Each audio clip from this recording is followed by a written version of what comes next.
Welcome back, and thanks for sticking with us here at the NACE CSGO Championship. And again, this is going to be the finals. My name is John Finch. I'm joined by Tom F. Badinger, and we're about to see some pretty high-quality Counter-Strike action. It's Arizona Esports up against Saints Gaming. It's going to be a lot of fun, again, kind of a little bit of an international matchup, even though we're both NA. Saints Gaming coming up from the north, Ontario. That's right. Should be exciting. Saints Gaming took the bracket by storm, really not even dropping a map whatsoever. Up top, Arizona did drop one here and there. Maryville, a strong team in their own right, though. Been playing for a while, so I'm interested to see how these two teams kind of line up now that we're in the finals. That's right. Maybe there's a slight advantage being the team that dropped a game or two because they've come through some adversity. Sure. If you suddenly get punched in the mouth in the finals and you're not ready, then it could be a problem. But it'll be a best of three that they'll be fighting in. In fact, we've got the maps. Let's pull them up for you. Mirage, Inferno, then Cash. Mirage, I believe, was the map pick of Saints. Yep. And then Inferno and Cash are both picked by Arizona. Should be very interesting. I think these are kind of the standard ones. Yes. with newer maps coming in, like, well, Vertigo, newer, older maps. You know how Sure. it works out. But having some of the more standard, tried and true maps taken out of competitive rotation, these, I think, are some of the more standard maps that players want to play on. So expect to see a lot of Mirage, Inferno, and Cash as usual. Yeah, this feels very much like just heads-up CS, right? Sure. At this point, not a particularly huge advantage going either team's way, though I am maybe a bit surprised it was this much that we saw them go into the standard. You know, Nuke was banned away. No one wanted to move over there. Even Overpass take it off. So you're right. We're kind of going right down the middle, straight up CS. Yeah, I'm excited. These maps just kind of showcase players and wide strategies, right? How well your team can do over a big sort of strategic look as opposed to just individuals. So very excited to see what goes on. Yeah, I think so too. I mean, this should be interesting whenever you're on Mirage, right? Mid control is something that we'll be looking at as the map goes on. Who's winning those opening op duels? You know, how well they're going to be able to push through apartments, getting into B site, that sort of thing. I'm very interested in how exactly these two teams are going to go about attacking these sites, defending the sites as well. Because, like you said, it's kind of old hat, right? Yeah. It's hard to have new tricks on Mirage, so it really just feels like whoever's executing better on the actual day.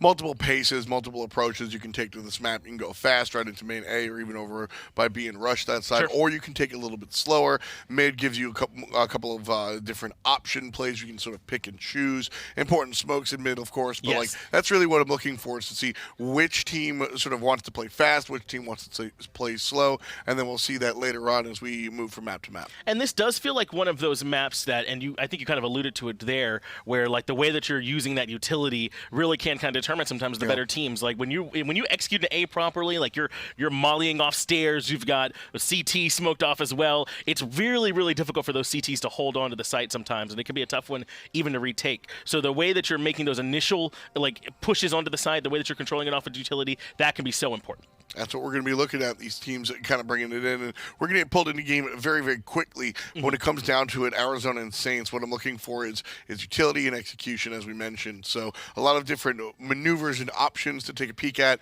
And really, I just want to see players open the playbook. I want to see multiple different approaches and multiple different strategies, because I think that's the key to winning on Mirage. And we saw, what was it, Brescia play earlier on? We were able to see some of the online play here and there. I know it wasn't broadcast out, but we did our best to try and catch some of those matches. And we saw that there was some uniqueness coming in. There was even like a couple 4-op rounds coming through. So, I mean, I don't know if it's always going to be 100% exactly like what you see if we were in, Katowice or anything like that, right? So sometimes these teams are going to be playing more to their own strengths, more to themselves. If 4-ops is what helps you get comfortable after like 7 rounds down and that's how you get back in, then I'm not going to be the one that argues with you. Metagame is metagame. You know, each league, each major, each situation, each tournament has its own metagame. Yeah. And so as we see these teams kind of compete against each other over the last couple of weeks online, that's going to dictate how these finals are played. So we're very eager to see what goes on. Yeah, we should be just about ready to start moving into the game again. That first map going to be Mirage, and I'm interested in seeing who started out where as well, right? Yeah. Who's on which side to get things started off with,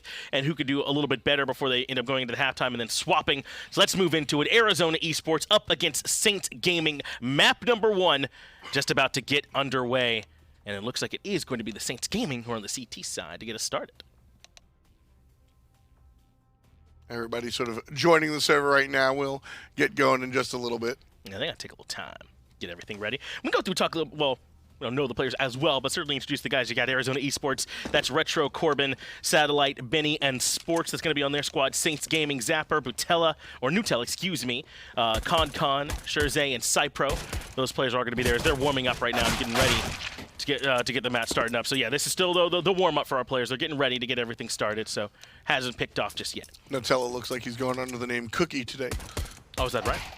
See how kind of this one all winds up going. It's kind of the same thing. He's just a dessert guy, right? Yeah. Just a cookie and some Nutella. Nothing wrong with either one of those. Hope the plays are just as sweet. Tom, what are some things that you like to put Nutella on? Do you have a tier list for me? I mean, I don't really do all that. I mean, maybe like a bagel. What do Oh, you I'm Tom. I'm above Nutella. Is that where you're coming at me? No, with that? just less experience with Nutella. Is it Nutella? What? Yeah. I thought it was Nutella. No, you did. I did. I don't really do. It's like chocolate, right? It's like a spread, yeah, like sort of a chocolatey. Spread. I don't like that. What? What do you mean? You spread things all the time. You spread like cream cheese, all kind. Oh, there's all kind of spreads in the world. Jelly. I don't like jelly. What a take! I, Tom F. Baddinger, don't like spreads. I don't. What a take. That's my thing. What are you doing? We're just getting started here. We got a whole day full of CS, and this is how you're starting out the day. That's my thing. I like savory, serious treats. Okay, list 3. An everything bagel. Oh, that's pretty serious. Yeah, if we're gonna put everything on it, to get everything started up. That's serious. we're still getting everything sorted out with the players. Garlic bread. Gar That's another serious. That's not a treat. That's a treat. Garlic bread? That's a treat. You slide that next to some spaghetti, I suppose, but it's not a treat. Oh, that's a treat. You're really doing this. All right, well, that's where we're at. But again, we're getting everything ready for these players. We should be able to get into the game in just a moment, as we've already said. It'll be Mirage first, Inferno right after that. Then they're going to be rounding it out on Cash. I'm actually a bit surprised that Cash was the one that made it through towards the end. Yeah? Yeah, I really do. Not a lot of people do, but I'm a big fan. But much like the other 3 maps over on Cash is another one that can be popular in it. A lot of the times I think you would see Overpass in that slot. Yeah. But I guess for Arizona at least, this is the one they preferred. So they were able to get those last 2 picks to go through sort of the bans because they don't get to see them on this one. You guys weren't here for them. It was Saints banned out Train, Arizona banned Dust 2, then Saints pick Mirage, Arizona picks Inferno, Saints ban Nuke, Arizona ban Overpass, then Arizona pick Cash. There you go. Nuke's kind of fun, but I understand people don't like the multi-layer maps. So taking that out of the rotation, maybe that's the idea. Yeah, same thing with Vertigo. A lot of people aren't really too happy with the up-down. So flat maps here for the most part. Maybe that's the idea. And Cash does have a lot of ways that you can sort of get in. Mid control is very important there, but you got a couple means of ingress over on A site. B a little bit more locked down. Maybe that's the idea, to try and keep it on some maps where they're a little bit more familiar for those teams. But I'm with you. This should be just standard Counter-Strike stuff that we're seeing from here and who executes better. University of Arizona up against St. Clair's College. Out of Windsor, Ontario, as you said, from the north. Been a lot of fun. On the north, but on the south side of the bracket. Now, this isn't even win or lose your bracket. This is just bracket as is, different seating, etc. So Saints came through. They beat Indiana after taking care of what they were able to do with the CS ULB club. So they were put into the bracket based on the group status at the very least, exactly. though, right? But yes, but within the bracket, it was just based on who made it all the way through, and that's how we got to these teams who we are. As we talked about a little bit earlier, it's looked good for Saints so far, for sure. At least throughout the bracket, so they got to be feeling comfortable coming in. So I suppose if that's the only thing we have to base it on, they might be slight favorites coming into this one then, just because they haven't dropped just yet. So that we look to them to see how they're going to be playing and see if Arizona can match that pace. Exactly. Something that you had mentioned before is that perhaps if you had already found a loss coming into the finals, you might be a little bit more accustomed to it and kind of bounce back. Whereas when you look on the side of Saints, sure, I think they're the top card because they have the higher plus minus, if you will. But at the end of the day, they haven't really faced that adversity, I think is the word you used, and I liked that. Right. So, maybe there's a couple of 14, 15 rounds in there, but at the end of the day, if you are just winning, I think it's the other side where you're kind of coming in hot. So you've got this experience and you're kind of crushing it. Yeah, ain't no sense of stopping. That's right. Saints should be able to come in with some momentum and maybe put the screws to Arizona. I wonder if that's the case. If they want to come in and play fast, do some, like you said, some quick hits onto A right away, just kind of burst out through Palace That'd be cool. and see if they can get things started that way. So there's a ton of ways you can come in. That's part of why I think Mirage is the one that's picked here first, because there are so many options that are available to you, whatever side you're on, and you can feel pretty comfortable. Yeah, it should be exciting watching them just figure out where we're going to go in the very beginning of it all. So that's what I want to see the most is really how we're going to start. The players are connecting to the server very soon, right about now. So we'll get in very, very soon, which is exactly what I want. Do you have a favorite name out of these guys' No. names? I'm a big fan of Zapper. Yeah, That's a good name. You like Zapper? Yeah, I want him to come in and I want him to I want him to actually zap somebody. Like a Zeus? Yeah, get an actual Oh, Zeus. boy. Get a Zeus kill. I want to see it. You think that's why he's named Zapper? Is that he's the kind of guy that likes to look for Zeus kills? I hope so. Well, now I have extra expectations coming in from Zapper. So this is not round one. This is the knife round. This will determine which side they go on. The team that wins the knife round on the back of this. So certainly fun to come in and at least take a look and see how they do. Look at that. There's 55 kills on that one. That's not bad. That is not bad. 55 is pretty good. 55? 50. 55. I would never say that. Not in a million years, no matter how long. I would never say it. That's a relic of the internet. That's legacy internet. I'm not legacy internet. That's upsetting. I started interneting when I loved Smite. That's when I started. Oh, man. Internet goes way back. Counter-Strike is a ton Oh, of yeah, history. internet goes way back, yeah? Yeah, That's an old thing, the internet? Yeah. Thanks, Tom. Yeah. Yeah. Love to hear that. Yeah. So the internet was invented Go ahead. 19... Okay. Well, here, let's find out. Go ahead. Give me a year. Al Gore. He invented it himself. He just kind of hammered it out, right? And now suddenly got some internet. Well, let's move into it. It's Saints Gaming up against University of Arizona. Game number 1.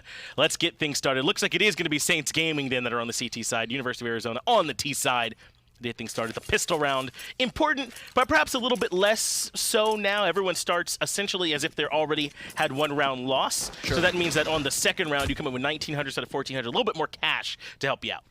Right now, though, the long range engagements on this map are going to benefit the counter-terrorist side because they've got the USPs, and you see terrorists kind of trying to combat that by taking a slow walk down under underpass. That's right. They've got the one defuse kit there for satellite as well as 2 flashbangs. So they are looking to get a bit of utility out of here. There's a bit for Cypro there as well on the T side. So keep an eye on where he is. But we got our first engagement. Corbin comes out on top. Big headshot from Sports as well. That means it's 2 for 2. But of course the trades favor the T side. They've got the A site now, and rotations have to come through all the way through spawn. But already pushed up is Zapper. Bomb planted down, and he'll slow down this ingress. 2 through jungle, 1 through CT spawn. Really well played here by the terrorists. University of Arizona took the slow walk, and not only were they able to double peek and take care of some trades, now they have all the information as to where the players are here in spawn. So, again, the double peek, and this time Scherze gets the kill on a satellite.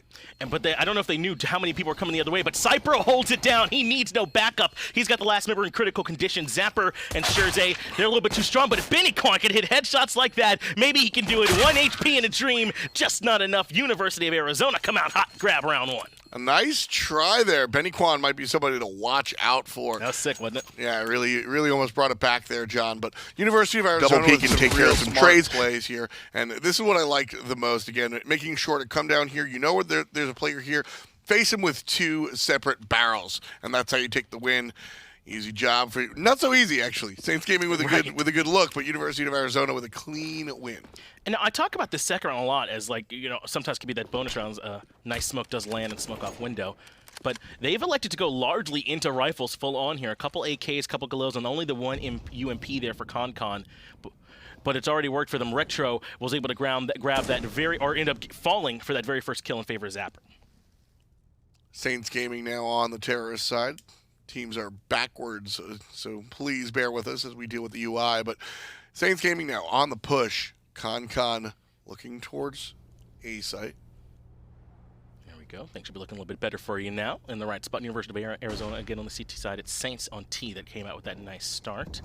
Benny Kwan might be recognizing the A site's just wide open. They're going to try and get over here and do something to defend with the pistols. They're playing the retake, and Corbin makes things easier, finding an early kill. But Cookie on the Galil with the spray puts down 2.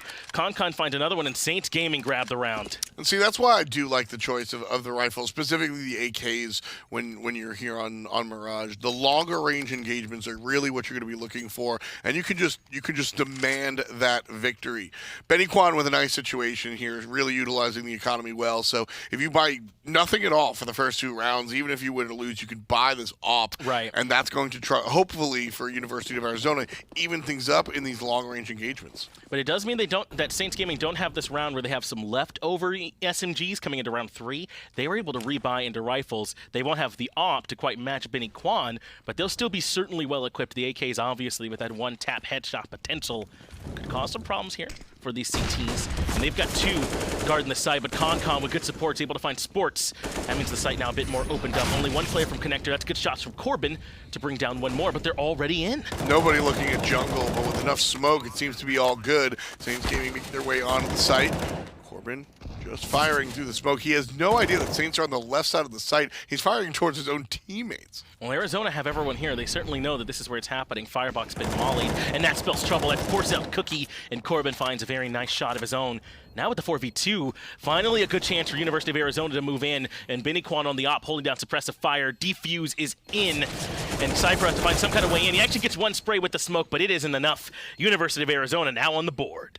I really like the play from University of Arizona when they come for the retake. As soon as they realize they have the numbers advantage, the 4 versus 2, they just shove. There's no tactic. They just smork it. And because they just have the advantage when it comes to pure bodies, they have the chance to, all right, you killed us, but it's still 3-on-2. We just turn around and cut you down. Nice job from U of A. They're on the board now, 1-2. This is how you get back engaged. P.S. Benny Kwan still has that op. They're fully equipped. Yeah, that stair position from Corbin was sick too. The molly to the back of Firebox meant that it was an easy trade for him as Benny gets out to watch window, but he'll find there's no one in mid. In fact, everybody is pushing their way through these B apartments, so now it's time for Satellite to finally be tested.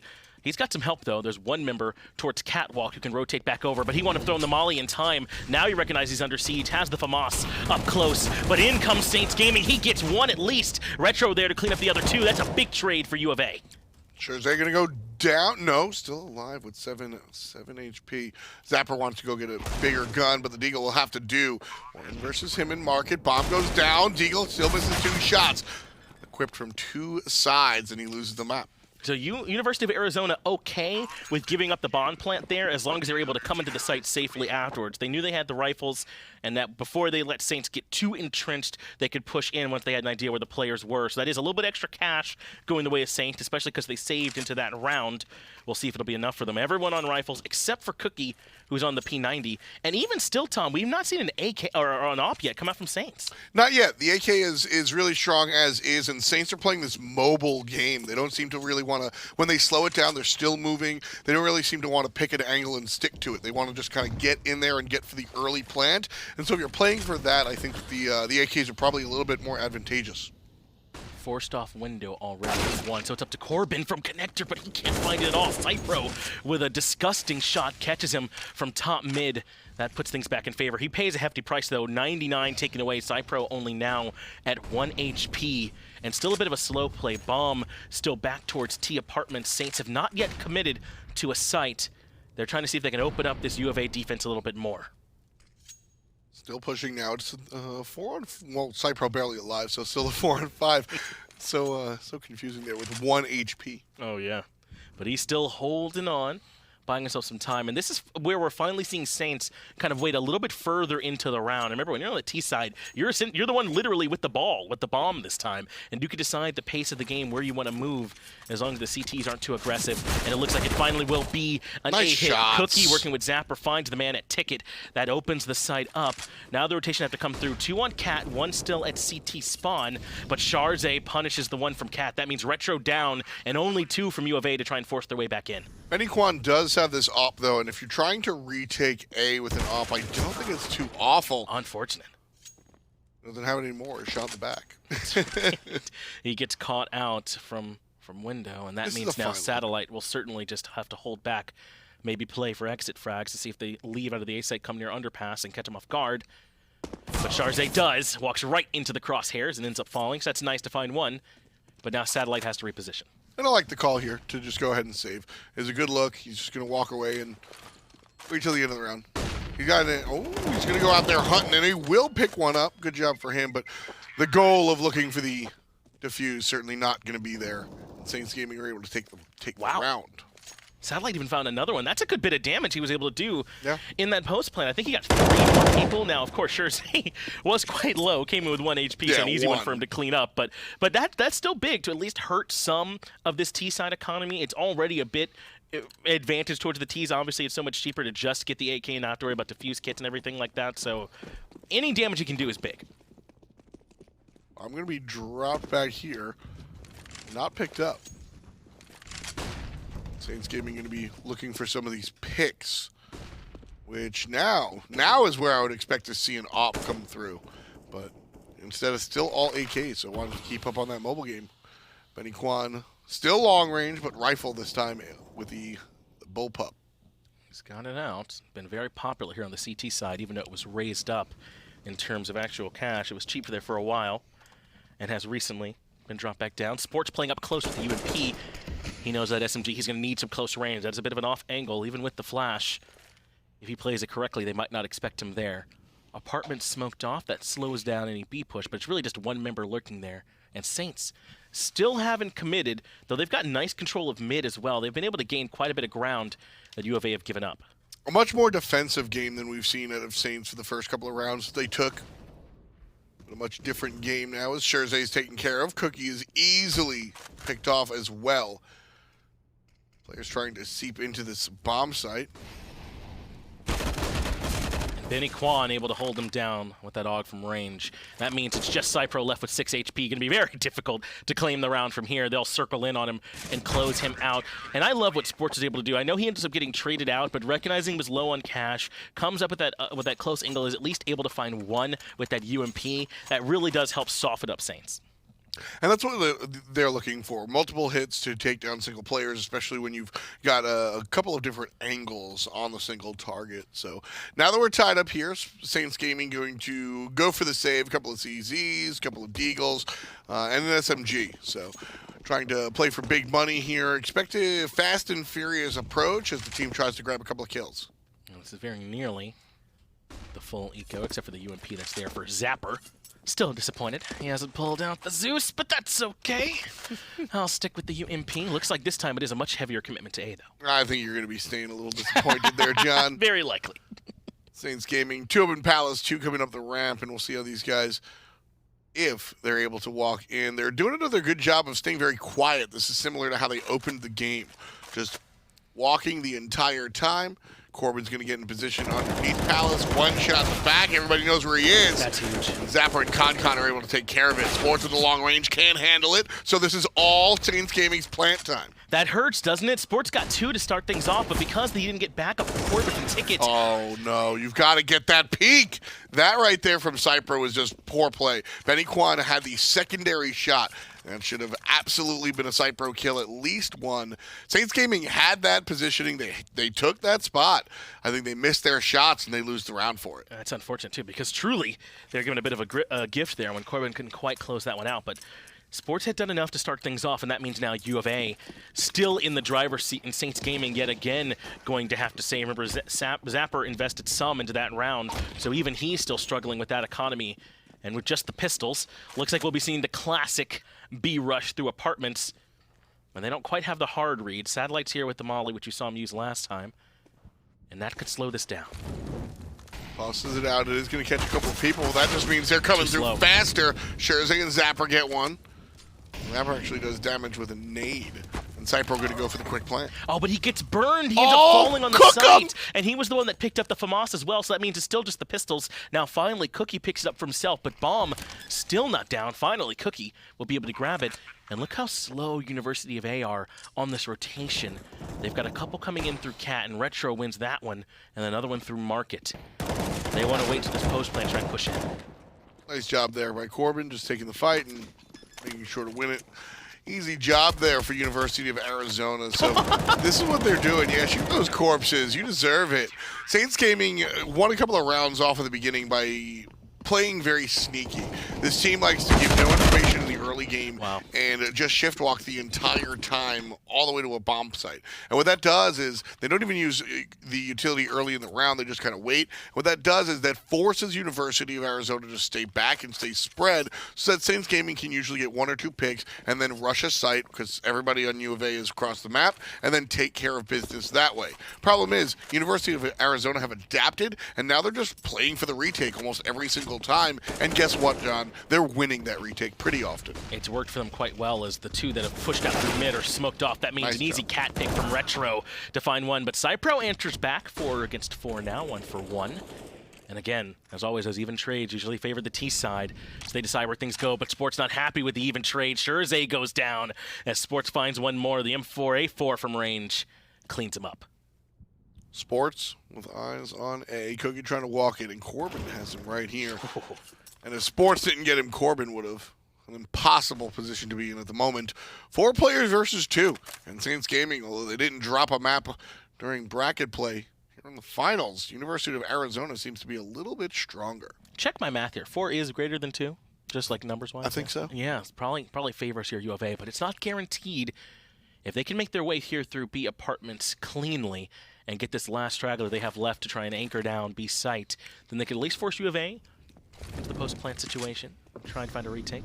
But now with that Molly, certainly he knows they're there, and they're just going to push out. They're not even going to check, but the M4A1S can't win. Zapper finds him, but a good rotation from Benny Quan comes through the AUG, even through the wall, clips him down. Now it's just Cypro, without even the bomb planted down. But this loop round catches Benny Q unawares. He gets 1 more. He finds another through market. 1v1 for Cypro. Will he hear the bomb plant? Absolutely, but with the bomb plant, Cypro's going to be able to rotate around. Everybody knows it's here. It's the 1v1. Timing. Oh, he saw him. Cypro had to have seen him. I think he missed him, Finch. He did, but he gets him anyway. That's the round. Saints Gaming with the secondary chance. Nice job from Cypro. Hey, if my man's playing like that, then I guess I can see how you make it through the bracket undefeated, right? What an insane performance from him on this B plan. I mean, it was the 1v3, right? He got enough 1v1 duels and 6 headshots in a row to be able to get that bomb down. That's really the exciting part of the game, man, is the fact that you can absolutely do things like that. The AK is going to enable you to do that, and you know I think that's why we see the repeated rifles instead of the other ops that you were asking about. And remember, I was doing the meme that 4 is greater than 2, but that's only true if you take a 3-on-2 or a 4-on-2. When you take a bunch of 1v1s, it's essentially your advantage has been eradicated away. Now, a chance for Saints Gaming to come in and do some actual damage, but Corbin holding down Connector finds them there in mid. They wasn't playing window. They're playing from these off angles and stopping Saints from pushing. There's another nice shot from Corbin. 2 in a row so far. Him and Benny Quan, him and Sports.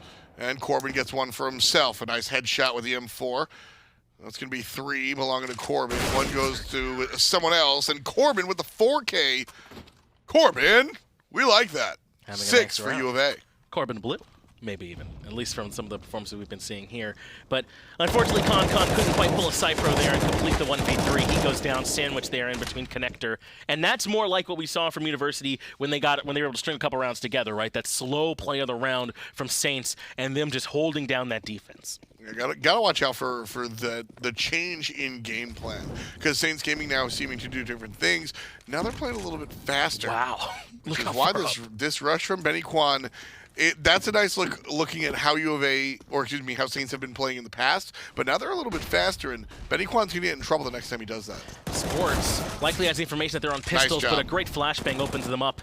Benny Quan, though, at least finds a response. Corbin does as well. They're trying to get the bomb plant through. This is at least to try and find some cash. Likely won't complete the actual bomb plant, but some much-needed money coming the way of the Saints, and still a good round for them considering they were on pistols. They take down 3 and get the plant. Again, they got the AWPer as well. Well, the AWP's gonna get picked up, but Saints are able to find a couple of heads there, take care of that, and get some bomb plant damage as well. So Saints Gaming, again, they were rushing just for the cash, like you were mentioning, John. Right. But I do think that being able to switch up the gameplay is something that would benefit Saints Gaming for sure. And that flash to get them in was really what did it. I think they caught my man Sports unawares, able to drop him off. It's lucky Biniquan was there with the op to at least find one, or that could have somehow turned into an eco win for Saints. Now, though, since they did play it smart, they'll have plenty of cash to buy in now as we're into round 12. Satellite has a little bit of help, one catwalk player to try and defend B, but it's Shirazi, once again, pushing down mid. They've got 4 top mid, and Corbin, just peeking through the smoke, knew that one favored him as far as the angle was concerned, and finds one, and finds a second. Corbin, what a performance from him. Oh, the sprays are great, but as soon as he takes out the deagle, he gets landed. Nice job so far. One in window, Shirazade trying to do it, and Zapper with bad luck 13. Taking the peek. I don't like that, but he survives. Sports finds a nice kill. He was holding down the ace side alone and cuts that one off. Now Zapper and Shirazade going to be trying to push through connector, perhaps. They have bomb here with them, so it's up to them where they'd like to go. A move through underpass where there's only one waiting B. Yeah, the full rotation is probably the best play. That said, if they take too long by just walking the entire time, Arizona will be able to read it. 3 players spread across the map, 1 at A, 1 at B, 1 at mid. And this is a close play for University of Arizona, sitting up here in kitchen. Zapper's going to look at the corner and miss it. And the secondary one goes down, though, loses the fight. Just no way that Satellite was going to be able to pick that one up, man. I mean, or that Satellite wouldn't be able to. Shirazade, at least, though, able to keep this push still going. It'll be Biniquan on the op and Sports on the AUG. They certainly know that it's B. There's no time to go back towards A now. So he just goes aggressive, finds the op close range, and that's enough. But if he goes for this plant, he'll certainly be decked. Yeah. Sports catches him with the back turn, and that's the end of the round. Got to be aware there. I think that's another shot for Shirazade to do what Cypro did just a couple of rounds ago, but unable to really have the wherewithal and just goes for the stick plant. Corbin with real good control of this AK-47. Really like it there. 9 kills so far. Sure, he has 9 deaths, but he's been doing real good. Or, excuse me, Corbin on the other side, certainly looking real strong. Is Sports going to stay on the op here? That's a bit surprising. He hasn't really used it up until now, so I suppose it'll be him now playing from that window position. But Saints changing things up yet again. This time it looks like it's an all 5-man through a main. I don't think they've actually done a hit like this. Smoke will cut off jungle, which means the player from Windows Sports won't be able to do much. But Corbin holds it down, yet again finds the 2K, though his life gets traded out. Just immediately, Saints Gaming get cut down from 5 to 1. Cypro the only player here, and this is an uphill battle to say the least. U of A will take the round.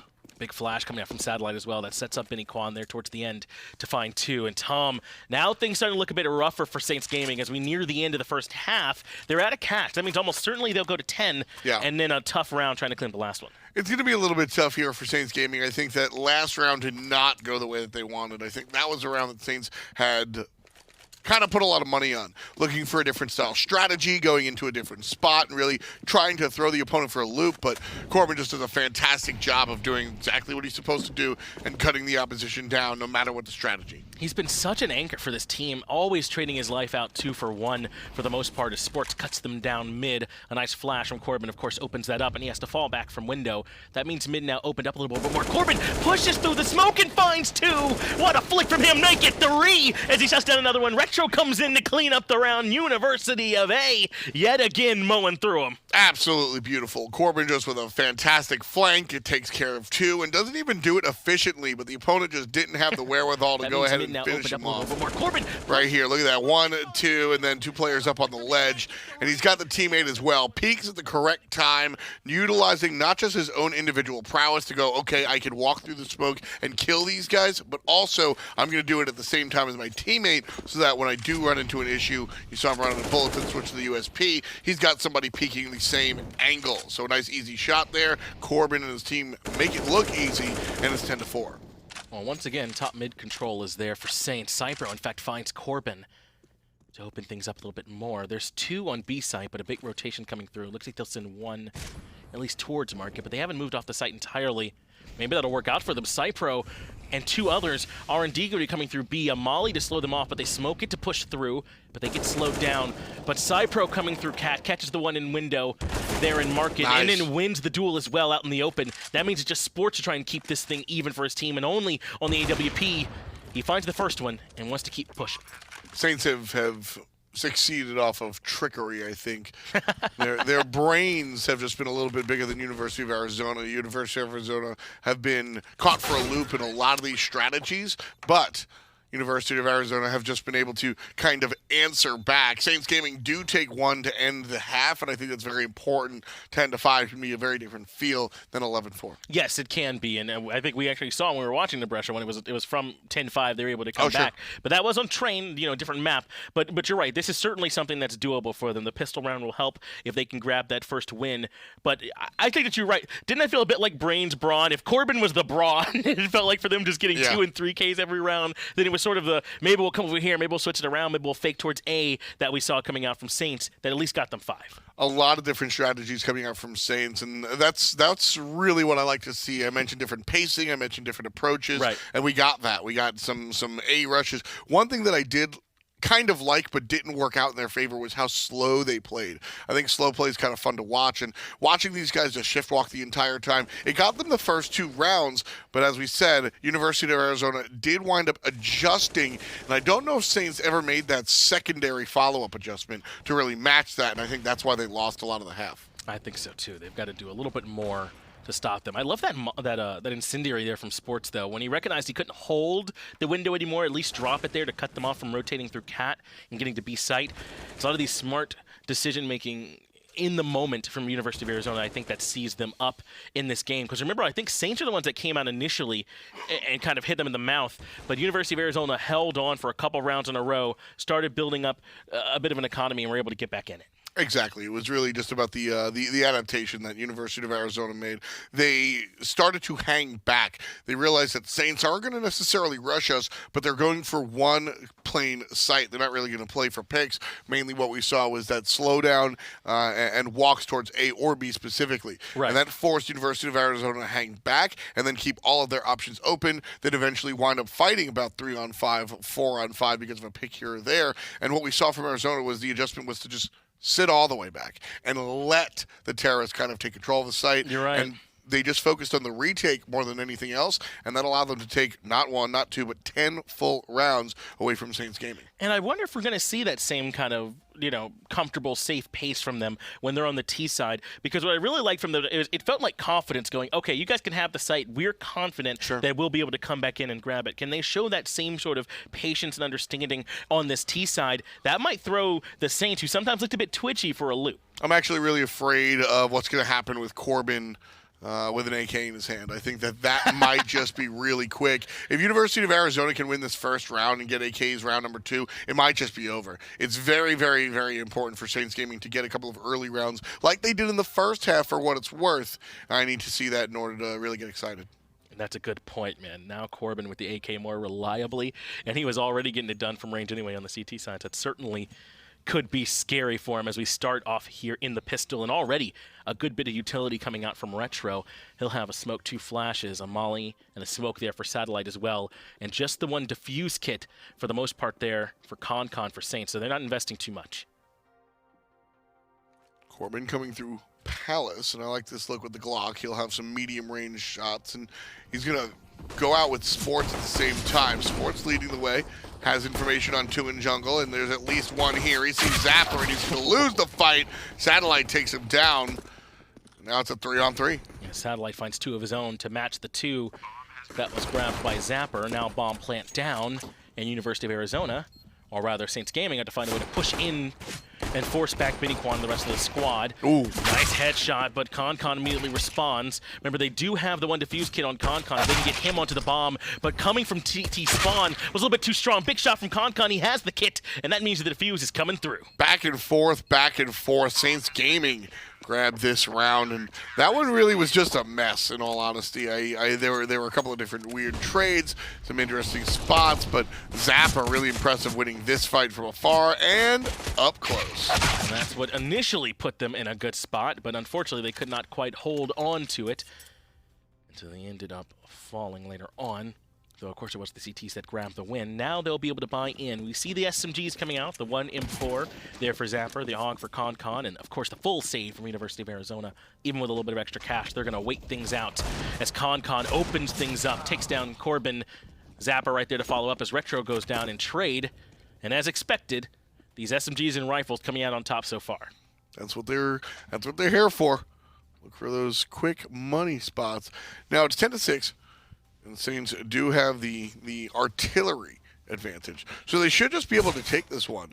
But University of Arizona playing relatively slowly, and that's going to mean that they can look for closer range engagements and potentially even take care of things. But Sports going to fall down, and so will Satellite. The later rotation from the bomb actually ends up working out, even with the ghost being given up that it was A. The incendiary forced him off firebox, but an insane shot at least lets him find one. But that means now the defuse will come through. Still tentative, but yeah, you can go stop. You can go drop this bomb. They'll have a little bit of time. If they want to go around, pick up any further rifles, it will be the AUG and the M4 carried through. Always going to get excited about some good Deagle play. That's me right there. And not only just one, but two straight 1D kills coming out even with the ghost from giving up, Benny Kwan here. Here's going to be the second 1D, and we like that. You can hear me just yelling about it. Even though they lose the round, they win my heart.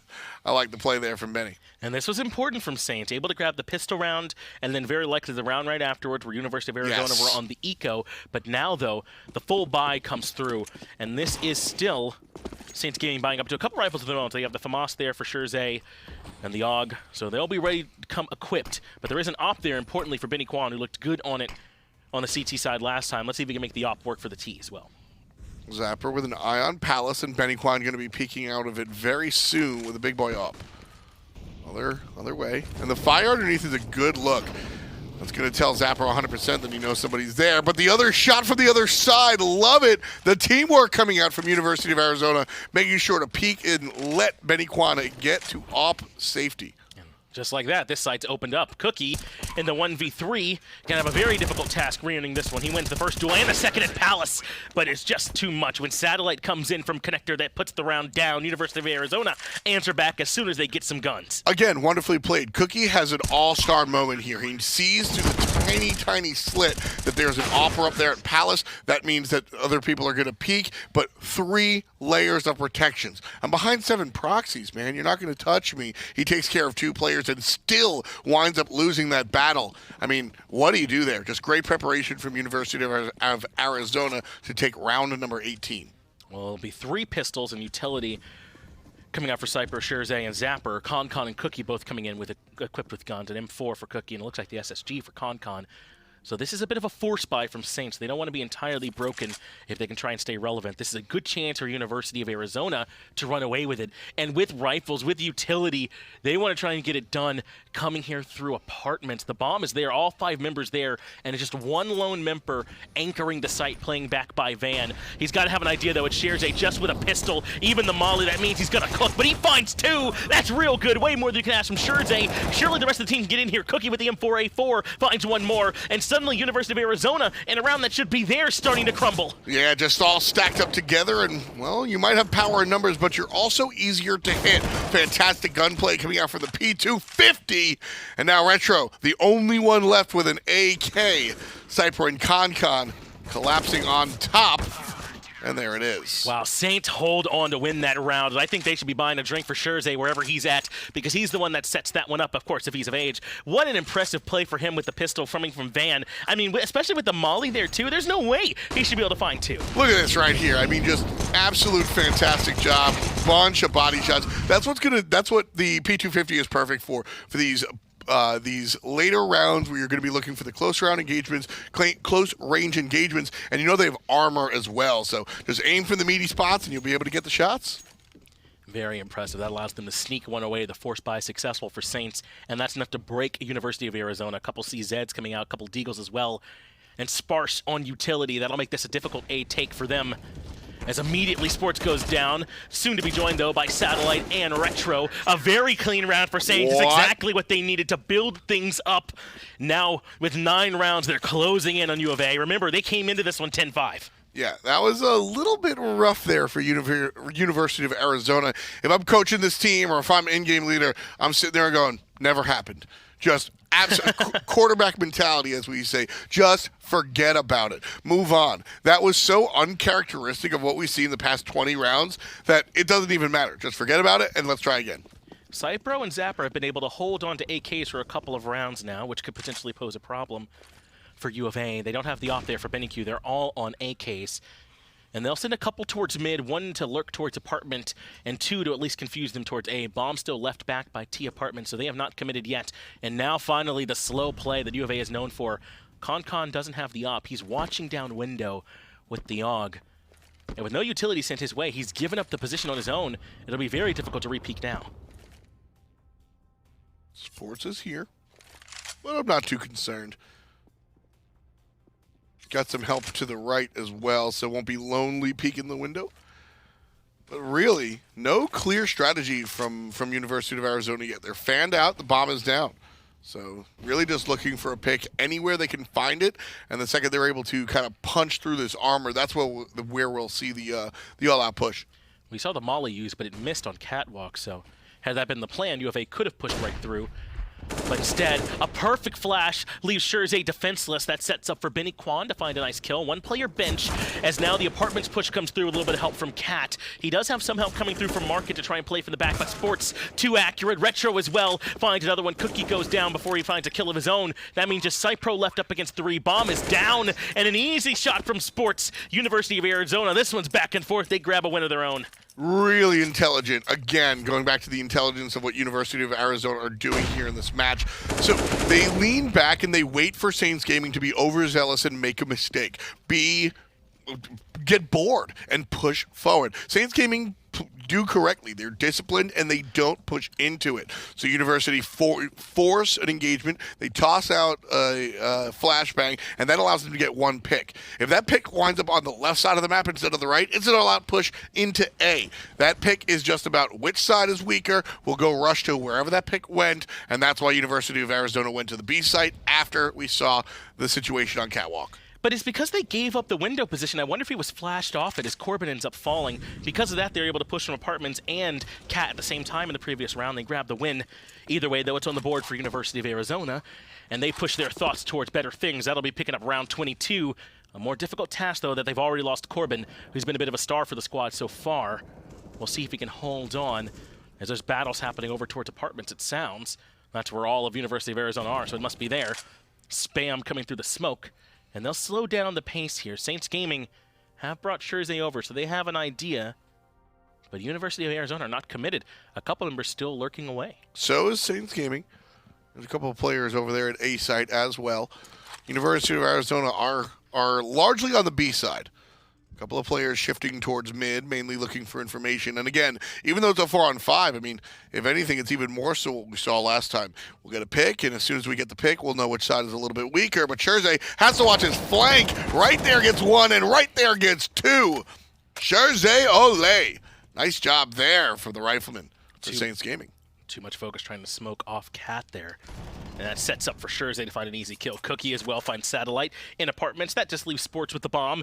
And not but a dream, he would need the ace to close this round out. And didn't expect the player there at Van.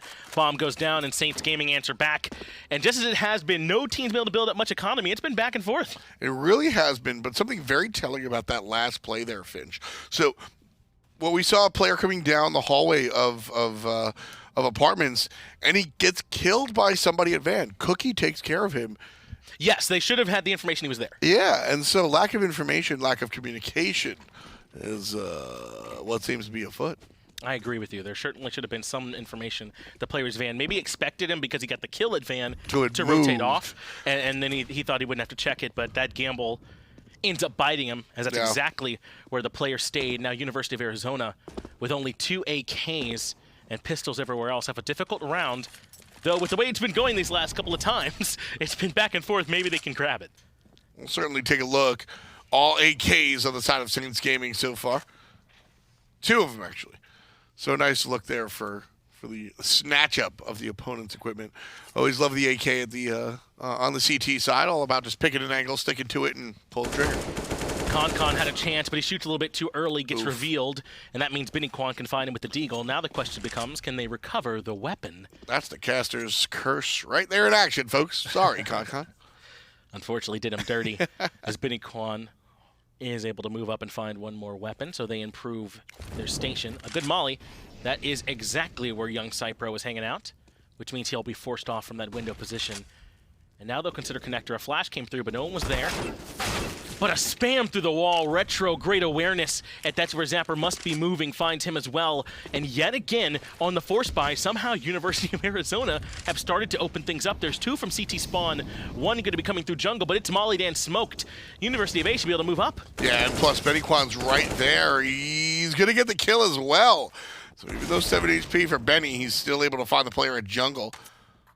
Cypro is here at CT, but the bomb is already down. Spray through the boxes and Retro finds Cypro. That just leaves Cookie up against 3. Bennyquan's low, but this is a difficult task because the bomb already down. Cookie doesn't even have a defuse kit either, so he'll either have to pick one up or get in quick, but it won't matter. Corbin, the one who's been getting it done, blows him away, and that sets up another win for U of A. Nice job there again. Just this time, I've been leaning a lot on University of Arizona playing really intelligently, et cetera, et cetera. That was just Corbin hitting the shots. I mean, that's the beautiful thing, is you got to be able to do both. University of Arizona just a few rounds away from taking this whole thing. Saints Gaming, they don't really have much to play with. What was that? We've got a Deagle, we've got a CZ, another Deagle. Nothing too crazy. Some 5.7s. We do like the 5.7, but I'm not sure it's exactly an AK. Corbin approaching a 30 bomb, by the way. Already has 29 kills to his name. And he was looking for one more. Couldn't quite find it, though. The CZ, that's exactly the range they want to fight at. Concon switches to the AK and puts in work, but ends up getting blown away. Sports finds 1 with the incendiary as well. And unfortunately for Scherze, he ends up losing the duel. But it's just Bennyquan left. They know where he is. Cypro catches him out close, picks up the AK to take him to the next round. Insane. And just like that, it's back and forth. Hey. Every round. What if we just go out with some Deagles and some 5.7s? And then win the round against a bunch of AKs. Saints Gaming, they win that one by picking their positions correctly. We didn't see them walk up mid. We didn't see them go through these longer hallways, just rush players and look exactly right for the kills as far as the pistols are concerned. And Saints are able to do it. An impressive round win for them. So now University of Arizona still struggling to get their money together. 3 AKs. And 2 Deagles.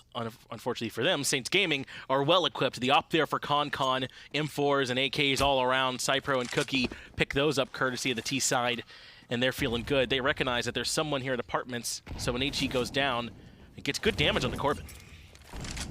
Molly will stop them for just a little bit. But it's going to be extinguished, and that means the push comes from University of Arizona. Cookie's by himself on the site. Not the safest of places, but a rotation, angle. 2 headshots. Saints Gaming now are kind of in a good spot. Yeah, it would be so difficult to defend that coming through the apartment window, so a great spot picked up by Saints. Corbin at least going to do some damage. He wants to move up to 30. Didn't like sitting on 29. And if it is Corbin left, then Saints Gaming can't breathe too easily. Even in the 4v1, he's been known to work wonders so far. But very, very difficult task to clean this one up. Scherze is the one that puts him down, and Saints Gaming within 1, within striking distance of University of A. This was 10-5.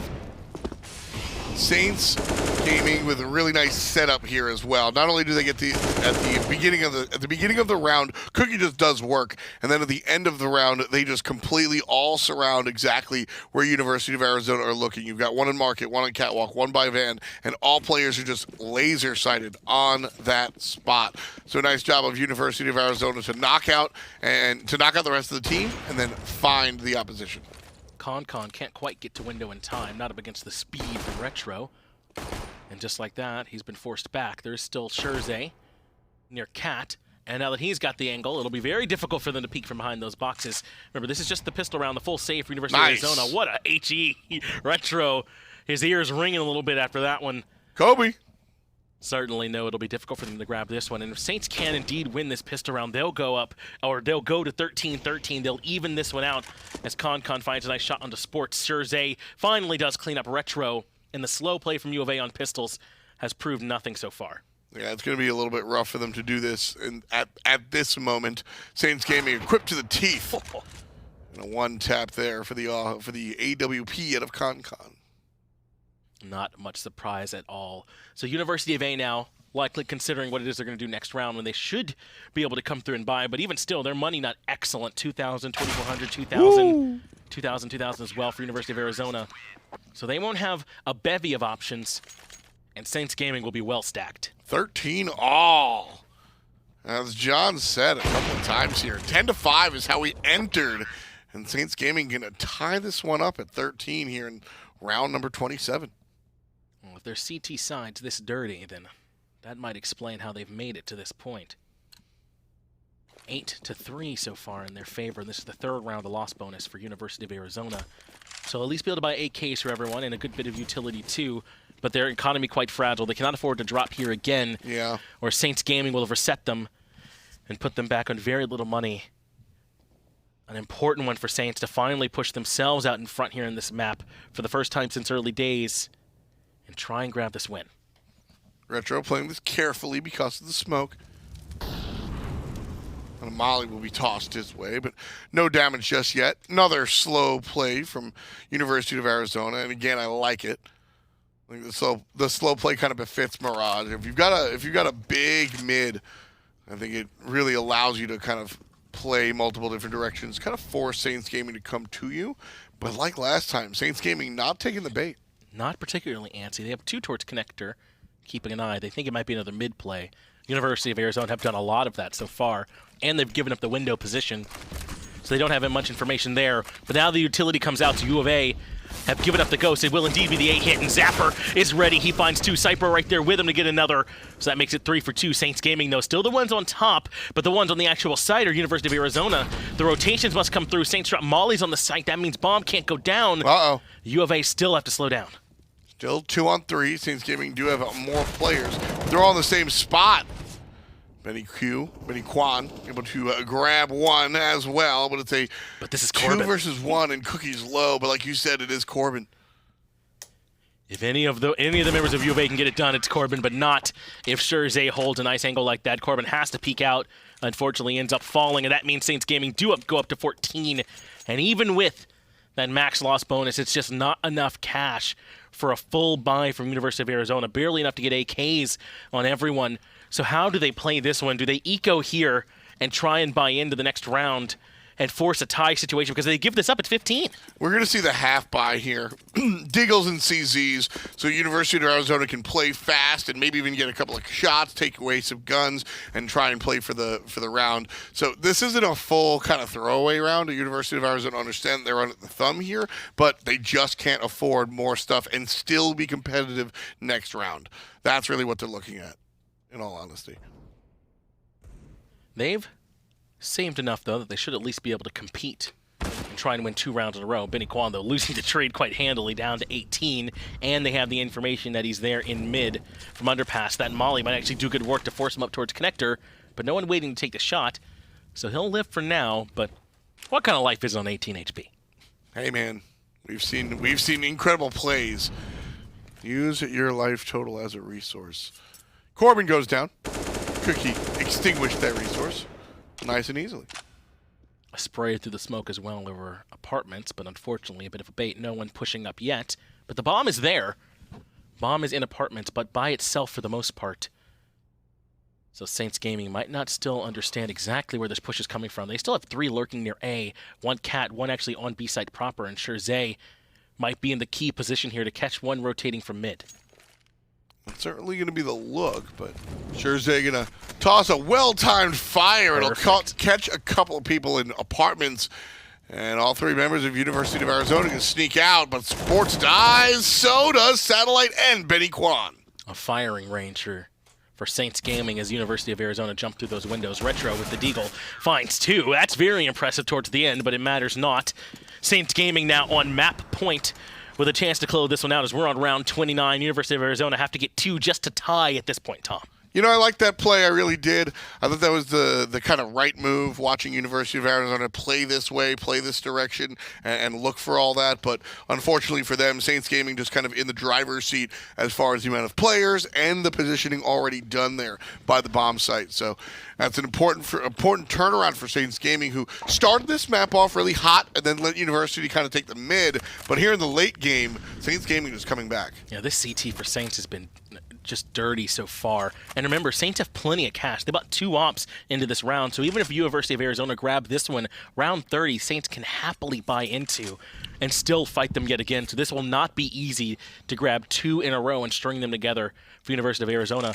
especially if it's not clean, they won't even have that much cash to rebuy in around 30 themselves. Exactly. It's really just got to be a nice execution play here from Saints Gaming. A little bit too close to mess around with things, I think. Zapper in position, and we saw him sit here once before, and he was ultimately taken care of. And it was one of the nicer approaches from University of Arizona. But this is a decoy. The bomb is actually at apartments. They're trying to see if they can force Saints Gaming to rotate more members over here by selling the push. Yeah. And they're doing a little bit better than selling. Retro finds Cypro. Concon gets it, and they've exactly got what they've wanted. This is a full rotation from Saints over to the A side. That means B entirely opened up now for University of Arizona. Beautiful. And I think Saints have recognized that. They're rotating back in. The bomb not even down yet. One in market with Molly. And I think Saints recognized in time to at least get here to play the retake. We'll see if it works out as Thursday goes down and Concon suffers 15 damage. Everybody in University of Arizona relatively fine. Little cuts and bruises here, but no big deal. All three players for Saints in market. They're going to come out 2 from the window and 1 from the door. 1 goes down, 2 goes down. Reload is bad. Cookie gets 1, but Sports turns around. And University of Arizona, it's 14-15. Wow, man, this is about as hype as you could ask for. Benny doesn't quite hit these shots he needs to through window, but he makes up for it twofold by getting the double on the back end, even though his life gets traded out. But I'm curious, man, the fake play to A, expending that much resources, even lives, like we said, they didn't have a ton of money. Looks like it didn't hurt them too bad. They are going to have 5 AKs. I'm just surprised that's the call they went for. It's very, very risky when you've got to win 2 in a row. Sometimes you got to risk it for the biscuit, and I like that call. I like looking for the crazy play. One, because this is a game where you can catch your opponent off guard. You can play off angles and succeed that way. And University plays sort of an off strategy, if you will, and they're able to take that round. You're right. They were playing with fire. They absolutely could have burned themselves, but they didn't. Retro rushing through T apartments, as did Cookie, and Cookie's the one that pays for it, and you're right.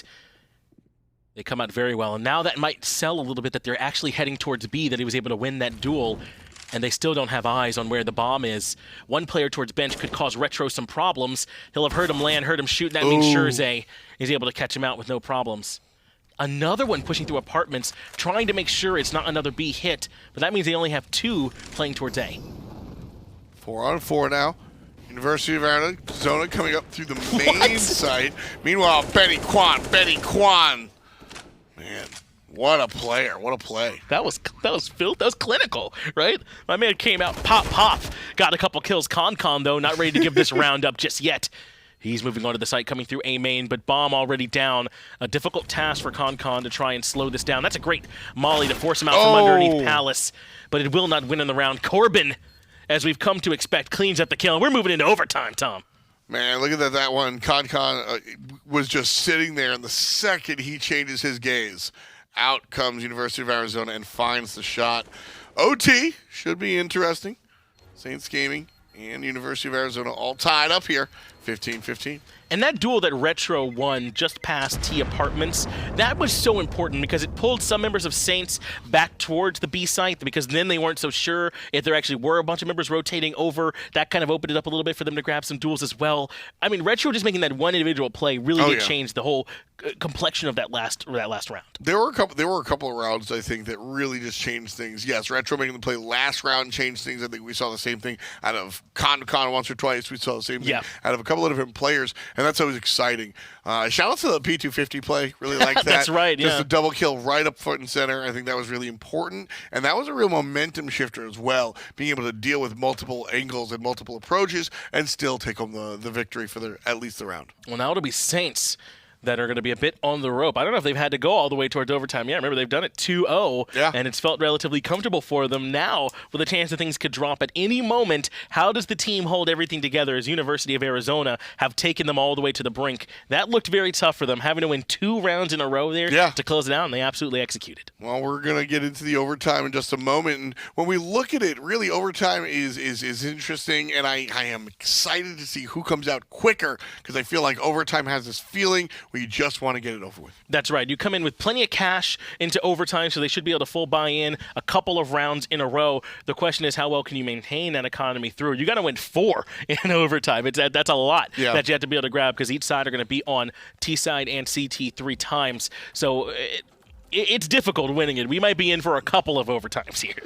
It's certainly possible. We only the game can tell itself. Sure. So we'll be getting in just a moment. And as we reflect on that first, not the first half, but the first 30 rounds here, really what I saw was University of Arizona was able to adapt a little bit more than Saints Gaming for the most part. And then at the end, Saints Gaming make one or two changes, and then all of a sudden they find themselves kind of taking it. It really did feel like there was a lot of reliance on individual effort, though. I mean, Corbin put up 30-plus kills in that whole game. I mean, that's so many to ask for from just one player. 31 that he grabbed. He even had some backup, though. Benny Kwan was also impressive with 28 on the op and with the rifle. But what you're going to see on the other side from Saints is that it was a much more even spread, 24-17 between their top and their lowest. So maybe you get a little bit better high-end from U of A, but more consistency from Saints. Exactly, and that kind of speaks to the play style, I think. University of Arizona are going for these methodical plays, but at the end of the day, Corbin can just come out and bangarang. But Saints Gaming, on the other hand, a little bit more, they've got more confidence when they play wide, and I think that's what we should expect to see more of. Well, let's go ahead and move into it. The first round of overtime, University of Arizona will be on the T side. Saints Gaming will be CT to get things going. And Con, I don't know that we've seen him play this angle, moving right through connector to hold this angle on mid. And it has been a spot the University of Arizona have liked to play. They've liked this mid control, so I like him being aggressive there, but he gives up the ghost just when Corbin peeks through. An unfortunate instance of timing, at least for Saints. Corbin here with mid control. Only the AK, so we'll They're so close. Oh, but the walk-up is not allowed. Zapper gets two just right here. And so they flash through, and so the CTs are like, okay, we'll just look away, turn back around, and aug you. And they put him down. That's a nice play from Benny Kwan, though. He threw the smoke and turned away before he bloomed, expecting Palace to be smoked off, but Benny pushed forward and found a nice kill. A little rough, but it's a 2-on-4 now. 2-on-3, Corbin. Still a little angry about the last situation, so trying to win this one for his team. 32 kills now, by the way, for Corbin, as my man continues to have a very impressive game. They've left the bomb behind, though, so they've still not committed to a site. They've got one in Palace on the CT side, or under Palace, and one playing back towards Ticket. So if the call is A, it won't be an easy pickup for them. As it's been smoked off, they can at least grab the bomb easily enough. Yeah, I think that's what Benny's looking to do. Has some help from a teammate to drop the flashbang. 20 seconds, Tom. Yeah, they got to run down there. I like this plan. Corbin's going to just look for the players on site, and in will push Benny Kwan. One at CT, and they know it, and now it's a problem. Yeah, the under Palace player catches him out. Scherze gets the first zapper with the second. And that was just Saints Gaming recognized they could play for time. Yeah. They really got deep and entrenched back in Ticket underneath Palace and forced Arizona to come out into T-spawn dry and got a nice clean kill here to start off OT. That's exactly what you've got to do. Just pick your spots and play them a little bit better. Love the attention to that coming out from Saints Gaming, and they're able to take home the win. So 16-15 so far. Tight stuff, man. I think this is going to be a nice series to watch. Yes, I expect it will continue to be back and forth. I'd be surprised if this is resolved with just one OT with how close these teams have been so far. And as I said coming into it, it's plenty of cash at OT. I believe you actually start out with max. So still plenty of buys for University of Arizona to come in with here the second time. Even got the op onto Benny Kwan yet again. So they're not entirely restrained by just that first loss. They can certainly still play loose. Absolutely. This is a round that should be fun to watch. Both teams kind of evenly equipped, and they know how to use these pieces of equipment. So Benny Kwan looking for his hit onto window, and he'll smoke it off. A common strategy they've been looking for has been this mid-control, but it's just Benny Kwan here, so it's not quite the same pressure that they've done before. They've got two moving towards apartments, towards B, one coming through A, and now the late rotation back. I think this is going to be B. They send the bomb there, and they fake A with Sports. This worked well for them last time, and yet again, it's pulling in the rotation from Saints. This trickery from U of A has worked several times. It's just one member back to anchor B by himself. Yeah, I love this play. The big brain stuff out of Saints is really, really fun to watch, and because of their strategy, they're going to be gifted the round 17-15. That didn't work at all, though, did it? I mean, Cookie just kind of held the site down. University of Arizona, I think what happens at Sports, the one they sent to A by himself, gets blown up too quickly. Yeah. way too quickly. Got to be able to take some of those fights, and then as I pointed out, it's a different style of play, and University of Arizona have to adjust a second time. Well, now 2 rounds in a row for Saints, and even still, the cash flows to University of Arizona so they can continue to buy in, but they're going to need to find a win here on their T side. If they give all 3 of the defenses of the CT wins over to Saints, that means Saints only going to need 1 when they swap over to the T side to grab the win. This is critical for University of Arizona to be able to find at least this push. Well, this one's real slow. University of Arizona kind of hanging all the way back, and again, looking for that pick. If they are able to take care of one individual, they'll do just that, and then they'll say, okay, I killed somebody by A, let's go A. Okay, I killed somebody by B, let's go B.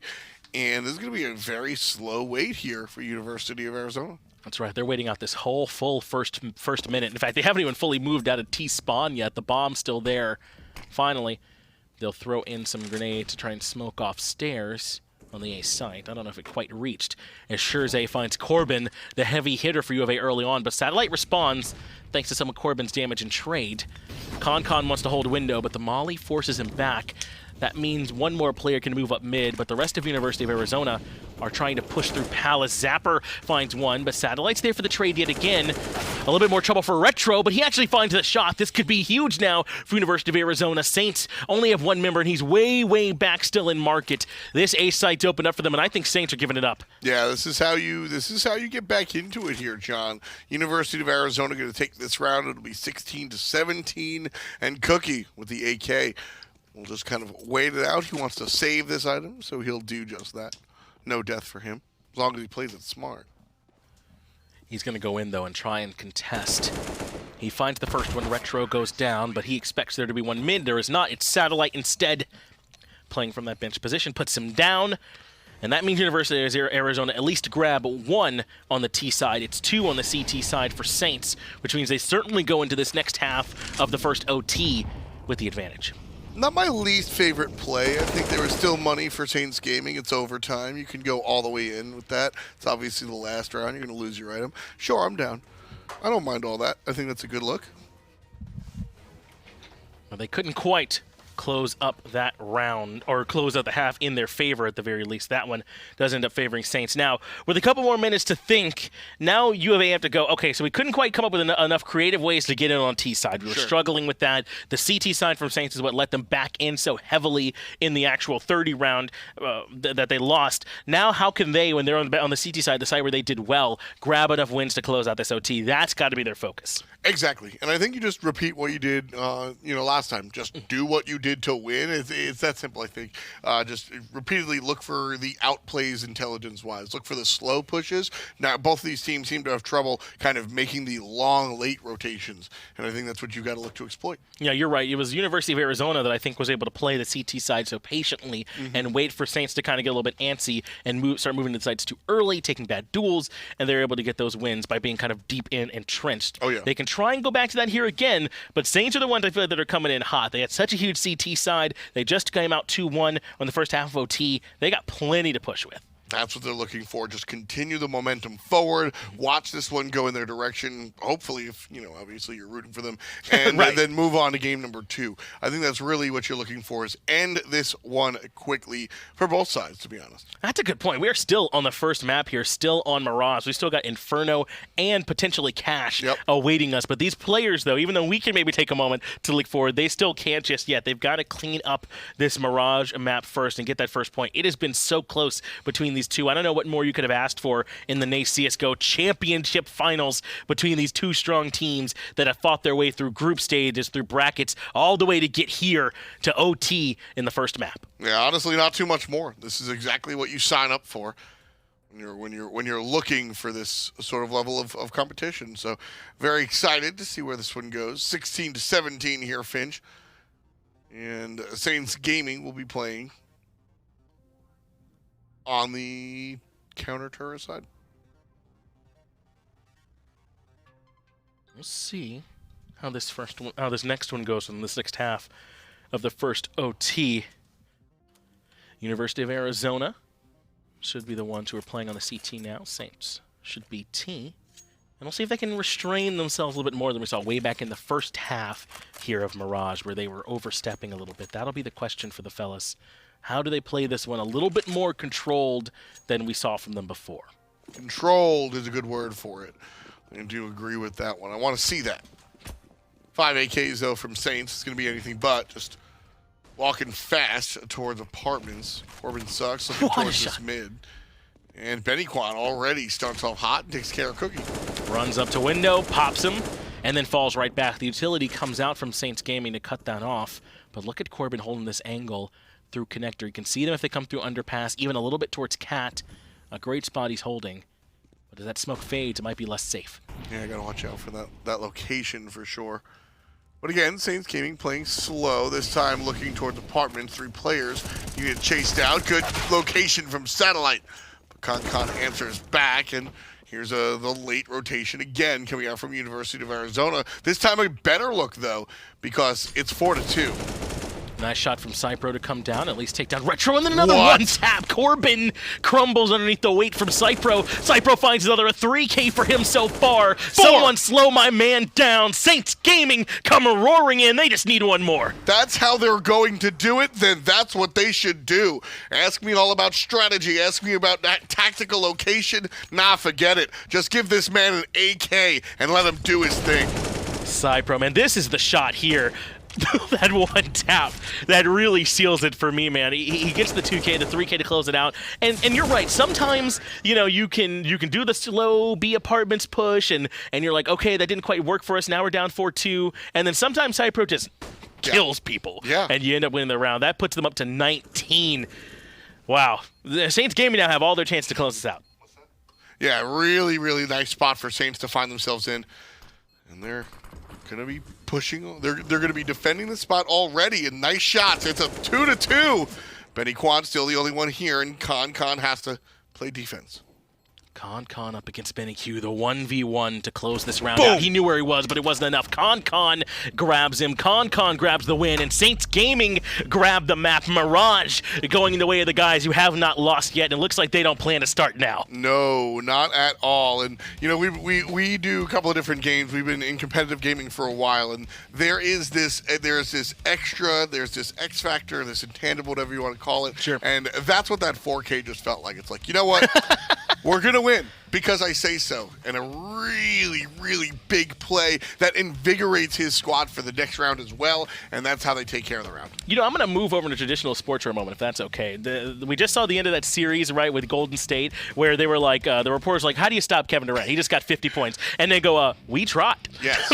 We did everything we could. And some dudes are just special. Well, that play from Cypro was just special, man. The 4K really sealed that round for them, sealed that whole map. Mirage goes down. We're looking at Inferno. Yeah, well, we'll see if they can be as fast as Lou Williams this time around. That's right. Lou Williams and Pat Beverly try to. Unfortunate for those guys. But realistically, what do you do there? You have multiple approaches. You have 4 players, one coming from Cat, one in the doorway of Market, one over there. Here it is at secondary time, and Scherze is going to start this one, and the retake is really what was so impressive here. Exactly. A really just impressive round from Saints all around, because the way the flow of the match went, the first couple of rounds are for Saints, but there's that pocket in the middle, especially in the first half, that really favors University of Arizona. Their CT came out 10-5 in favor of University of Arizona. Here's that pistol play that we were excited about. Yeah. Really fun stuff there playing with the P250. That was a big play for them, too. But then Saints Gaming were able to bounce back after the little pocket of wins for Arizona once they got to the CT side. Both teams got 10 on their CT side in this map. It's the T side where they had some struggles until we got to overtime. Then Arizona was finally able to string a couple together and grab that win. Saints Gaming looking real clean there. I'm eager to see what's going to happen in game number 2. Man, Saints have still not lost yet moving throughout this bracket. Can University of Arizona finally do it on this next map? That'll be Inferno. We'll have to wait to find out. Be a quick break. We're going to get those players ready for you. About 5 minutes, and we'll be right back.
am so good at pretending.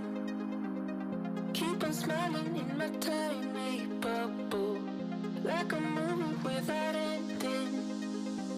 Spending time like it was going backwards. Posters covering my walls, but they fall down. Diving deeper in the books that we read blind. Breathing in and breathing out to get smarter. Not working out for me, yeah. Got no money on my mind, tell my mommy I'm alright. Even laughing at the jokes you tell me. Keep myself inside the lines, neat and tidy all the time. If you ask me, I am fine. Got no money on my mind.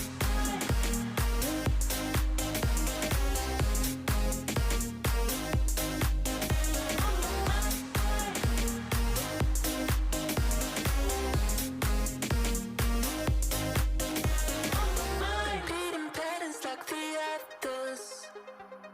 Meditation through the yoga lessons. Going greener by the minute. Soon I can't wear any other colors. Posters covering my walls, but they fall down.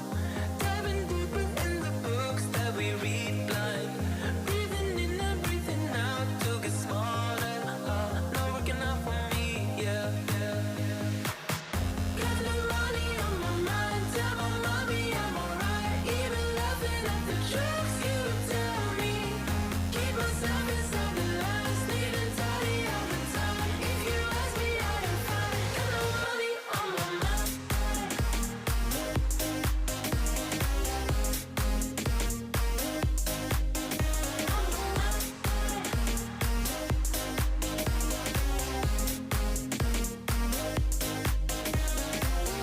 Don't you worry about me. If I keep feeling like I'm missing something, don't you worry about me, yeah. Don't you worry about it. Got no money on my mind, tell my mommy I'm alright. Even laughing at the jokes you tell me. Keep myself inside the lines, neat and Well, welcome back to the NACE Championship for CSGO. My name is John Fent. I'm joined by Tom F. Battinger, and we're in the middle of a really good set right now. I'm about to move on to our second map. It'll be Inferno this time, and if Mirage was opened up, the Inferno can kind of shrink a little bit, especially if you're going to B. Yeah, well, this one's actually pretty tangible. It's going to be on fire. I'm excited. Yeah, it's going to be blazing fuego here on this next map. That's how I like to see it. I'm right there with you. It's University of Arizona going up against Saints. What's happening here? Think you get it? Oh, yeah, I gotcha. I even doubled down on your bit, so then I tried to move on, and now we can. Coming from Ontario, Canada, so far here is Saints, and it's working well for them so far. They haven't lost a map. Not in the bracket play up until now. Not just now either. No, they haven't. I thought you were going to keep going. Oh, sure. No. No, absolutely. The Ontario boys have looked very strong. Yeah. And it's very interesting watching them kind of move back and forth because they did start when we watched them play on the last map, they started Mirage very hot. They won a couple of rounds, 1 and 2, and then rounds 3 went in the other direction, and 4 and 5, and it took them a while to kind of bounce back. But once they were able to kind of find their momentum, they stuck their foot in the ground. They bring it all the way to overtime, and that looks really good. They wind up winning overtime off of some really clutch plays. That's right. The play from Cypro, the 4K, continues to come to mind to really seal that one out for them. Oh, yeah. But and both those teams felt very CT-sided, right? It was 10-5 for both of them when they were on CT. So that's why going to Inferno, I think, is very interesting for me, because this is one that can feel a bit CT-sided. It can be very difficult for the Ts to make their way into B. Banana is so narrow, and it's the only way into B that they can just kind of bombard it with utility and slow you down from getting in there. So this one, I think, is very interesting to determine who can get a few more on that T side, and I think that's the team that's going to win. Exactly, and I think the slow play is not something that's going to work as well here. Right.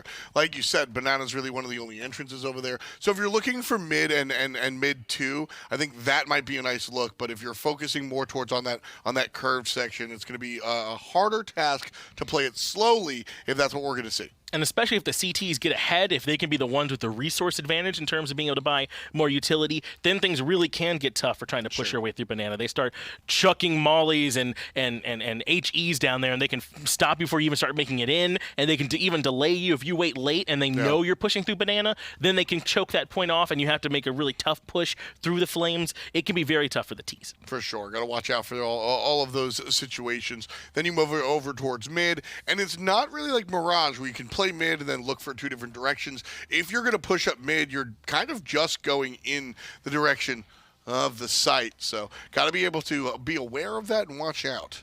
That's right. It's not always the easiest thing when you're moving through, trying to move through mid. There's mid and alt mid, obviously, so there's that secondary pattern. You can come through apartments as well and maybe try and force your way in. It's a lot more open up when you're trying to come through A than B, and there is some potential to go fake towards A, rush back through banana For sure. if we can get them off that sort of utility slugfest that's happening over there. So there's definitely some options. Not impossible for T, but I think it is just a little bit in favor of CT. At the end of the day, when you're looking for this one, I think what you're really looking for is control of the close quarter combat sections. Mirage is really about these longer range engagements, and that's why you get very excited about as soon as you're able to pick up some rifles. But at the end of the day, here you're going to be fighting over at banana, which is medium. You're going to be fighting in a house. That's going to be pretty close. You're going to be fighting even when you're on the sites. It's pretty closed in as opposed to these longer sites of vision. So with that in mind, you got to be looking for some of the closer situations. And I haven't been entirely sold on who they want as their dedicated opper from Arizona. We saw Benny Q on it, and we've seen Sports on it as well. So we'll see how those duels end up going through this mid area, but that's for another round. It's pistols to get things started off here, Tom, and already University of Arizona convincing me that they're trying to make A happen, not even looking towards bananas. There's 3 stacked there from Saints and only 2 A, one playing towards Arch side, another one all the way back deep in the site. Satellite is here just to kind of keep things honest and make somebody play towards banana, but University of Arizona pushing through apartments already. And going to jump on down. One in pit, but it's just one. And the entirety of U of A coming right on down. But he lands the headshot as the players in the air easily traded out. That is one nice shot, but Retro already has the bomb planted down. And that means a huge rotation's got to come through from Saints to bring the other 4 here. The one player, Arch, I believe was Cypro, waiting on the rest of his backup to get here. And now they have to try and find some way in. Smoking off the pit should make things easier for them as they find some nice shots. Con takes down Sports earlier on, but it's 1 for 1 so far. But until it turned into way more than that, that's University of Arizona entirely run over like a Mack truck. Defuse coming through, and Saints Gaming get it done. Cypro again with big boy plays here. 2 kills for him. Con, Scherze, and Zapper get the rest. And a really nice play there from Cypro to get one all the way in pit and then close up as well. And those are really the 2 kills that opened up the site for Saints Gaming to walk up into. And really, it was because Saints were able to hold on to that utility until late. See those smokes that really isolated the players down in pits and even the ones that were underneath balcony? That's what kind of opened up for them to take the favorable duels on site and get on in. That was a really nice look at exactly that key moment for when Saints Gaming were able to push in. Now they'll have a lot of options here, and it's interesting to see that they're even going for the FAMAS for when players can't afford the full rifle, and even then going down all the way to SMGs. So Saints Gaming really want to just kind of grind this one out. There's no desire to play it kind of neat and safe and second round. They're just going, buy the biggest thing you can and shoot him in the face. But it's a force from Arizona, right? Despite having lost the round, they've got 2 AKs and a scout out, and then a good bit of utility for Sports and Corbin as well. So they're definitely not looking to cede this round away. And Saints Gaming, even though they won, they might get caught off guard with these SMGs if they're expecting just pistols. That's one thing to keep an eye on. When do they get the information on what guns they're holding? University of Arizona up banana, and really no contestation just yet. Saints Gaming trying to play it kind of coy here. Still spread out a number of players at the other bomb site. Only 2 here at B. It's interesting, though. Saints have given up, for the most part, entirely banana control. They're playing back just basically from the sites, even near Coffin and Fountain, which means that Satellite can lurk around here at top banana, has the information that the rest of the team can push up and will indeed be this B hit. They only have 1 member sent towards A to sell it off. Nice. But the FAMAS from Fountain rings true, but not better than Retro Sports and Benny Quan. They open this one up, but just Con left. The big hit works, and they even find the kill on the last one we were looking towards A. University of Arizona even things up. Money. Really nice plays there. Despite all the items that Saints Gaming buy, the gamble does not pay off. Oh, that one's going to hurt. You see that from M4s and FAMASs all the way down to CZs and USPs. We do see, okay, some Deagles as well. Shout out to the Deagles and Cypro. Of course, Cypro going to be with the P2K. And you wonder how much of that really can be chalked up to that change in economy. On round 2, after losing the pistol, you have more options now of what you can buy. University of Arizona bought a few rifles, and that opened up the sight for them. Retro is pushed up close to apartments, but so is the rest of Saints Gaming. But Retro at the FAMAS mows him down. They are just on pistols, of course, so a little bit easier for him to win the duel. He's only at 11, but that's big for him to find 2. They must know now that there's not very many people towards A, but instead they turn around, they go towards Banana, and blow him up there too. A flash opens that one up, and this should be University of Arizona's round all the way through.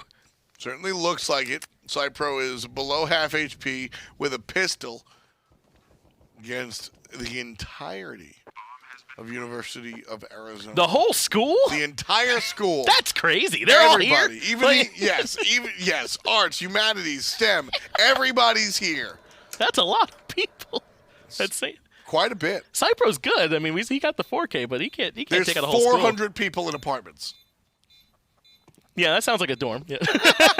That sounds about right. For some of my college students out there. Hopefully they can keep up the grind on this one so far. But yeah, this certainly is a 1 round for University of Arizona. And it's just as simple as the force buy, I think, in round 2 gave them the weapon advantage here in round 3. And you saw that nice FAMAS kill coming out from Retro to start things off. It's hard to win when they're getting 2 for 0s. Retro here on the FAMAS. He's going to pick up 2, which was such an important part of this round, being able to just clear out apartments and then allow the rest of his team to continue on. Certainly, of course, all the moms out there are happy to see University of Arizona pick up that round 3. See if they can get it done here in round 4 as well, because Saints Gaming still can't afford to come in with any kind of equipment. So University of Arizona heavily favored as they've now upgraded to AKs nearly across the board. It's the FAMAS and the Scout still there, though, for Retro and Benny Q. As University of Arizona want to force their way through Banana. At least a couple do. There's a ton of players around that corner. Jersey has fallen back, but University of Arizona, so look at this. Look at this stack. 3-man set, 4, 5, the entire squad. It's the whole dorm. All stacked up here. If they come through Banana, it is the best firing squad they could ask for with all these pistols. Just got to hope it's not A at this point. This is an all-in commitment to give themselves their best chance. They just must have heard me, and now they're just outright memeing. All right, yeah, we really all are in one spot now, right. Dumb caster. Let's see if Sports the is going to turn, and it's going to just look like Roar Valley. But that smoke, I think it's covered them off entirely. Well played. They're able to get some angles from underneath, but they get mowed down like an old-school firing squad. Brutal for Saints Gaming. They had to try something that just wasn't it. University of Arizona get the round. I think they were looking for their art credit in that round. That was pretty to look at, but certainly not effective.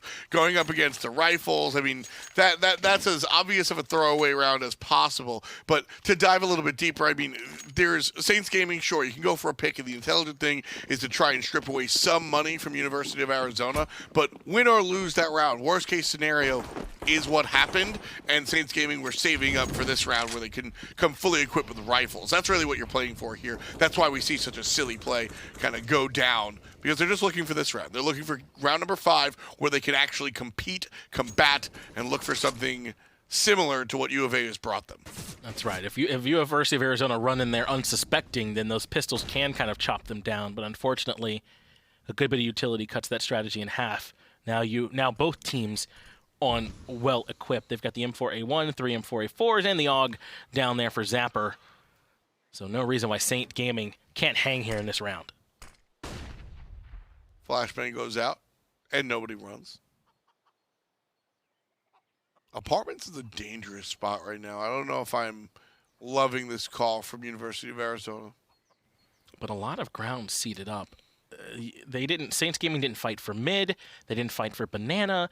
That's why University of Arizona are all the way pushed up now to apartments and even moving towards that boiler area as well here in just a moment. Look, Archside giving up as well. Saints Gaming going to fall all the way back and just defend from sight. And they've been willing to do this also this whole set long, and Benny Quan punishes with a nice shot from Boiler, though Con point blank can't miss. Sports, though, answers back immediately, and the sight's opened up. 2 to 3 so far. Corbin's still barely alive. The chicken. Chicken will go down, but cooked. So a good dinner. Zapper, hungry, hears the bell. He's on his way. Caught the player walking in, but didn't even fire. That's good, though. He's playing it patient. So he has the information that there's one in apartments. Expected he might hold that corner, but now he's gone all the way through, and he'll play from the balcony position instead. Zapper and Cookie almost stacked on top of each other. At this point, University of Arizona are dug in. One in that pit area, one up on top in balcony, one on site proper. And I don't even think Saints are going to try and force their way in. They've given up on this round. Instead, they'll settle for trying to grab some exits. Not a bad call. You got an AUG, got an M4. This round didn't go your way. Unfortunate. Oops. Benny dying to the bomb there. And you never like to see it, though. Of course, he might have been worried about where Saints were and maybe didn't want to give a kill over to one of them, I suppose. Sure. Cookie and Zapper. Can't blow up yet. You can't do that, dude. Cookie and Zapper keeping their rifles while the rest of the squad picks up some lower rifles, the FAMASas, etc. So Saints Gaming, I like the idea to save there again. You looked at what happened in round number 4, where they just kind of gave up so they could buy in round number 5. You lost round number 5. Doesn't mean you should throw everything away. So back to the same idea as round number 5, but this time just better equipped, different style. Still going to get chewed up at banana. Oh, and the potassium plays from University of Arizona just working out. That's right. Eat your bananas, guys. Stay healthy. As I don't think that University of Arizona were expecting there to be weapons from Saints. They kind of pushed hard through banana, but Saints did have weapons. It just didn't matter. They got chewed up, as you said, by University of Arizona on these AKs. That means this round's already over, and it's another save coming out now from Saints. They got to hold on to this FAMAS and this AK what they can. And this is huge for University of Arizona. Both these teams struggled on T-side last time. They're already at 5, which is the best either team did on the last map on Mirage. Yeah, definitely a much different story from map number 1. And don't forget, this is Arizona's selection. This is the map that Arizona wanted to play on. So I don't think it's a surprise to see them look this strong here. So with that in mind, I mean, got to be just aware. Saints Gaming have to find the moment of opportunity, the chink in the armor, and just shove through it. That said, we're 6 rounds down, and Saints Gaming have yet to do that. Sure as hiding out in Mexico. Couldn't quite find anything as they exited the site. But yeah, I mean, this is just what settles it. Sports mows down 2. A little bit of help there from Corbin as well, obviously, who had the crossfire set up here there with him. But that's the kind of play that wins you games, man. Now up 5-1, and the economy in tatters for Saints.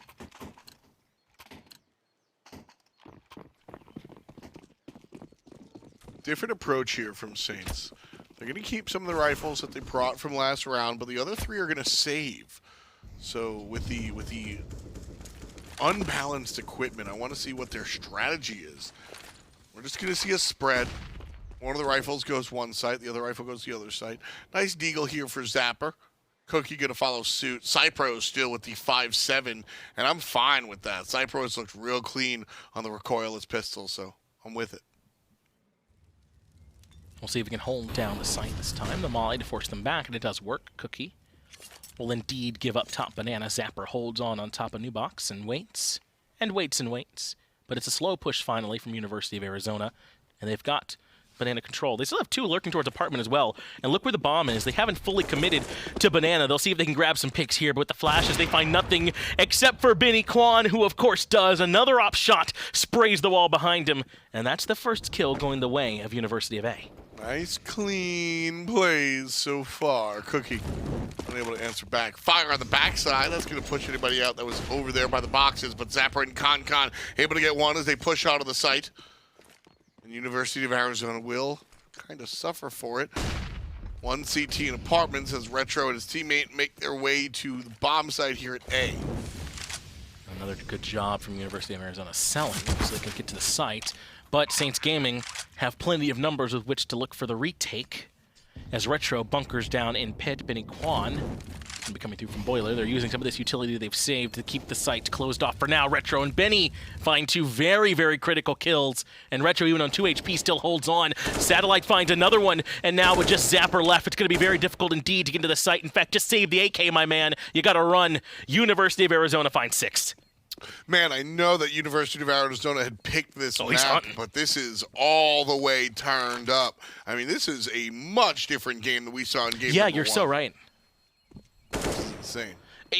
No, you're exactly right. I mean, not only was it that T-side was struggling, but these late, slow pushes weren't working either for either team on the T side. And so far, with University of Arizona have done both. We saw in the round just before this where they chewed them up top banana here. They got 3 kills and pushed right in. But then this round where they wait and they wait and they wait and they fake towards B and rotate back towards A. I mean, you're right. It's entirely different. Yeah, so much effort on this map. This is absolutely where U of A want to be. I wouldn't be surprised if they give a single round less than 3 for Saints Gaming before we get to a game number 3. I think is reasonable to say. With the way they've played on this T side so far, I get exactly where you're coming from. Saints Gaming got to make some tremendous adjustments if they want to turn things around. It's another rifle round for them, though. This is the best chance to slow down the momentum of University of Arizona. But look at those pocketbooks, man. University of Arizona are stacked. Plenty of cash, even if they do drop a couple rounds to buy back in. The issue here is that Saints Gaming are playing the economy intelligently. The last round was the only one that was a little bit staggered, but that was because of outside influence. When we're looking at Saints Gaming and what mistakes are they making, it's really not too many. It's that University of Arizona are playing fantastically. You brought up the post-game conference from Pat Bev and Lou Williams, and honestly, that's kind of what's going on here. Is Saints Gaming are going, well, they're playing slow, so we're falling back. We're not overstacking one particular site. We're losing gun battles to this guy that's getting 4Ks on the regular. I mean, it's really, really tough here for Saints Gaming looking at what University of Arizona has been doing, and I don't think that they've been doing anything egregiously incorrect.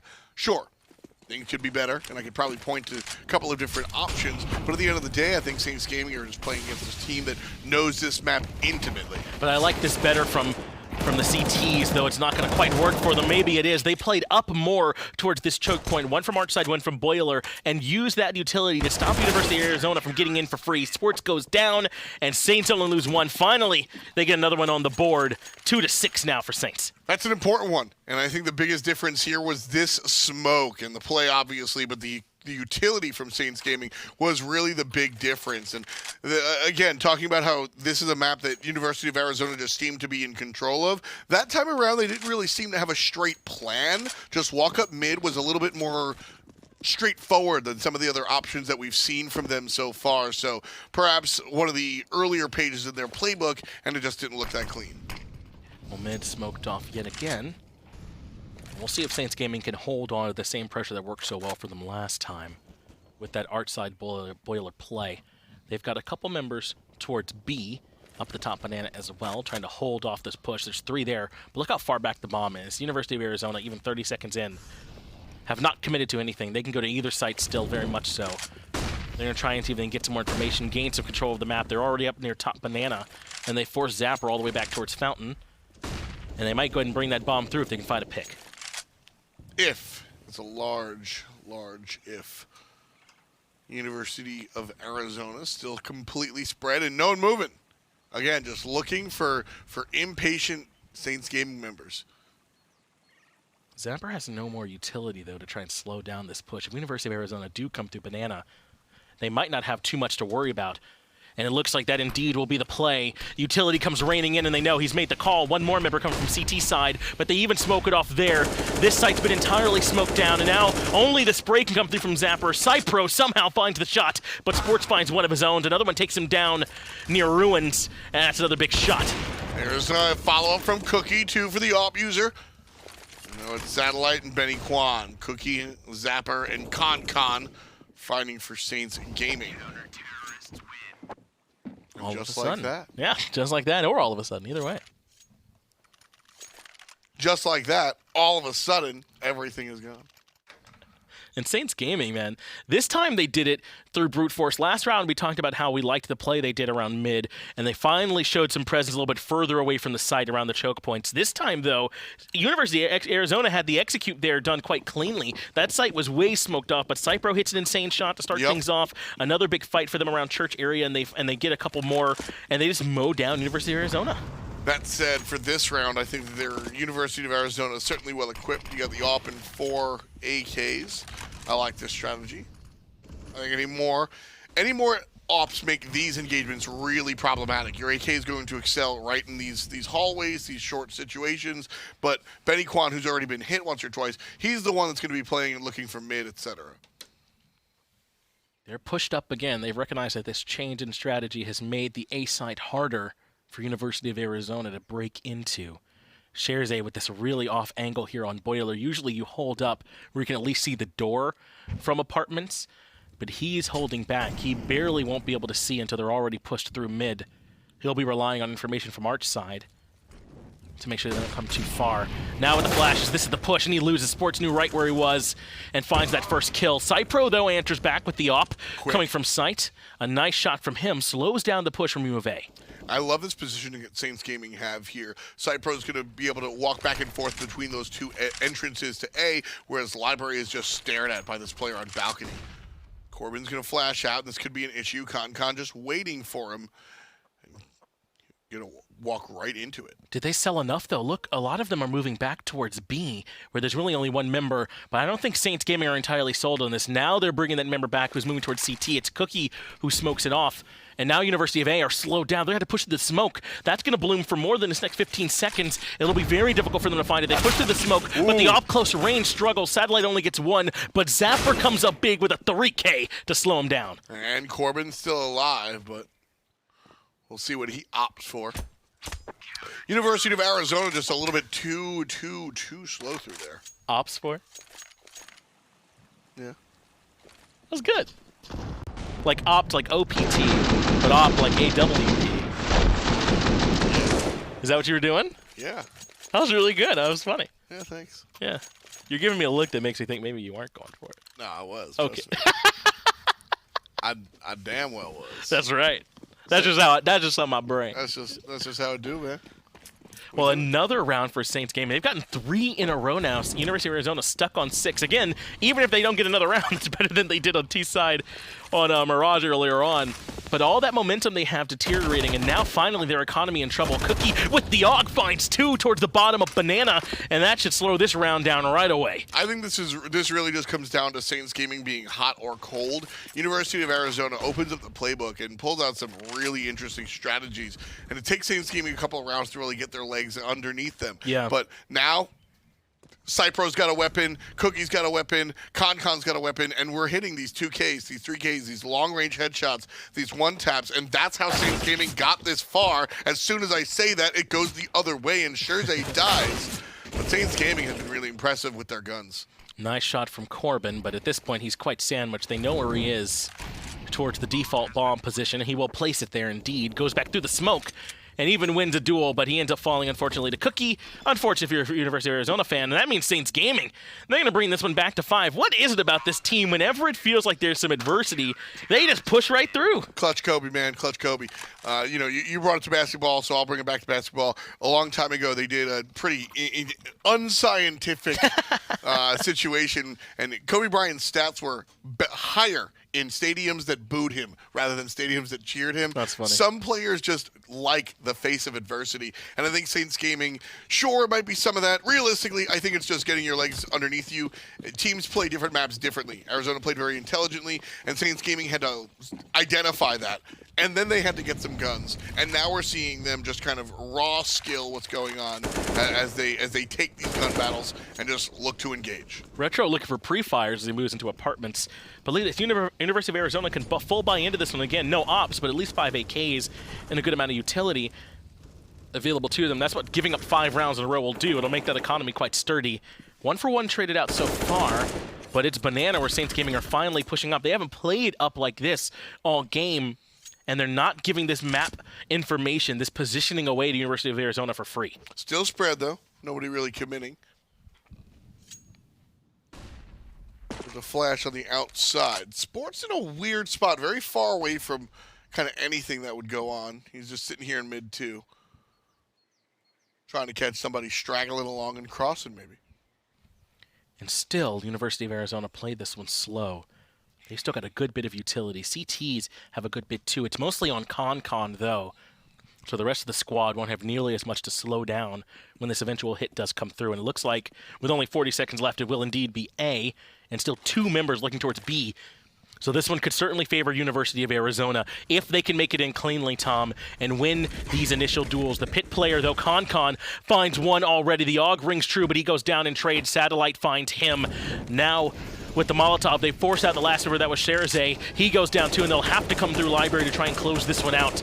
But this is looking good for University of Arizona. Beautiful use of utility for University of Arizona to take the site. That's what I'm talking about, the intelligence. They understand their nades. They know what they're looking for. It's up to Saints Gaming to just have a miracle play now. Cookie half HP with the AK and Zapper with the AUG, but nowhere near where the bomb will explode. Both of them will walk away. Wow. Ain't no thing. Just save those rifles. And they're smart to recognize it. They're a little bit strapped for cash. You can likely drop these for Sherzay and Zapper next round since they don't have much cash to their names. In another round for University of Arizona, they've hung on here and claimed round number 12. They should be able to move up 7-5 on the back of this one. And finally, Saints Gaming get a little bit punished for moving up a little bit. The banana control was good, but it was A site that crumbled. That was a little bit rough there. It was honestly a little bit rough there. But again, I think Saints Gaming kind of playing it smart and looking for the saves. Zapper with the boosted kill. Good job there, Cookie, staying sweet and finding the savory treat. You like that? I did. That's like a, what's sweet and savory? Like a A meaty Samoa? cookie? I don't know. Yeah, like a cookie with some like pork in it. Maybe like a honey glazed ham. Ooh. Because you get like the sweetness, but then it's also ham. I don't think it's sweet enough to really count. We'll see if this play will be sweet enough because the flashbangs are good and that forces Saints Gaming back onto the site. Time for a change of pace, it looks like, as University of Arizona Turn up. bogard their way up into banana. That's not. What's wrong? They bogart their way there? Yeah. Is it bogart to take it slow? No. Nice and, Oh, no. nice and slow. I know that reference from something else. It is related to Humphrey Bogart, but we are talking about two different things, actually. I also think so. University of Arizona faking the banana play and then looking the other direction. To Bogard. Go ahead. To move, behave, or act with bold selfishness. Oh, yeah. Especially in a way that demonstrates complete disregard for others nearby, and that's what Sherzay's doing. Bogarting these terrorists. 3 kills for him. That's a 4th as Benny Quan goes down. Corbin still alive. And still with the bomb, so if he wants to give up on this A push, he can. He finds Zapper, and that might embolden him to move, but unfortunately for him, Saints Gaming are entrenched and dug in here on the site, so he's going to have a very difficult time opening this one up indeed. I'm even surprised the rotation hasn't come in from B. They certainly know he's here. Looks for the shot, but can't find it. They definitely know he's out there, but they're giving him the 1v1 duels. Finally, the balcony player peeks. It's Cypro who cleans up the kill. Even drops down a grenade towards the end of the round to celebrate, and Saints Gaming have brought this back to 6-7. University of Arizona. Do you want me to read this, or? Yeah, sure. The ice just bogarts. The term will certainly live on in the aggressive 90s. This is aggressive too. What are you talking about? This favors my definition. Keep reading. Okay, the second better known meaning comes from Bogey's most famous prop, the cigarette perpetually hanging from his lips. I see. Yeah, so it's don't bogart that stick is really when you're just sitting there and like, all right, well, you're like taking hogging too long. it. Yeah, you're taking too long. Bogard and Bogart, complete opposites. University and Saints Gaming, I wouldn't say complete opposites, but two very different play styles. Yeah. Arizona kind of bringing, we said brains and brawn before. Arizona bringing these fake strats, these double bats, these weight situations, and Saints Gaming going, yo, Cypro, you got a rifle yet? 4K this piece. And that's what we've been seeing over and over again. University of Arizona, this time slow walking up banana. Cookie, though, is the one that opens things up. It's Corbin, the muscle man from map 1 that goes down. Cookie now finding 2. Zapper with a 3rd. And Cookie with another one. They've just mowed them down. A 4K for Cookie at Banana through the smoke. And just like that, it's 7-7. Round 15 here on the board. University of Arizona bogart their way up banana, and Saints Gaming bogard them in the face. You like that one? I did. You yeah. like that one? That's what we're learning here. 7-7 like we're drinking, boys. We're going to get into this one. Round 15. How do you make a 7-7? It's like 7-Up. What is it? Yeah, Seagram's, which is ginger ale. Ginger ale and 7-Up. Okay. Yeah. I'm not that big a ginger ale person, so. It's an old man drink for sure. A lot of people order it in Queens. Tom, are you from New York at all? Is that a thing that's true about you, or? Yes, I am. Okay. It's a hustle and bustle city. And University of Arizona. Listen, we talked about Humphrey Bogart, so I got to be talking about hustle and bustle, sir. Well, bomb's still lurking down mid. They have not committed just yet. That's got two. not what Humphrey Bogart sounds like. They have two moving into apartments. And one boosted up on top of balcony. This is actually a sick position. He might not even get spotted by the player that comes out from balcony, and he'll certainly be at the off angle if they push through mid or through boiler. So a very smart spot that he's in here now. Or in retro, not going to take the bait. The economy a bit in tatters here for University of Arizona to close out this last round, but you have to buy everything you can here. The money will not carry over, so they've done everything they can. And that's why I really didn't bring it up. I think this is totally fine. You've got Deagle, 2 rifles, and a long-range sniper. I think this is appropriate. Not ideal, but you're totally fine. Scherze still picking up 1, 2, and 3. Give him the money for rolling trips, baby. Scherze on top. Again, just like last round, misses the one on the left-hand side and dies up mid. Unfortunately, the dreams of the ace die, but he still feels pretty good finding 3. Retro with the Wandig puts him down. He's taking this duel as well. Giving him enough time, he almost gets it, but Saints Gaming somehow are the ones that win the half after all that. I mean, that one was looking all University of Arizona, wasn't it, at the start? Remember, they were up 6-1 at one point, and then Saints Gaming grabbed 7 to close that round out. They go 7-1. So just like that, Saints Gaming are back on top, man. You can't keep this team down. Listen, this is a momentum-based team. Counter-Strike's a fun game. It's been a fun game for decades because any type of teams can come in. You can play different strategies. You can have a certain mentality. You can have a certain this, that, or a third. And when it comes down to it, I think it's a little bit more complex than this. Sure. But we're just seeing the brawn out of Saints Gaming. You give them some rifles. You give them some time to get comfortable. And all of a sudden, 4Ks, 3Ks, 4Ks repeatedly. It doesn't seem to matter what University of Arizona does. If they don't get in that first time, they're not getting in. Well, I do want to make sure we say University of Arizona shouldn't feel too bad about 7 on the T side at all, especially considering how things were so CT-sided when they played on Mirage. Inferno even, I think, maybe a little bit more favoring toward the CTs. Sure. So to do 7 and only go down 8, not bad at all. They can still very much feel comfortable. They can close this map out. But it's just doing it in the face of all this momentum and pressure that's coming out from Saints. That's what's going to be tough. Yeah, no, the beautiful thing that University of Arizona has been able to do this time around has been execute in spite of the fact that these guys are really shooting the way that they're shooting. What you see out of University of Arizona is that in game number 1, they were able to be very successful looking for retakes in secondary situations. When they're on terrorist side, they'll go ahead and fake, wait back, and then answer back. Saints Gaming have now taken that off of the board. Anybody that walks through gets cookied up like this, or gets Scherzied up. Even Cypro is doing it. That's what we're seeing. University of Arizona, they don't get a second chance anymore. This is right. If they execute on the first run through and they find a pick or two, now those are the rounds that they're able to take home. But when you get slugged out like this in the beginning, there is no secondary opportunity for University of Arizona. That's what they need to adjust to and identify coming into the second half. They need to make their entry frags a little bit more effective, and that will put Saints Gaming on the back foot. And really what was doing it for them was their control of the economy, right, towards the beginning. Remember that it was Saints who had that, 5-man stack with the USPs over near Coffin. And that's just because their economy was in shambles through those first few rounds. That whole six-round run for University of Arizona, they had to try and do something to maybe try and get some wins to those pistols. Once they got some guns underneath them, just like you've been saying, though, it was an entirely different story for Saints Gaming. Maybe seemed like a bit of a fuddy play. They were trying their best to do something with those pistols. As soon as they got some guns, they turned it around. I mean, that's the most literal take of a throwaway round, right? When we look at the changes to the economy, essentially the situation is if you do nothing and you lose the round, you still have enough to be effective the round after the fact. It's a full save. Sometimes, at the highest level, you'll see teams kind of lurk around, play the off angles, look for a cheeky play here or there with a nice headshot or something. They were just like, look, kill us real quick so we can get rifles and kill you real quick next round. But a new half, a new look. That's right. University of Arizona now the ones on CT. And the pistol round, important still, even though slightly less, thanks to those changes, the way the loss bonus works. And you start off with 1 streak going already.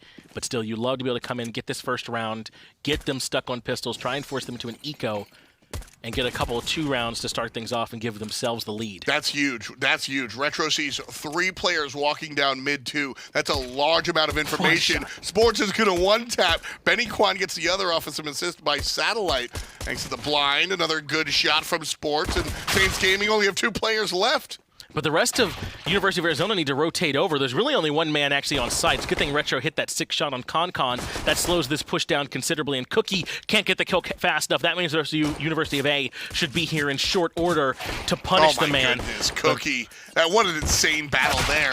Now gets stuck out in pit and will fall out down there. But that was Retro. Retro kind of wins that round for University of Arizona, and it's likely nothing that will wind up on a highlight reel. He walks up out of the window, and see, these kills are a result of him getting the information and falling back. He's already holding that angle, waiting on them to start peeking out. Retro was nice. There were also a nice couple of kills up near that arch position as well that were able to slow down Saints Gaming. 8-8 now. 16 total as they're moving around 17. Just right down mid. Let's go, boys. We got Glocks. That HE, though, rips through Saints Gaming. The shrapnel too much. Might have some Tony Starks now. As fortunately, Retro gets one with the UMP, but Charzay is there to mow him down. They can keep on moving. Certainly going to look for it. Zapper. Toss up fire. I do like this positioning. Bomb goes down, though, as Charzay is going to be eaten up. And it's Cookie by himself. And this is the anti-eco from University of Arizona, right? Because they're on these MP9s, the SMGs do give the higher kill bounties. And so you come in with these cost-effective guns that you can really rack up the cash with. And then see if maybe you can win this next round going into the rifles. You can also drop them off if you want to, too. But University of Arizona played that one very smartly.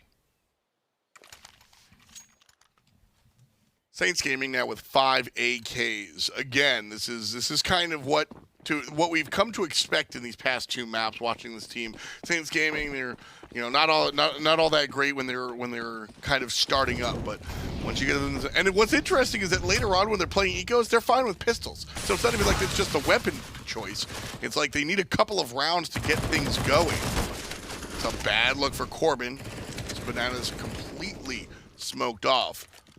It's going to be an all-out fight here on the site.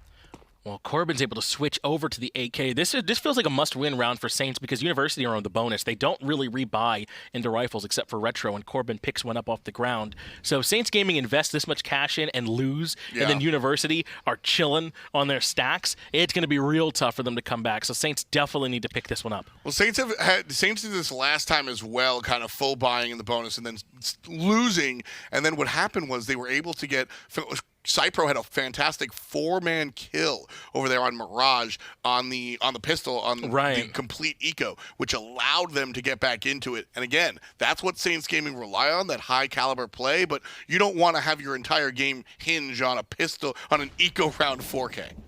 Well, Sports has been holding this angle, but it's Zapper who forces down the door. Even with the grenade out, he finds the kill, and now the smoke blooms to try and cut off Cookie. That allows him to reposition, but not enough to find the kill. 3v3, though it's Saints Gaming a little banged up, but it's Zapper who's accurate. AK comes through and cuts off the head, but Benny Q, not to be done, or Benny Kwan rather, finds one of his own.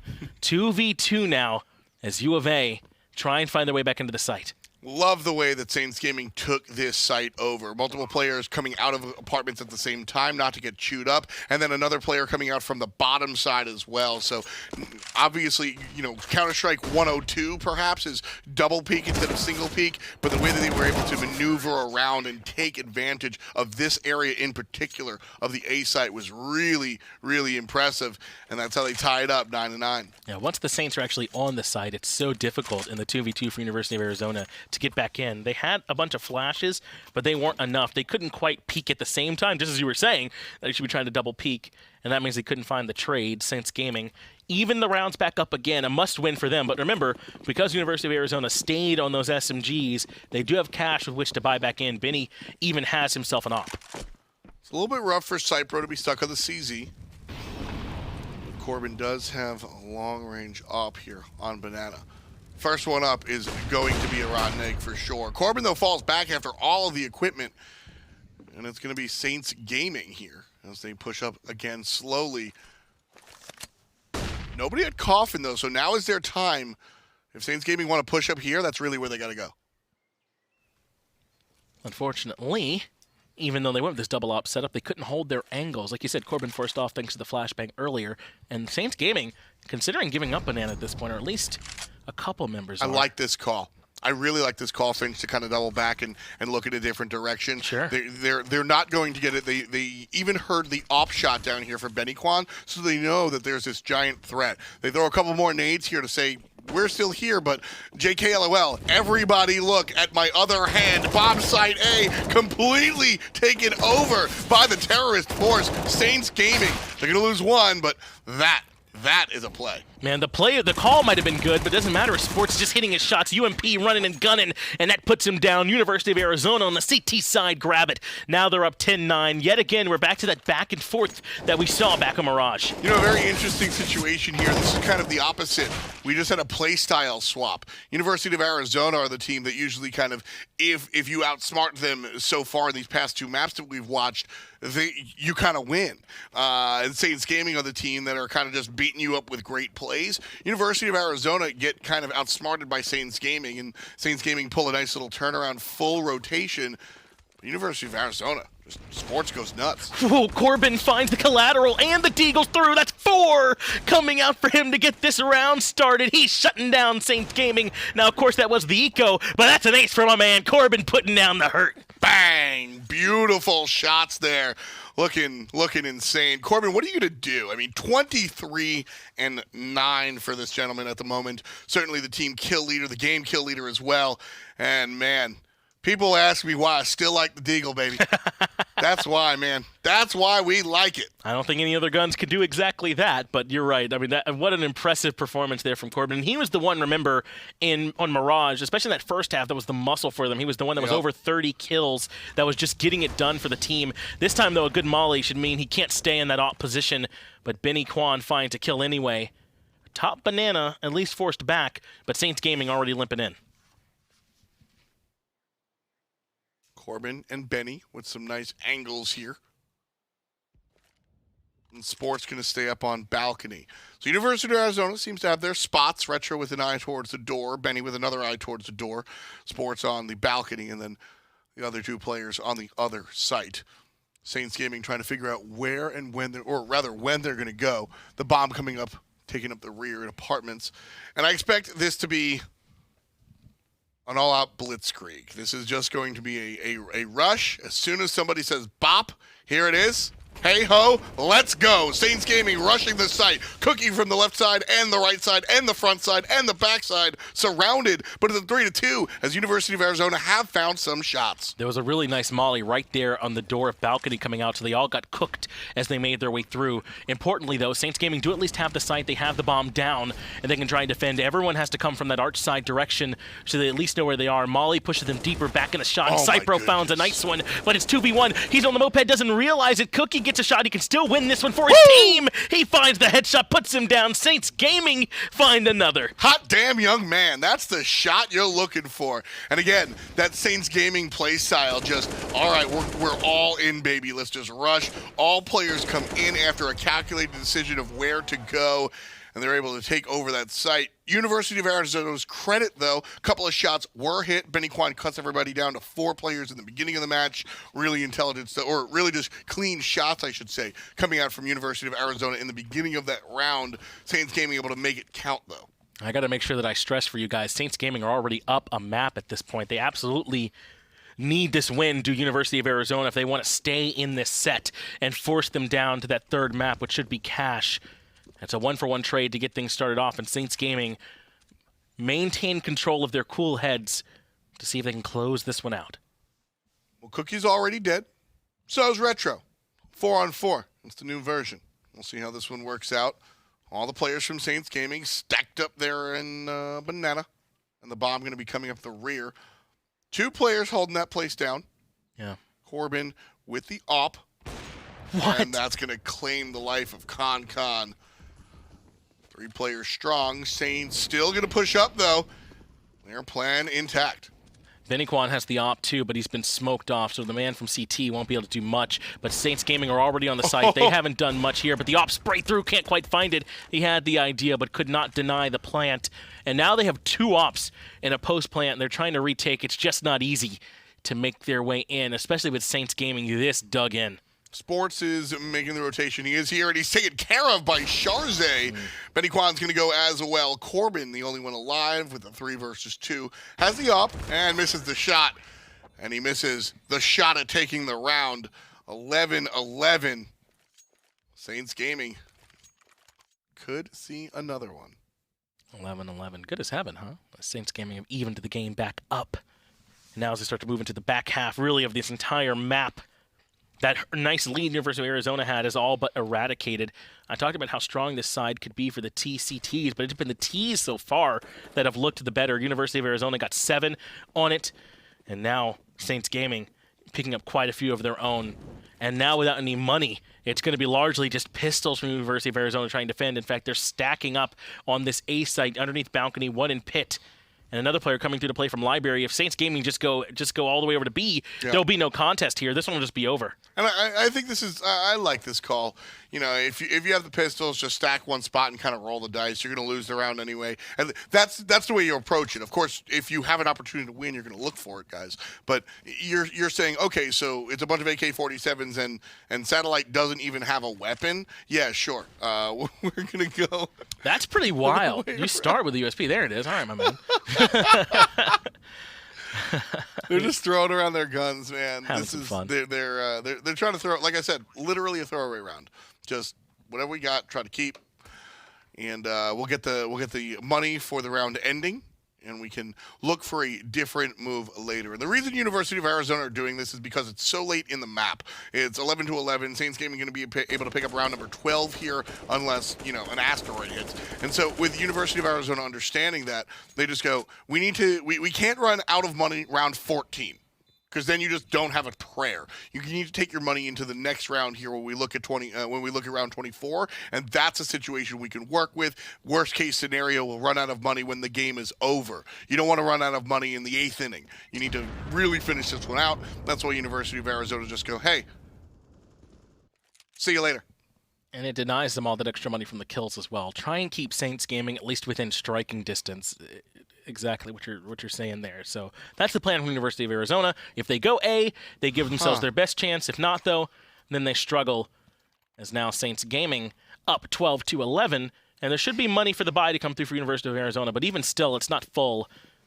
A FAMAS, an SMG, only a couple M4s and an AUG. That's a motley crew if I ever seen one. It's not the best, not what you're looking for when you're on the CT side. No ops that have done so well for them so far. Saints Gaming, on the other hand, certainly good to go. Walking up Banana for the 3rd time in a row. 2 players from University of Arizona waiting here. One with a FAMAS. The other, I believe, has an AK. And so those 2 rifles will be an important look here. Cookie with the rest of the squad. Or not with the rest of the squad, actually. Over here at Apartments. And Bomb is going to be nowhere. So Saints Gaming right now playing for information. They want to see where everybody's kind of sitting and where they are at. Now that they've gotten their info, they're going to go take the bomb and walk up Banana. They see that there's 3 players here, 1 in pit and 1 on balcony, and that's going to be the confirmation. The fire confirms that the player is playing on balcony, and that sends him all the way back into the pit. Now you see this continued exchange of equipment, and that's going to make University of Arizona think it's going to be a concerted effort towards this bomb site. It's dead. Cookie kind of jumps out while the rest of the team pushes up in a different world. The bomb comes here and joins, but everything going awry here for Saints Gaming. I loved the mentality here. I really did. Cookie tried to make a play, tried to make a fake. The team rotated around with him, which might have actually been the wrong choice. Stick to the fake might have been the better opportunity. But either way, we're tied up 12-12 like we're getting Megazord. And it wasn't synchronized, that push through from the balcony, along with the rest of the squad returning, coming up mid through past Boiler. Because he came out through balcony a little bit by himself, that gave the CTs a chance to have the numbers advantage. They usually don't, because T's pick the site. They pick off a couple of members to clean around for University of Arizona. And now they can start to chew away at some of this economy for Saints Gaming. But remember, they had so much money, they can definitely afford to full buy-in. That was a bad round for Saints Gaming. Not worst case scenario because they are able to buy back, but Corbin again. Satellite gets 1, Corbin gets 2. This is a bad sequence for Saints Gaming, and this might cost them the map. The last round was pretty rough. Oof. Losing these 2 in a row is going to be very rough. Oof, I don't know, man. That's not the way you want this to go. Satellite, see, it's this flash that assists Satellite to walk around and just get the free kill, and then Corbin follows suit and grabs 2 off of that. And that's really the devastating play. But he just saw the AK come through, or certainly saw that his teammate just died from the top. So he pushes through the smoke blind into that as well and sets up for another easy trade for Satellite. Maybe the hope is that Satellite takes the 1K and backs off, and so I can move in and try and claim bottom banana. But you see exactly why that's not the play, and he gets punished. Now it's pistol rush down banana. Why do it any other way? University of Arizona have got to make sure they hold on strong. There's 2 members here by Fountain, but the pistols can't get it done. Corbin finds 1, but not the second. It's Satellite he needs. That's it. That's both but that's players. opened up the site. They both go down. Con gets the bomb down, and there's 1 member all the way towards CT, but he can't find the shots. Love the way, behind Fountain. exactly. Love the positioning of this bomb plant. He knows that the only other players coming are coming from the other site, so the bomb is planted behind the Fountain, preventing the op shot from landing. Everybody on Saints is relatively low, so a good molly will take him out, but a good pistol will take out Benny Kwan. Not good enough there. Sports is able to win the 1v1, but it's 2-on-1 now, Finch. Sports, the only one sniffing around for the defuse. But there's no pistols left. He definitely has a chance to still win this, or it's only pistols left, rather. He's going to sit on top of the bomb. The pistol shots come through. He plants it. He sticks it, and that sets up Cookie to find the win. That one, you definitely didn't expect for Saints to be able to grab. That was pistols, basically. They forced their way by Banana, claim the site, and then University of Arizona, by getting up close with the op, can't win on the retake. Yeah, and clean shots from Saints, honestly. Saints really making it count here in the later rounds, trying to finish this one off before they go into a game number 3 if University of Arizona have their way. One more time, full rifles from Saints Gaming, looking at University of Arizona. A nice mix and match, 2 umps, and Corbin has an op, but Corbin has 68 life, so a little bit rough there as well as he's forced to fall back. Banana has been the play for the past 4-5 rounds for Saints Gaming, and so with that in mind, they're certainly not going to deviate from the norm. They're going to look for the window same spray. thing. Almost to the top of. Catch him on that ledge, but can't quite. Near alt mid. I like this idea, though. If Saints can kind of get University of Arizona to soften up on this A defense and lurk another member towards B, then that can finally set up for one of those rotations they've been looking for where they double back towards A and are able to claim the site. They molly pit, though. Cookie and the rest of the squad are all in on this A push. Those first 2 end up falling, but Con and Zapper are there to clean things back up. It's 3-3, but they only have 1 to try and defend the actual site. Bomb goes down default. A jump shot. That doesn't That's often wild. work. Shouldn't look for those. Well, it's actually really funny. It's not going to hit. But if it does, it kills. Because he's at 1 HP, right? He's got 8 HP. Of course, the information is limited, but it's there. Whoa, was he trading guns? He gets caught out either way. Satellite finds the return, but Zapper, the better, evens things back up in his team's favor. It's 2-1 now in terms of lives. And I think Corbin's recognized this one ain't happening. Hold on to the op, and he's getting out of there. That's 14 for Saints. Look at the economy on University of Arizona. If Corbin loses the op, they likely lose the whole game. Yeah. The op is going to be what University of Arizona are going to stay on for sure. So, it's going to be a big deal. Well, they'll at least be able to try and buy up someone around this op because, as you said, if they go down 15, it'll be a very difficult situation for them to grab this one. An all-important round here to try and make some money. They might, though, just hold on these pistols and maybe try and save in and win 2 rounds in a row. It's all to do for University of Arizona to decide. And it looks like there's no pauses, too. They have to make these decisions so quickly and then immediately move into the round, do these teams. It will just be pistols, a CZ, and a little bit of utility there for Corbin.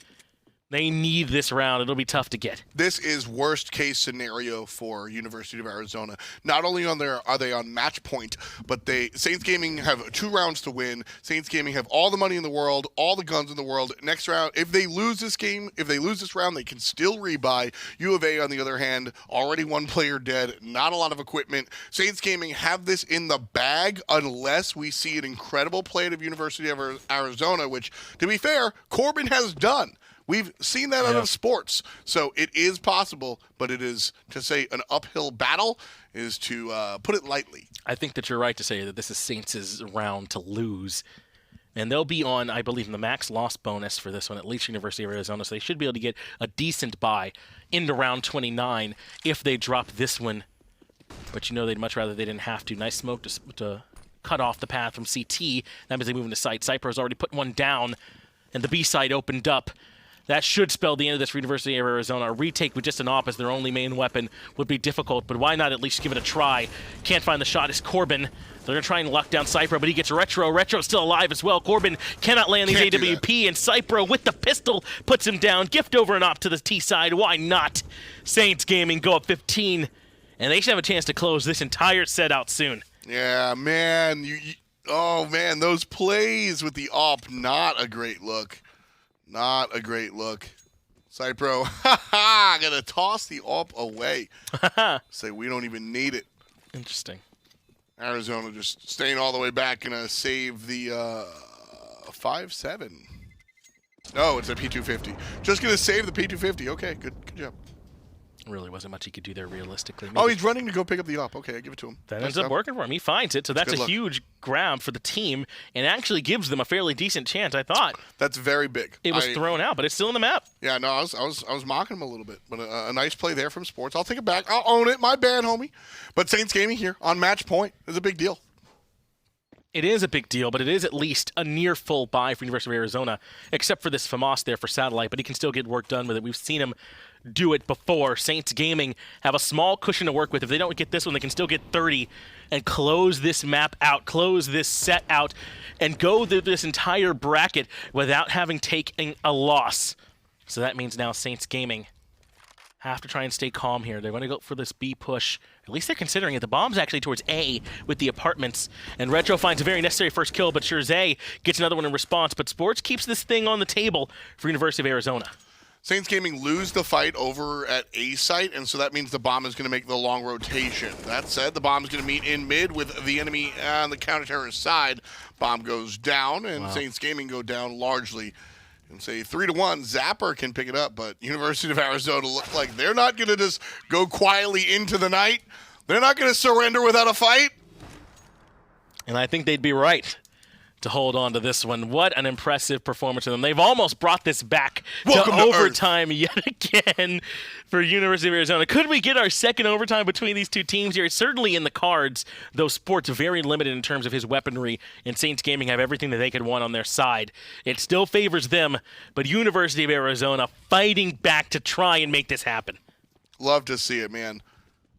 All AKs, Con Side Pro, Shirzay, Cookie, Zapper, ready to go. A little bit of a fake rush. Playing the tango. Forward, back. And Zapper, no information. All players from University of Arizona has fallen back. A nice play by Zapper to at least make sure they can get this much control of Banana. He rushed up to get that molly put down to force them off barrels and not hold that op spot. Now they'll have to play from the site itself. And there's 3 members there in Banana, but look where the bomb is. It's way, way back towards T-spawn. They're not committed to either direction. They finally send a man back to actually pick it up. And University of Arizona need to hold steadfast. Cookie even making some noise near A. That makes me think for sure it's B with the way they've played before. Which might be the turnaround here. But no, the bomb going to go join the rest of the squad over at Banana, who are walking backwards. Beep, beep. Instead, the bomb going to walk up mid. Meet up with his teammate instead of the opponent this time. That was a bad situation. This one a little bit better.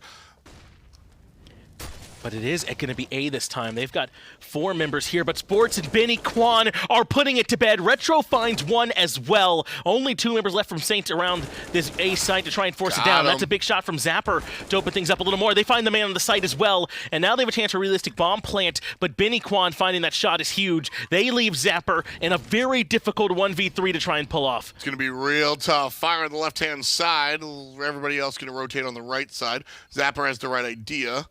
Gotta keep watching this left. The flank comes from the right as well as the flash. And he gets turned around. The corpse shot as well. And we're going to an overtime again. Wow, these two teams, that just goes to show just how close these two squads are between them, huh? Overtime on Mirage, overtime on Inferno. I thought that was going to be Saints up and down. I They had a good really chance. think they were going to be able to take it. Some strong plays towards the end of it. But as we kept going and going and going, Arizona just, despite the fact that they were down in economy, despite the fact that they were down in strategy, a lot of what they had tried was losing over and over again, they continued to play their same game. And I think that was the key there, Finch. They continued to only put 2 players on the banana side, whereas everything else, no adaptation, which sometimes can be a problem, but playing your own game and not being lured into a bad spot is also very important. And I think that's what kind of benefited them to at least close back and force their way into making it into this overtime. Remember last time, though, the overtime didn't quite go the way University of Arizona would like, so they're going to have to hold on if they want to grab this one. But there were some pretty excellent plays throughout that game that I want to go back and look at. There was the ace, of course. I think it was on the pistol round, but it was certainly still strong if we could find that one. Just Corbin, man, he just time after time was able to make the plays that University of Arizona needed. It's like the deagle wasn't even changed. The OG deagle. We love it. And a nice play there coming out from Corbin. He was a big part of what allowed his team to kind of continue going forward. Yeah. But here's the thing, Finch. You don't – this was a great come-from-behind tie situation for Arizona. That's what brings us to overtime. They did a great job getting there. But the problem is this is their map. You can't look like this on the map that you've chosen for yourself. Sure. I think that's going to be an issue going forward. If Arizona win this one, awesome. That's your ideal situation. What's going to happen when you wind up back on cash? It's just curious to me. I'm right there with you, right? This is one that you would expect that they should have been able to win. It looked like they were going to, and it came out. It was 6-1 initially for them on that T side. And you're like, okay, this is good news for Arizona, but it was big plays coming out on the other side, actually, from the other team that were able to slow them down. It was just unfortunate for Arizona that they couldn't keep things moving. So now the question becomes, how well can they recoup their losses? How could they move into this overtime and try and show an actual performance there? I don't know. It was the T side, in the face of everything I thought, that was actually impressive for both these teams. Sure. So maybe that's what we should look at. Who could do better on the CT side, grab a couple more wins, and slow down how strong the T has been? Certainly something we're going to be looking at and thinking about at the end of the day. I just want to continue seeing what these teams have put forward so far. When you get into these late moments with your back against the wall, it can be easy to kind of go for a crazy, flip to the last page of the playbook and go, all right, we're going for this one. No, stick to what's won you the game so far, which gotten you to this point at this point. For Saints, that means continue to find these high caliber, highlight reel plays. Set up your team to enable them to find these 4Ks. What that means is smoking off the situation so you don't get early picked. Find the cool nades so that you're able to walk in with the opponent flashed. And for University of Arizona, slow it down and be tactical. I do want to make sure that I point out, Zapper still has a chance to buy a Zeus, which he has not yet done. Come on, Zapper. Let me have this one. Of course, it makes sense that he hasn't so far. Just have a little bit of fun. If he buys Zeus, he'd go all the way from Zapper to Zapman. Yeah, he'd make it all the way up there to Steven Zappas. Could you believe it if he makes it that high up? It's the Saints Gaming on the T side, and they're sticking with the 5 AKs. They don't need the op, but Corbin has the op. He moves forward and finds one in the Cypro right away. That's the big star for Saints Gaming, who's made some big plays. It already goes down. Corbin with that op at the top of Banana, shutting him down.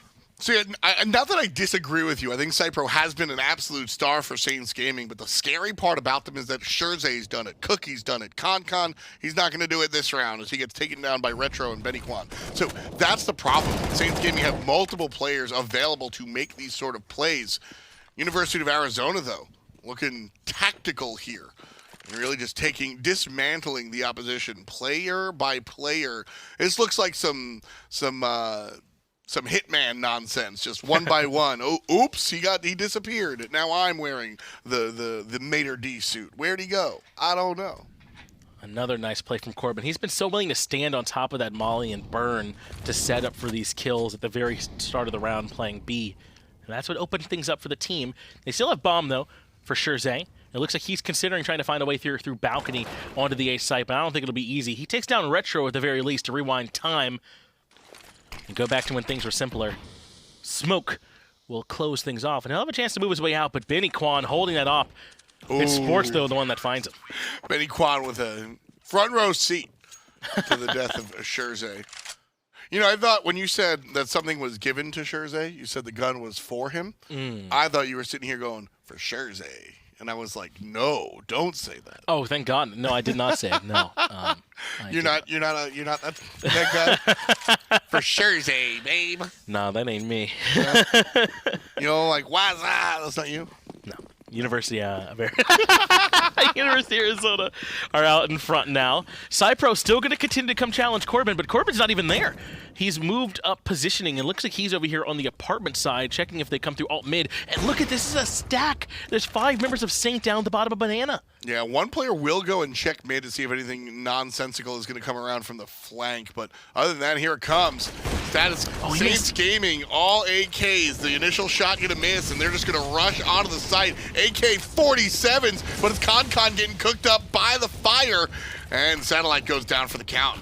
Might be hot in the kitchen, but he's hopped his way out. Now he's up onto the site proper. He'll cool off in the fountain. 4 members of University of Arizona look for the boost, but it ends up working against them. Con has the shot. He's boosted on his own and puts the man down. Now with 5 members strong, University of Arizona might even consider not trying to force their way in. It's so difficult to get in up against 5 here on this site. Really impressive use of utility here coming out from Saints Gaming. They've smoked out every single section of the map that you would have guns coming from. They use the flashbangs fantastically to just get up in there, and they also used their W key very well. Of just running. That's one of the things, you know. Rush B is a silver strat, right? It's a noob strat, but at the end of the day, that's a meme, and everything has its place. And if you are going to rush, one of the bigger misconceptions or one of the bigger problems that you see at lower levels is players don't actually rush.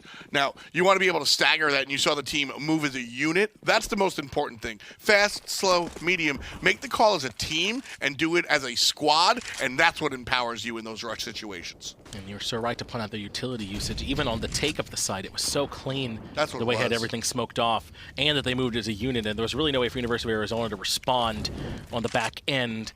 So Saints Gaming break open the site. Pre-fire from Con finds nothing there. Playing more towards balcony than actually up there at the end of the hallway, so they'll consider this A, but they're happy to make noise because the bomb is B, but Satellite unconvinced. M4A1S from range takes down Shirazi. M4A1. It's electric. Boogie, woogie, woogie. Con. I like the silenced M4. I do. It's really accurate. But with the change recently, it's More magazine size, yeah. Big plays there. A lot of players switching over. Saints Gaming here, trying to keep things intact. 16 all, and 5 players looking strong here on University of Arizona. All their guns, what they want, M4s and AEWPs. And Saints Gaming going to run up Banana after a couple of explosions for the blinds. Hear the fire right in front, and this could be a nice push for Saints Gaming. But Satellite's lurking in the smoke. I don't think they know he's here. He comes out and finds one. Corbin gets the other, but Cypro puts him down before too long. Cookie now, the last one remaining. He knows the man back there hanging behind that wall, but he gets caught by Benny Kwan. University of Arizona trying their best to get their way to a third map. They go up 2-1 so far on CT side. Interesting play from Saints Gaming, a little bit less patient than they were in round 32. The last round that we saw was definitely what we were looking at as far as what they want to replicate if they're trying to win this round. So that one I think was a little bit too the utility just wasn't there in the same way. Yes, you're right. That's what made it so clean for them to push in last time, but not at all on this push. So it's a nice win for University of Arizona. And now the other one's out in front. 2-1 on the CT side, feeling comfortable. But it's hard to feel comfortable against Saints. Remember, they have not lost a map yet. Right. They have been pushed to the brink here, at least what we've seen today, but still have not yet crumbled. So if I still had to put some money on someone, I mean, I'm feeling Saints still. Yeah, Saints. And until they lose, yeah. I think that's a fair statement. I think that Saints have been more of the, when it comes down to gambling is more of a feel type situation. Yeah, it's more of like a Hindu thing. Yeah, it ain't real. And I think that when it comes down to Saints, they're this feel team. They're just gonna like, all right, we'll bounce back and forth until we just ace you twice in a row, right? And that's gonna be how we win. They're not winning the technical shootout all the time. They're just gonna dunk over you 3 times in a row. And I think that's what really you're looking for when you're rooting for Saints here. Just this raw play. I love it. Yeah, it's the J.R. Smith style. We got to get into a rhythm. AR, JR. That's exactly what you like. But this time it should be the Saints are going to be swapping over, and they'll be on the CT side now. And that's where they had a little bit of struggles, where University of Arizona were able to make a bit of a push on the second half of Inferno just now. So we'll see if they can make some adjustments. Much struggle for them there. They're going to need to play it a bit slower. They're going to need to do what they can to try and respond to some of these fakes and not overreact just because they see some presence at one site and get oversold sold on that one and send people to the other. They've got to do a good job, I think, kind of staying calm and just staying bunkered down and playing their sites. On the other side, I think the terrorists might benefit from just playing a little bit quicker and just going for it. You've conditioned your opponent into expecting this sort of thing. Now is when you kind of, just rush up banana maybe once or twice. We saw it work fantastically for what they were able to do as far as Saints Gaming is concerned. And, of course, there were a number of different elements, but they went real fast. And sometimes just turning things on their head is what opens you up and enables you to kind of find your way into those victorious moments. And see what identity Corbin can find here, right, on this T side, because he did a lot of playing on the B side, playing up at the top of banana, getting right behind barrels, and just getting a nice opening pick with the op. Obviously, you can't do that when you're on the T side, right? So are they going to be able to get that same kind of contribution from Corbin when he's got to play with the AK from the T side? Likely, yes, but he'll have to find a way to do it, a different way to do it. What I think we're going to see is Corbin's likely going to sit with the long-range options down, looking down at mid. I think that's what we're going to see from Corbin, play towards the back. And also, if the team goes for the banana plays, Corbin's going to, again, sit towards the back and look for the op shots over towards the barrel area. So I think that's really what we can expect out of these two teams as far as that's concerned. But we're going to jump right back into it. University of Arizona with a lead, 17-16. They'll be on the T side this time, and Corbin will indeed be on the AK, so they won't have to worry so much about those long-range op shots, but he's pretty good with the AK as well. It looks like they are at least considering a B hit by going through banana. They're going to rush right through these flames, and they are indeed going to change up the pace. They find Cookie very early on. They've got one man who's stuck way back towards CT, and they just dry peek him, but unfortunately they can't find it. Cypro and Zapper answer back. Nice shots there. Saints Gaming buckled down here at the B site. Nice AUG shot, but Benny Kwan just a little bit quicker. Love the change to the AK now, as he's going to have to be a little bit more mobile as a defender of the bomb. And again, intelligent placement. Fountain will block shots coming from Kobe. Carmelo. No, that one hit. Exactly. Well, it's not 2006. Listen. You're right, so Kobe ain't doing it either. I guess that's true, yeah. But if it is 2006, who would I rather have? It'd be Kobe. So. Yes. I have to agree.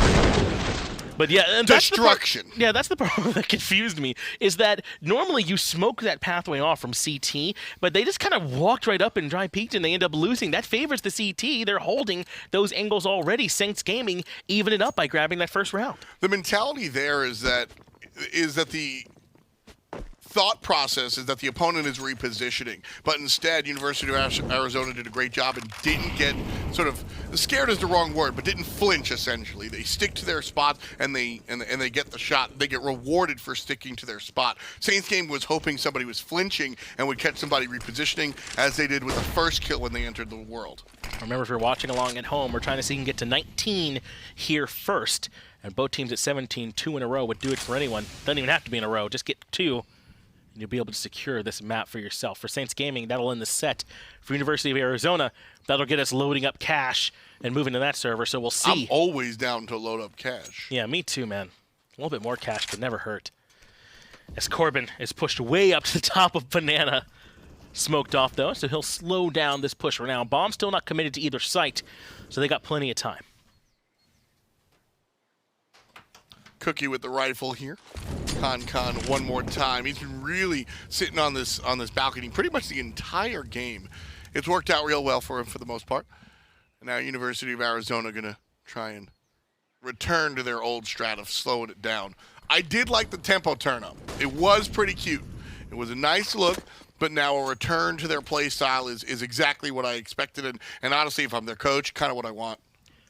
They're sending one over towards B, though. I think they're being sold all the way through Highway that it is going to be B when it's actually going to be A. So it's going to be up to these two that they've left at A to try and defend.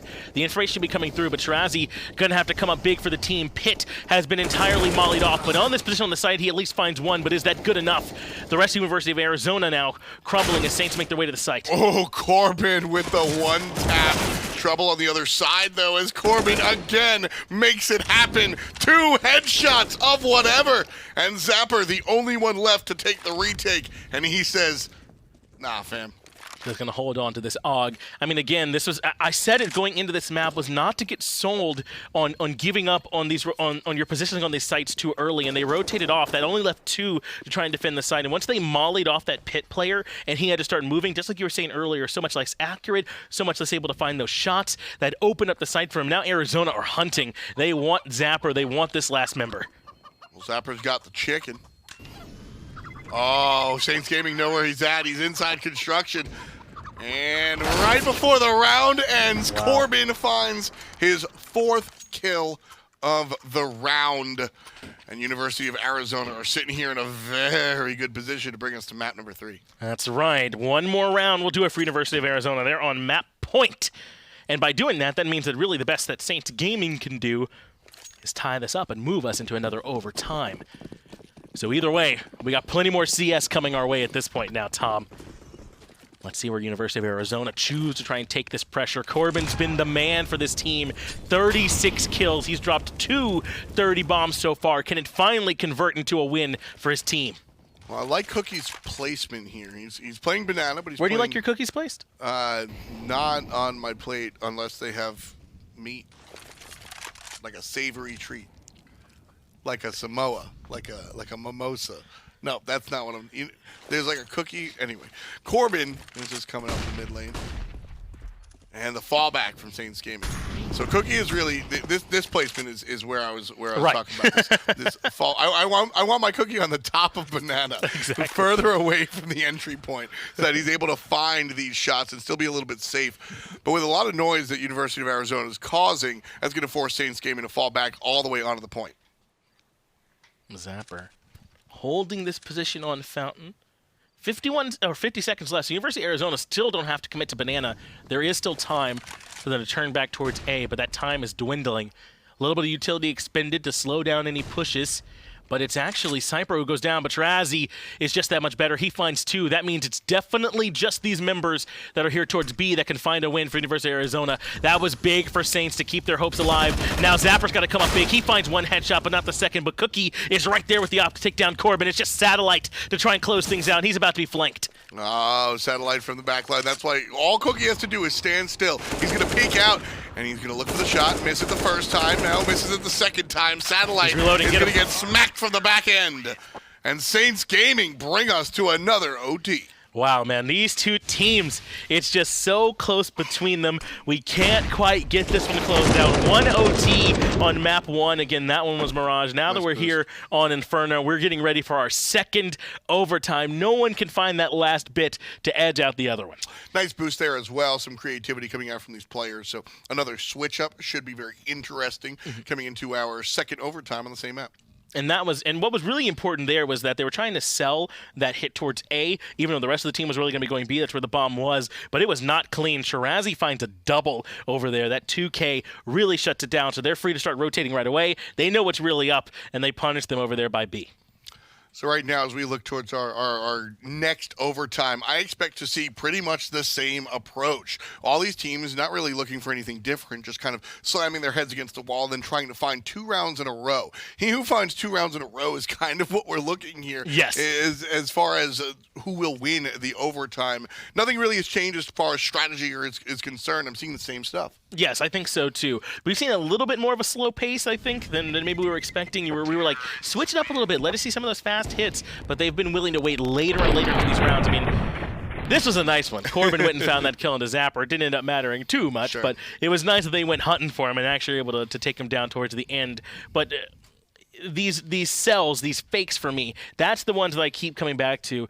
If you're on CT, I think you got to stay bunkered down in your sight and wait until you guys know for sure to make that rotation. Exactly. That's what's been so successful about these terrorist pushes, have been the successful fakes and the successful flanks, and sometimes even the full rotation around. Yep. That's been really exciting to watch. The rotation plays have been frequent but unsuccessful for the most part. But when we do see them work out, they're so impressive. And I was talking about Cypro and Corbin for the most part. Those are the two that I feel like have been really up there that stands up. And then Shirazi makes the big play for them, right? It's just like you're saying.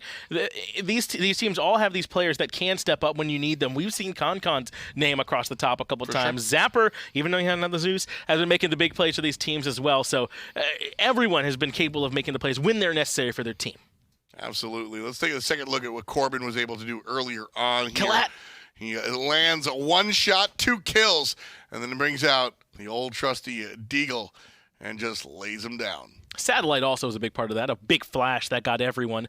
But what a big shot here from Corbin, or big play from him, rather, to come in and find this ace to shut down everything that Saints were trying to do, man. Corbin just continually, for me, gets it done on an individual level. Oh, for sure. Corbin has been absolutely the guy. We were talking about how University of Arizona seemed to be all brains, and then the other side was all brawn. Well, University of Arizona in these later stages, and he didn't really do it on map number 1, but here in map number 2 at the very least, and especially towards the end of the game, Corbin has been incredible. Almost 40 kills to his name so far.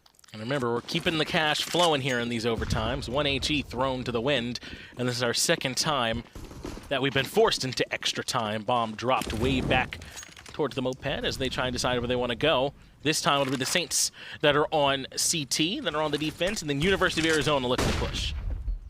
Retro running up, and the pre-fire will be off, but to University of Arizona now coming through apartments, and everybody seems to know all about it. Retro ain't being very quiet, and so Saints Gaming are certainly ready and waiting. It's Cookie who's on the op for Saints Gaming, so it doesn't look as if there's someone who's dedicated to take that op. They'll give it to whoever's feeling it at the time. Benny, who has been doing a lot of the opping for University of Arizona, along with Corbin, has one for himself as well for the push. They haven't done a ton of it on the T-side opping, but Benny Kwan's happy to do it. Couple of shots again, and the majority of University of Arizona look like they're pushing up B. There's 2 players here, the bomb mid, so the majority is going to shift actually and head over to A. And this is that patience that I'm talking about from the Saints. They're even idling a little bit as Cypro, and they're doing the right thing. They're just kind of bunkering down. University of Arizona have not given away any information. You don't know for sure where they're at all. And Saints haven't given up too much position either. Once Arizona wind down this clock, they're going to have to commit. Looks like it will be A, just 1 towards B, and this is where Saints have the most of their people, so they should be able to make this defense. Con here, not playing balcony like he was before, but a nice boost position. Gets 1, gets 2, and then the enemy comes out from apartments and cuts him down. But there's no CTs left here at this site. That means it is wide open, and the rotations will have to come through. Zapper, what was that? He's killed Cookie. That cannot happen. How'd that happen? Oh, man, we got to watch that. Yeah, he knifed him. Why did he knife him? That's what I'm saying. He can't. That is, man, sometimes your fingers get real heavy. Well, he heard that drop, too, as well, so Retro puts him down. Arizona grab it, and Saints, they had a chance for the retake. It's not easy in the 2v2, but... Oh, no, that was a big moment. Oh, that is...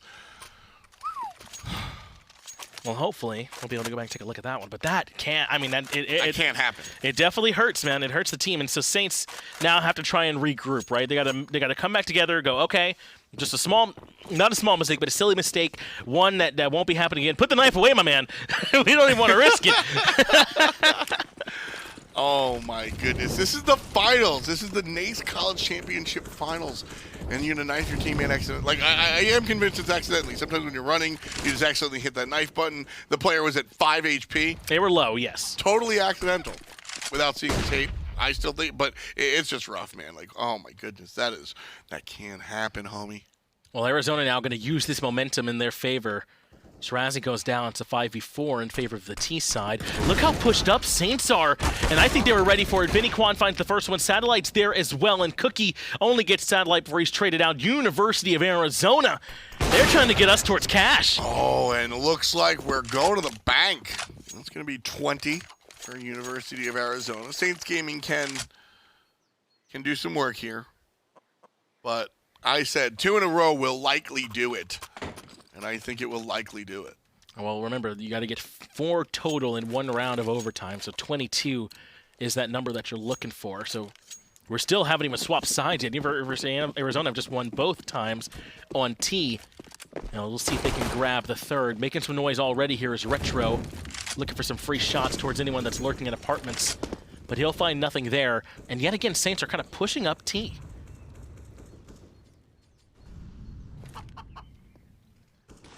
Well, I'm still not choosing a site. University of Arizona playing it very slowly. 2 players on Banana, 2 players in apartments, 1 player in the middle, and the bomb by itself. Corbin's going to get pushed back. Does make some noise. But it's an all-out stall from University of Arizona. They're playing this one slow, trying to see if Saints will give up a little bit of information or maybe even injure one another yet again to give them a bit of an advantage. But Just leave them alone. They'll kill each other. we'll see where Arizona finds their means of ingress. They are getting a good bit of utility out from Saints, who have to periodically drop some just to, stop pushes and to not let them grab too much map control for free. So patience can work for Arizona as long as Saints don't hold on to too much. Still a nice stall game. University of Arizona have to make a play soon. 35 seconds on the clock, and it looks like Banana will be their approach. I imagine around 25 seconds of full-out rush. There's a smoke. Cookie also knows the game plan. Perfect. Smoke will block out a lot of the vision. Here comes the entirety of the terrorist squad. Smokes abound. It'll be a tough gunfight. Zapper found the first shot. That was critical. Zapper finds a second one as well. But with those smokes, that means U of A can start pushing their way into the site. 3v3, but there's no one actually in position to stop the plant. The spray, though, that hits. Cypro stops them from getting the bomb down. There's not even time. It takes 5 seconds to get the bomb put down. They stop them, and that's it. Saints should be able to grab the round. Beautiful play there by Saints Gaming, just understanding the clock and understanding how it works on a macro level. University of Arizona do a really clean job of playing that intelligently. I like how they came to the table, and I like how they were able to kind of bring this to an all-out stall, real old-school style strategy. Yeah. We used to run around the van multiple times. This time we just stand still. But watching this one go down, I give a lot of credit to Saints, because sitting there and just waiting for those angles to come, Saints have been a high-octane squad,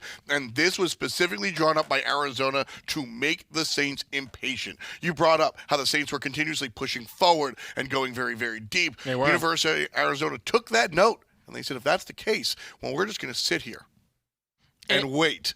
And unfortunately, for them, Saints had the patience that University of Arizona didn't expect. If you play it right, you can be the ones that are holding the angles, even on the T side. Yep. So that's what they were trying to see if they can grab, sort of like that, right? Where they're the ones holding that angle, and Shirazi ends up walking into it. But in the end, that patience works out for them. It's just a little bit too late. A great smoke slowed them down on that final push into the B side as well. And even though the site was cut off, this was hit by Cypro. This spray through that denies the bomb plant is what is the absolute axe that cuts that round off. Yeah, just an easy play. As you said, you need at least 5 seconds to get the plant, and as soon as the shot goes It's a long through code the smoke, yeah. to get the bomb armed. Maybe change that. Do you know the code? No, yeah. It's C1235769. Yeah, no, It's there's all- a C on there. No, it's all numbers. Yeah, it's a C. I don't know the code. Yeah, I didn't think so. But make it shorter, right? What's the danger in that? If you're the terrorists, why's it got to be so long? Because it accidentally, arms itself in the backpack. That's rough. You can't hit the 4 numbers sequentially, though, right? In your backpack. That's not going to happen. What's this look you're giving me? Anything is possible. No, it isn't. You're not Kevin Garnett. Anything is not possible. It's possible that we could still have ourselves another overtime round, though. That's still in the cards. It's 2-1 in that first half of our second overtime. We could even have a whole nother map, actually. We could end up on cash. That is still in the cards. And right now it's looking like it, as there is a 2-game lead here going the way of University of Arizona. Right. The first map went the way of Saints. That, of course, was going to be Mirage. Saints looked really clean on that one, but ultimately had to fight from behind to go and take that. And now here on the second one, well, we don't have a victor yet. But if Saints win here, we go home. If Arizona wins here, we continue on to cash. Do you remember who picked Inferno? Yes. Arizona. Arizona. They I sure don't remember look it, by the way. and they sure don't look like they picked it, right? I mean, I had mentioned that before. Right. I think it was a good point that you brought up. This is the map where you're supposed to be able to come in and be the one that's at least in the driver's seat. And for the most part here, they haven't. Sides are swapped, though, as we move into round 40. Regulation ends at 30. We gotten 10 bonus rounds of CS here so far, and I couldn't see myself complaining. They're the over a mounter strike, like over a mounter strike, like because it rhymes with counter strike. I kind of think I get what you did there. Fire on the back of Banana, and Zapper and Saints Gaming looking to rush. 19-20. They are on the bottom side. They're going up the B side. One at Coffin spotted, but he'll make the rotation to one on the other side. Fire put out by Smokes, and Saints Gaming making the rush in. They've got the Smokes to cut things off, and one member already goes down. But a great move from Corbin by Coffins. He finds two! Almost finds the third, but Cypro finally comes up big for this team. Another big shot from Con, and that means it's 2-2. But they got to get this bomb planted down. And this is the first time we're seeing a flank rotation come in, by the way, from the CTs recovering to this site. One from Banana, one from CT spawn. That was, again, that HE didn't make it. Corbin completely changing the way this round is played. He picks up a 2K and then brings Cypro down to half HP. He will completely impact this game. Even with him dead, if University of Arizona win, it's likely off of his performance. And if Saints Gaming win, it's because he didn't kill Cypro. Well, a big round there from Con as he gets one of those last two kills to clean this up, and now we're all even at 20. Remember, the magic number 22, that wins you that overtime. 21 guarantees that you can't be defeated, and you'll at least be going to another overtime at worst. So that's where you want to make at the very least. But Shirazi's got to hit that shot, and he had the opportunity just a little bit off the mark. Terrorists this time around, all AKs. Economy, less of a conversation, but interesting to see that there are no ops.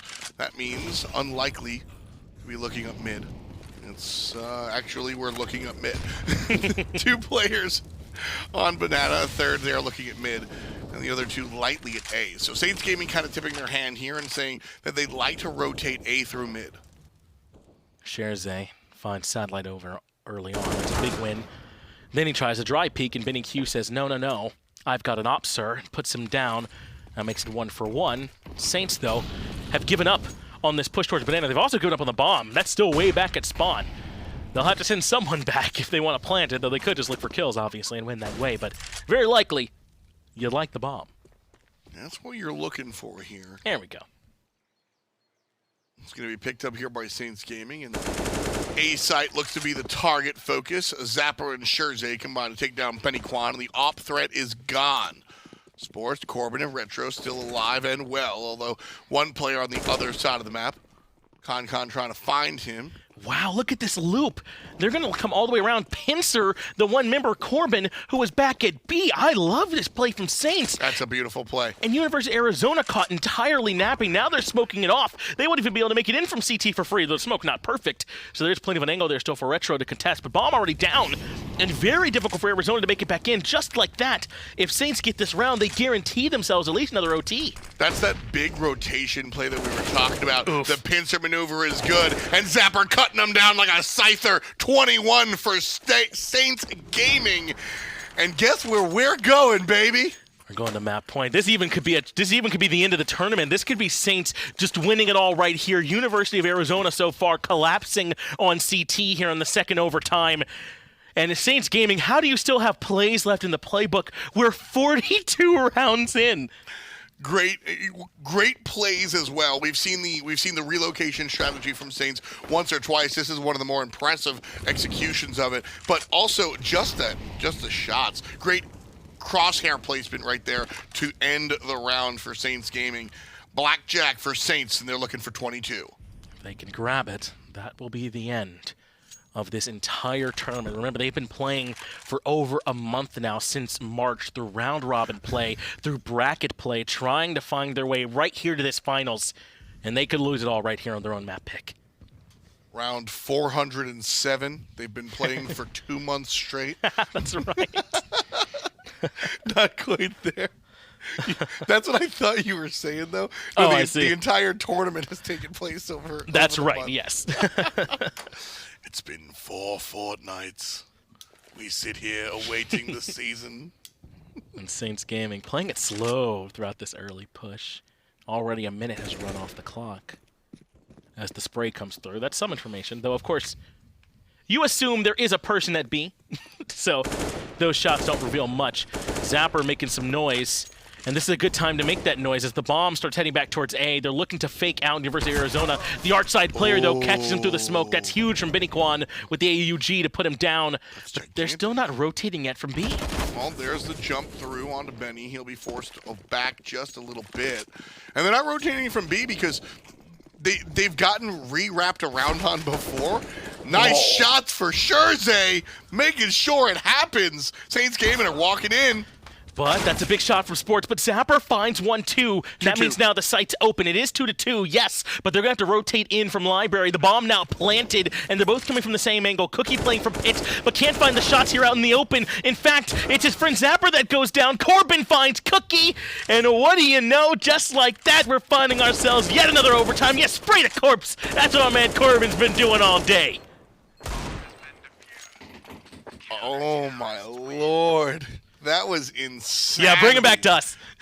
Just insanity. You've got, oh, man, that hurts.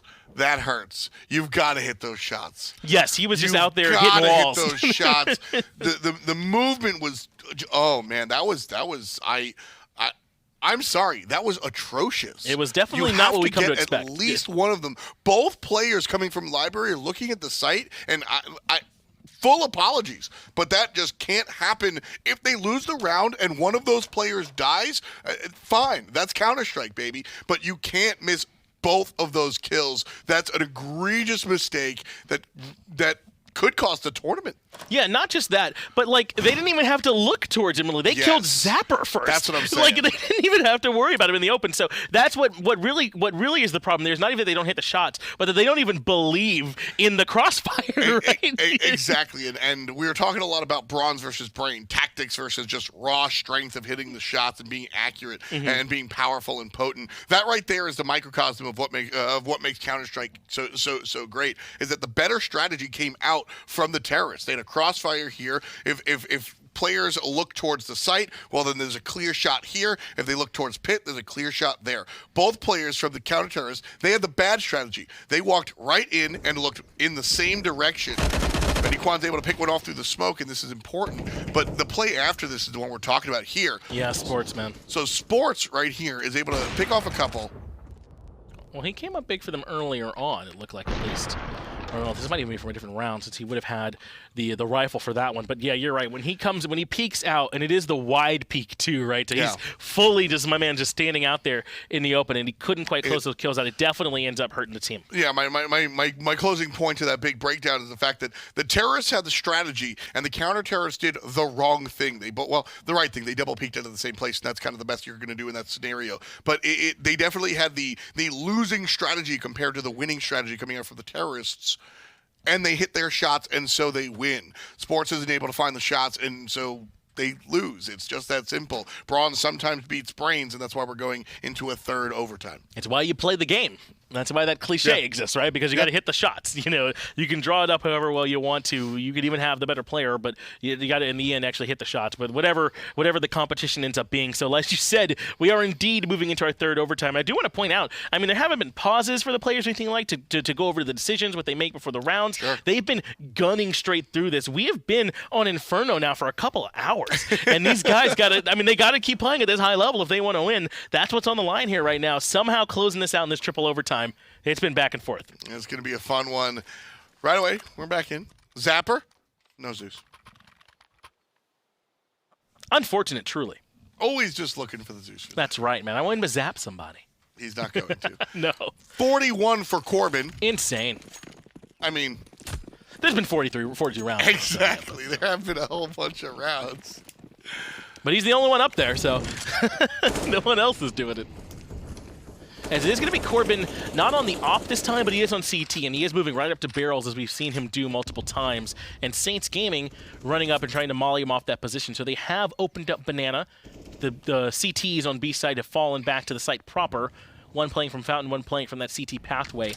Meanwhile, the rest of Saints Gaming still have not committed to where exactly it is they'd like to go. They're playing it slow as they often do, lurking in apartments, lurking towards bottom Banana, waiting on University of Arizona to overstep.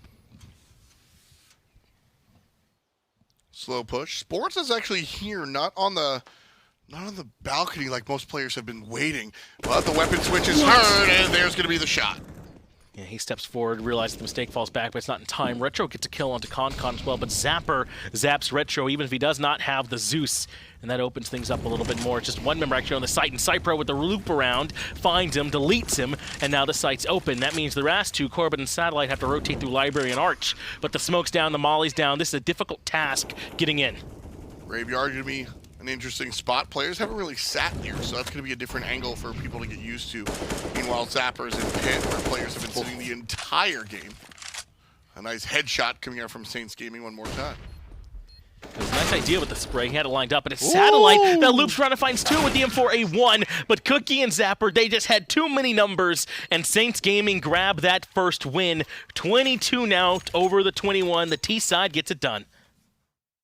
This one right here, that was it. So that actually makes a noise, and Cookie knows exactly what's happening. Sports is going to come around the corner, and Cookie just sprays and prays. Literally holds down left click, yeah. You're that close, just do it, homie.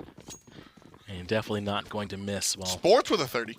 Remember, it was 22 as the magical number in OT2, but in OT3, trying to make your way all the way up to 25, 24 guarantees that you'll at least go to another OT. What's so magic about 25? It's just that it's 4 wins in 6 rounds, so you won more than the other team. That's all. You can rent a car as well. You can do it sooner. Yeah, but it's a lot of money. It is a lot more money, undoubtedly. Banana not the play for Saints Gaming. I feel like I didn't follow you down that bit enough. That's on me. No, I think it was actually perfect. I wanted to leave. Okay, good. I said my piece. 43 rounds in, they can't all be winners, you know? Not every bit. No, that was a winner. It was just quick, short, unfortunate. and fast. So what's happened now is I've insisted the bit was bad for an additional minute. But Saints Gaming are going to do exactly. They're going to walk into the meat grinder. Satellite hits 2 through the smoke. And there's going to be another one. University of Arizona just complete control of this one. Saints Gaming tried to be smart and tried to play it kind of cute there and go for the lightning push, but not the case here. And they're going to wind up faltering just a little bit. Satellite and Corbin put it into it. 44 now for Corbin. A kill around, he's maintained Look at that. that accuracy, but Satellite, I mean, this when you're able to get up on top of the flower pots here, it's such a strong position. They eventually recognize where he is. Cypro knocks him down, but getting 2 really does put the CTs in such a good spot there. 2 going up. Hey, nice shot, Alex. I like this. And Con going to go through apartments. Finish with a shout out to our observer, Alex Extreme Man Barnes. Jenkins. Alex Barnes on the 1s and 2s today. Cookie. Ooh, Graveyard goes down. You can shoot me and I'll shoot back. Cookie, what a monster. That's how they do it on the streets. Cookie sometimes hurts them. But Saints Gaming trying to force their way in, but Wow. Benny Kwan has the op shot. That's a tight angle and puts him down. Benny Kwan truly is the big bird. Zay now trying to make the shots through the smoke. Won't be as successful as Satellite was last time around. 4-4 as far as player count is concerned. The bomb over at bomb site A. Saints Gaming are split down the middle. Oh, but I think they're changing things up a little bit. They're sending them back towards Banana. But still, though, University of Arizona have not budged. Corbin waits, but nice shoulder peek almost works in Zay's favor, but eventually he gets punished. Now comes the execute. Flashes, mollies, and everything over the wall, pushes them back. But Corbin way back towards Emo, almost has it. That's University of Arizona that grabbed the round. They're the Grouches this time. Satellite, 3 kills for him. Just players filtering and coming down into the old just gun shaft. Beautiful play there coming out, and again, reset. And again, they win that first half, grabbing a couple wins. But can they do enough to turn things around? They're at 23, I believe, on the back one, 23-22. They're only going to need 1 more to at least guarantee overtime, 2 more to win it. Can they find it, Tom? Can they find it is the question.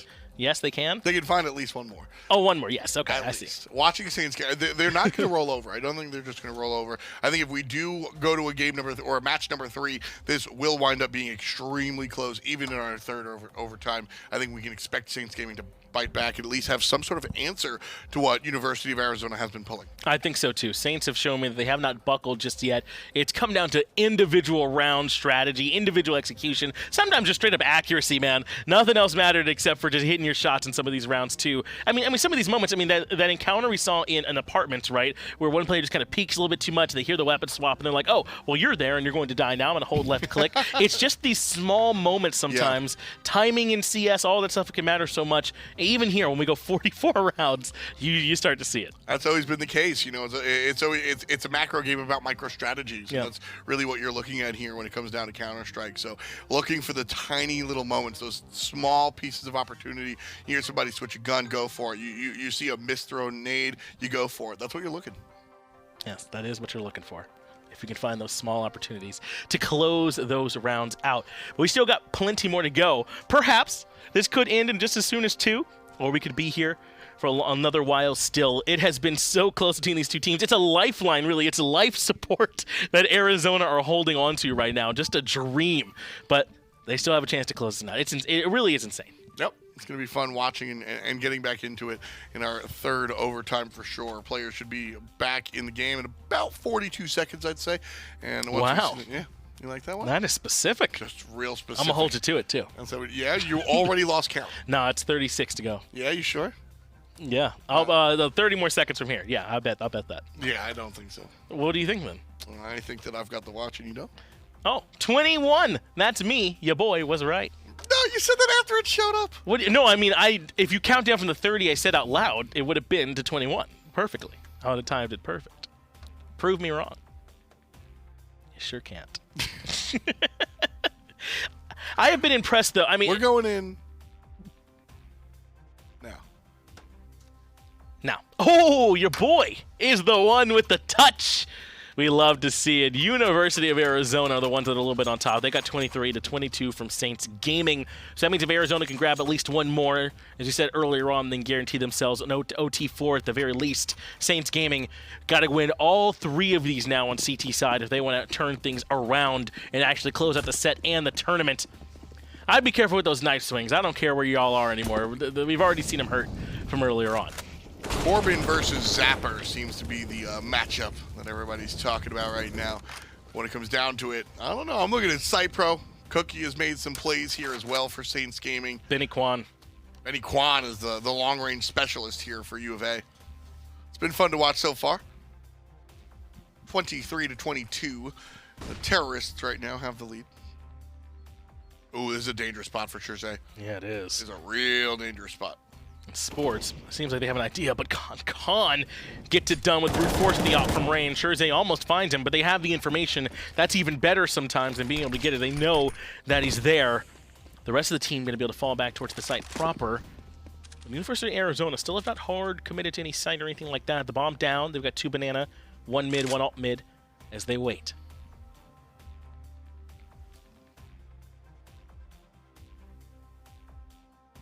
Arizona playing this real slow. Shift walking all the way up banana. Again, they've got to make a play around 35. That's the shortest amount of time I think they can really handle. So you see the utility coming out right about now. And a flash counter from the other side. 30 seconds. It's a rotate back. Whoa. It's a rotate back. It's a rotate back. Can they make it to A in 20 seconds?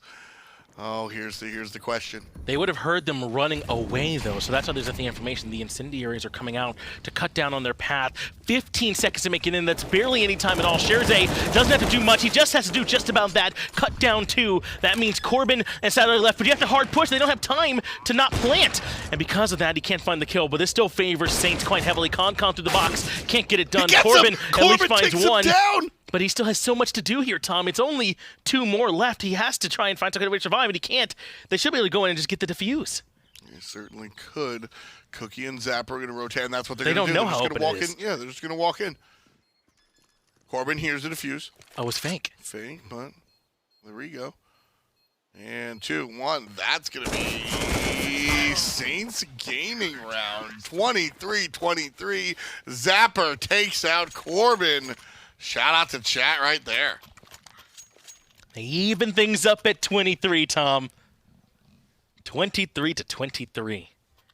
So still a chance for both these teams to actually close things out at this point. 2 in a row for whomever would be enough to settle it. 1 would be enough to guarantee yourselves at least another trip to an OT. Could we go all the way to a quadruple? It certainly is in the cards. And it just comes down to really round by round strategy. That's how close it is between these squads. Watching them just completely compete back and forth is really what's the exciting part about this one. I think is the back and forthitude of it all. It really hasn't been domination of a couple of rounds, etc. And that's the nature of overtime for sure. But watching them kind of respond to each play has been very interesting. It's been so back and forth between them as well. Sometimes it's this fast push to bananas, and we're seeing the fakes, we're seeing the sells, these small metas develop where you're getting more and more comfortable staying or more and more comfortable rotating and just trying to catch each other, almost like tic-tac-toe, like rock, paper, scissors. If I can get you to rotate, and that's the time when we stuck around, then they can get the win. It just depends on who can have these slightly better reads than the other. As with a minute off the clock, all 10 players still alive and healthy. Plenty of utility left as well. Banana is the wait spot. Now, at this point, I would like to see this changed because when you're playing the delay strategy, it's kind of about a surprise. It's kind of about this, that, or a third. Saints Gaming go, okay, we'll just go out and hang out till 30 seconds, and then we play defense. This is not a surprise anymore. Everybody knows what's going on here. And so Saints Gaming have the utility and have the spots to really combat it. And as soon as I say that, Corbin walks in and makes me look like a fool. Well, when he hits shots like that, then that's going to shut down the site. Satellite hits a nice flashbang over the wall, and now 5 members of Arizona are all the way into the site. A very difficult retake in the cards, but Cypro trying to make it easier. He finds a nice trade and takes down Corbin, but he gives up 87 HP for the pleasure. Still 4 members hanging tough from Arizona. 1 boost up in box down there by email. 1 just below coffins. Some very nice spots. And Satellite hits the first shot into Sherazade, takes him down. Cypro's not going to have a chance in hell either. 24 for University of Arizona. Feniquan and Corbin combining for that one, and U of A looking for it. They've got a chance. They want to get us all the way to cash. 47 rounds now in the books. And into round 48 we go. Satellite from range, putting them down. University of Arizona, these slow plays from them have been almost like coin flips, just how well the entry goes. When are Saints willing to all-in commit on dropping down the smokes and the mollies to stop them from pushing in? When they wait too long, that's when they favor Arizona. And do they give it another try here, or do they change up the pace? Well, it looks like it's going to be a little bit of a switch up, but not too much. Again, slow and steady. We'll see if that's exactly what wins the race. University of Arizona still all the way back. Saints Gaming doing just that as well. The banana seems to be the point one more time. Sports making some noise at A, and that almost confirms that it's B. Exactly. The fake has become the normal play now. Right. Well, this is good news for Arizona. They find this opening pick onto Con, and Cookie's taking a significant amount of damage as well. He's at 3 HP. On the AWP player, it doesn't matter as much. He looks for long-range instant fights anyway, but still a good sign for Arizona. Even maybe an HE could put him out. But they continue to slow play it, even with a man advantage. Though this signals to me that they're all in on pushing. I don't think that Molly went exactly where they wanted, though. No, that was a bad fire. That's going to cut off Retro's path.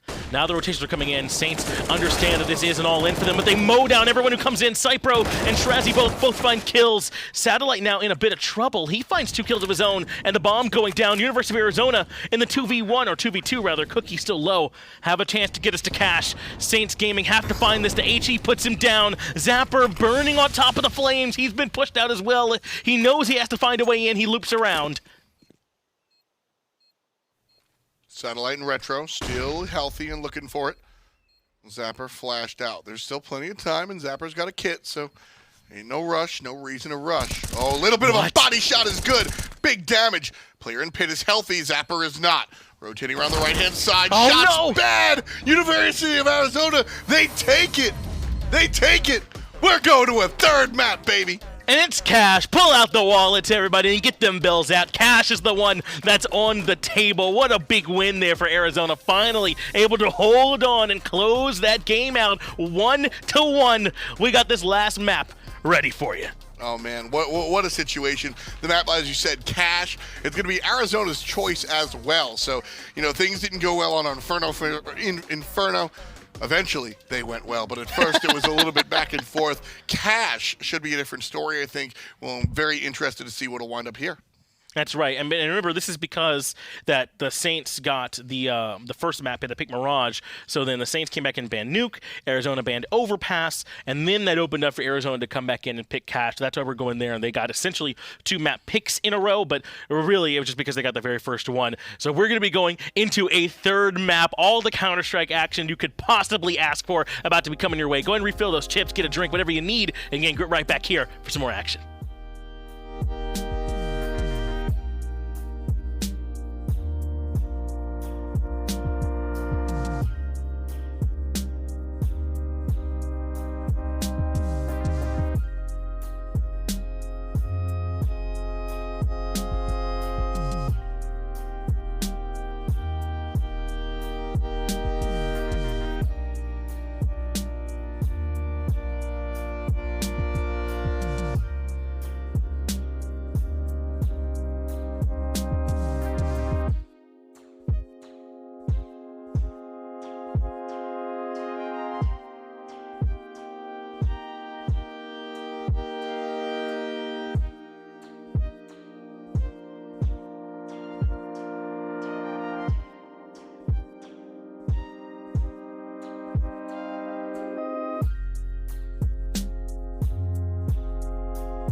So you had me bite through the bullet.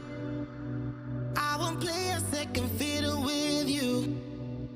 You look away just when they pull it. You gotta step up, yeah, you miss your cue. Ooh, ooh, your time is up now. I'm no fool. I know what you are up to. Keep things cool, but it won't help you this time.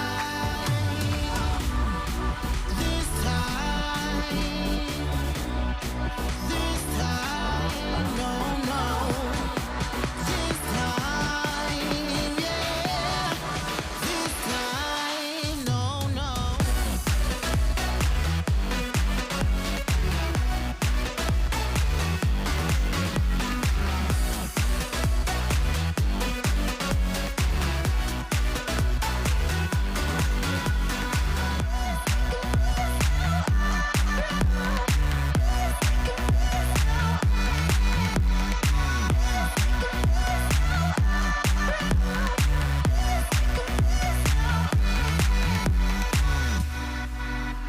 I had your back when they were on ya. Wasn't easy, but I held your ground. Still I get nothing honest from ya. Excuse me, but I won't buy into your big lie. No need to bother me tonight. They shoot you down this time and I won't fight. I got my head held high.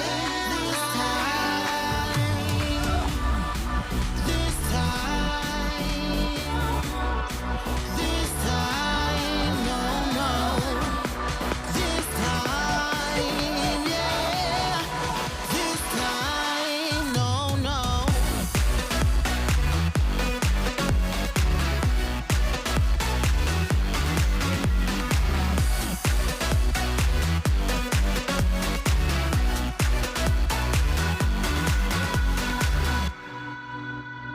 Oh, you think your plan worked out, but I know what's coming your way.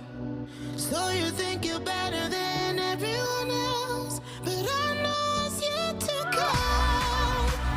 I know what's yet to come. I know what's yet to come. I know what's yet to come. This time.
If you could look into my eyes, you'd see why I am hypnotized. Oh, you get wrong with this siren high from all the things your dirty mind wants. You'd wanna see what's deep inside and take it for a mighty ride. Oh, you'd get zoned from all fire and blind from all the things your dirty mind wants.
Welcome back to the NACE CSGO Championship. My name is John Finch yet again. I'm joined by Tom F. Battinger, and we've made it all the way to map number 3 here between Arizona Esports and Saints Gaming. Hell yeah, we're going to be getting that money going to cash for the third round. That's right. Barrage was number 1. We went to overtime 1, if I'm not mistaken. And On then the first map, Inferno, we made it all the way to triple overtime. So if you're just joining us for game number 3, this one is about to be a barn burner. Yeah, it's certainly meant to be close, but it is going to be a little bit tougher for Arizona now. The guy that was really doing it for him got him like 31 on the first map, nearly 50 on map 2, is unfortunately not going to be able to keep going. Corbin is out. It'll be Rick Sanchez that's going to be in their place, and I don't mean the guy. I don't mean Rick. It's Rick Sanchez going to be playing here for them on the team. Is that like a football player? Yeah. It's not that guy, though, not the football player. Okay. Yeah. This is a prank. I don't really know. What do you mean? How so? Who is Rick Sanchez? Is he like a saxophone player? He is, yes. He's very good at it, too. But not the saxophone player. That's not who's here for them this time. Sorry. No. Rick Sanchez, I assume, is a young man attending Arizona Esports who's good at Counter-Strike. I hope so, because he's going to need to get geared up for this one. So if you want to see some good action, it's going to be here for you. Well, if you want to see my impression of him, my first impression is what I'll be talking about when we take a look at the first round. Yeah, we're going to the first round here, Morty. Getting ready. What is that? Arizona Esports up against Saints Gaming. That can't happen. That can't happen. I'm telling you right now, this can't happen. Oh, my goodness. Pistol round, baby. Saints Gaming going to be walking over towards B site and just looking to rush it this time around. Nothing stopping them except for Rick Sanchez. What a way to enter the situation. He's showing up big for him when they need him. Satellite tapping away, but can't quite find the shot. Cypro gets Satellite 2 in response, so unfortunately for him, he ends up going down. Cypro falls as well, but University of Arizona come out on top. Round 1, the pistol going the way of U of A, and they're looking pretty good, even with someone else in there aside from Corbin. Yeah, just a nice move here. Obviously, Corbin is going to be hard to fill the shoes of, per se, but if you're going to start it off with a kill, that's the way to do it. Yeah, 4 kills for Sports, though.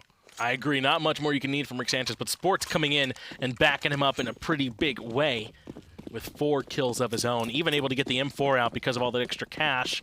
So they'll have a full-blown rifle in this first round. Everyone else on SMGs going up against the full eco from Saints Gaming, so some cash to be earned. Satellite firing down from heaven, ends up taking a little bit of extra damage. Cypro goes down too, but Rick Sanchez holding strong responds back. It's only Cypro and Con left, and not much for them to do.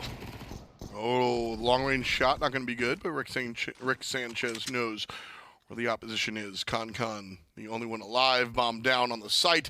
This might as well just be Arizona's. Con, what can you do here? The answer is nothing, really. Well, maybe you can find a couple shots, at least try and punish, but definitely won't be able to get in there and get the bomb. Rick Sanchez holding the tight angle, but facing the wrong way. Perhaps was trying to be ready for that flash that was coming through from the back of the site so he could pop out, but unfortunately ends up giving away a kill he didn't need to. Con, this is all borrowed time he's on. He can just do as much work as he wants to. That's fine. And the P250 is going to enable him to actually take some of these fights as well. A nice medium-range pistol, but not going to be the case there. University of Arizona gets the round one more time. But definitely an unnecessary spill there for Rick Sanchez. I like the idea, have the back turned so he doesn't get flashed by the teammate. He can push out and get the kill, but doesn't quite go their way. That means now they got to spend a little bit of extra cash to make it up for the guns they lost. A little bit rough there. Definitely a little bit rough there. As University of Arizona continues to push forward. Benny Kwan has the AUG. Retro with an MP90. Hopefully he'll be running and gunning. Satellite's going to get shot up real quick. Strategy seems to have switched. Now a little bit of attention shown to A. Both rounds 1 and 2 were all B, baby. All B. But so far still a bit of a slow play. Bomb down in the hangar. And they haven't decided if they want to move into mid or not. Sport's the one holding it. Typically this is the op angle, but hasn't been able to afford it yet, so he's trying with the M4, but gives it up. That means mid control now available. And Zapper and the rest of the squad have the decision to make where they want to go. Satellite falls to Cookie, and that makes things a little bit easier for Saints. In fact, Cookie can't get the next one, though. Rick Sanchez has been showing up so far. Finds a nice return. Oh, the jump around the corner. Nice shot by Zapper, but Cypro able to answer back immediately. 3-2. Saints Gaming with the numbers advantage as they push on an A site. B is Bomb is trailing, rather. and will show up just about now and have to find his way into position. Way back at the back side, Saints Gaming still haven't been able to actually get the bomb down. Rick Sanchez coming from near truck is the last man standing now for his team to try and keep this round alive. Shipro and Trazi haven't been able to find the time just yet. Now the bomb gets planted in the default position. Rick Sanchez wins the first duel from range, but can't stop the second. Saints Gaming get on the board. They're round number 1. Nice job from the Saints to be able to figure that one out. It looked like A is a better look for them than B, for sure, just off of the raw stats we've gotten. The 2 failed B pushes and 1 successful A push. So Saints going to look for A perhaps. They certainly have the equipment, and the opponent doesn't. A, generally the longer range engagements. B, kind of shorter range, theoretically. Although these other angles can be a little bit tough if you fall back into sunroom, etc. And that's the game plan here. The AK able to extend this situation.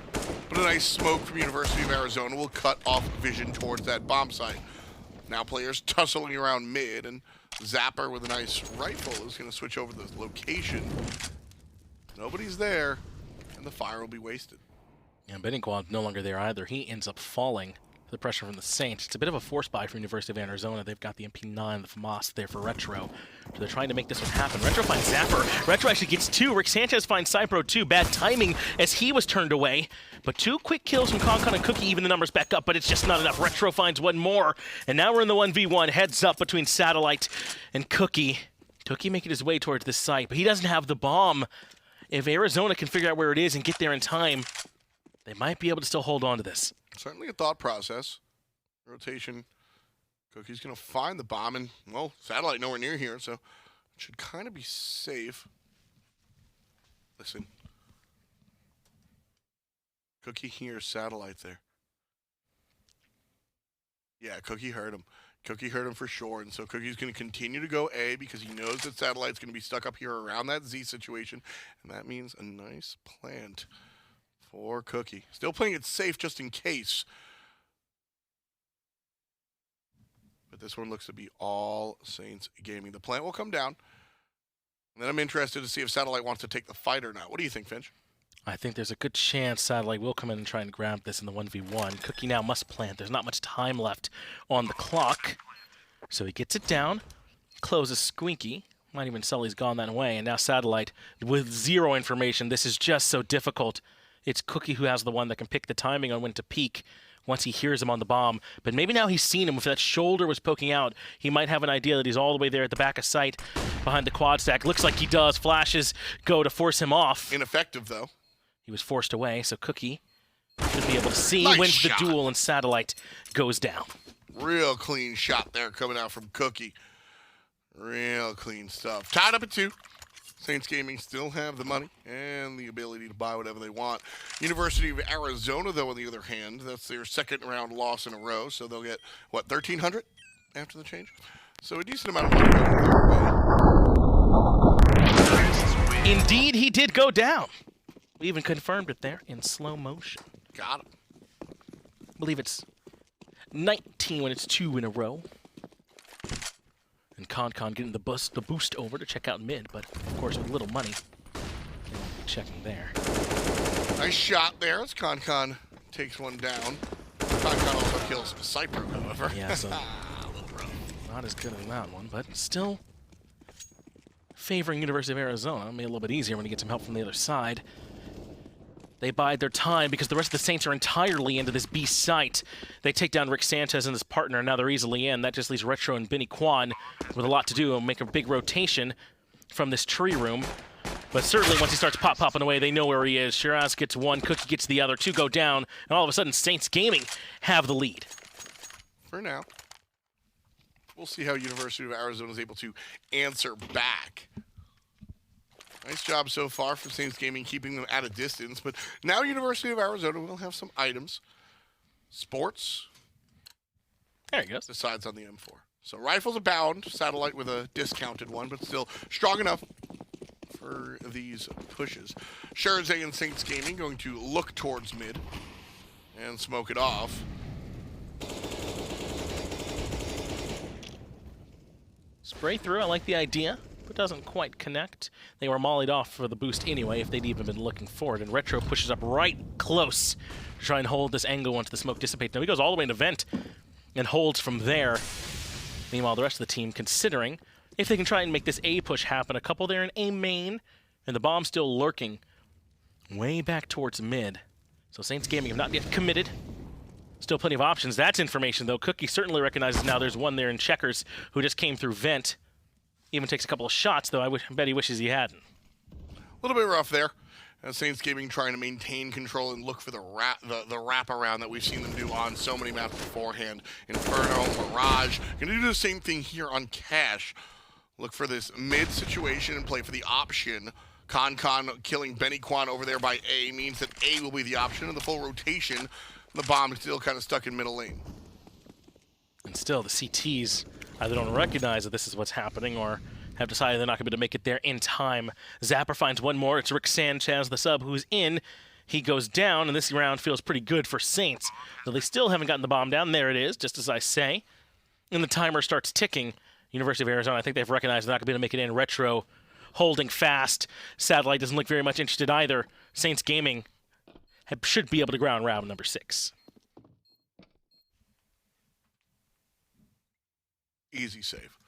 Nobody from Arizona will have any money after this one. This is the 3rd round in a row dropped. So from 1,900 up to above 2,000 for the loss bonus. So Sports, Rick Sanchez, Benny Quan still won't have enough for M4s and armor, but will likely have access to something. It feels tough, doesn't it? So much harder to recover your economy on the CT side. Yeah, the difference in the price of AK and M4s is what my compatriot is referencing. It's tough. It definitely is tough. There it is, 3,400 should the CTs lose one more time, and that'll confirm them into a full situation where they can buy all in. Sports right now just going for a deagle, no armor, just in case. It's a good idea. If we can pop a couple of these heads off, we can try and find some value, but it will require the accuracy as the full rush coming through from Saints Gaming, and the FAMAS should be able to chew right through. The Satellite only finds one. Good thing Rick Sanchez there to get a second. But Cookie answers back, and now with numbers in their favor, Saints make their way onto the actual side. Molly's up in heaven, smokes off tree room, and they should be in. A couple of pot shots came through, but it's not enough. Still, though, haven't been able to get the bomb actually down. Not just yet.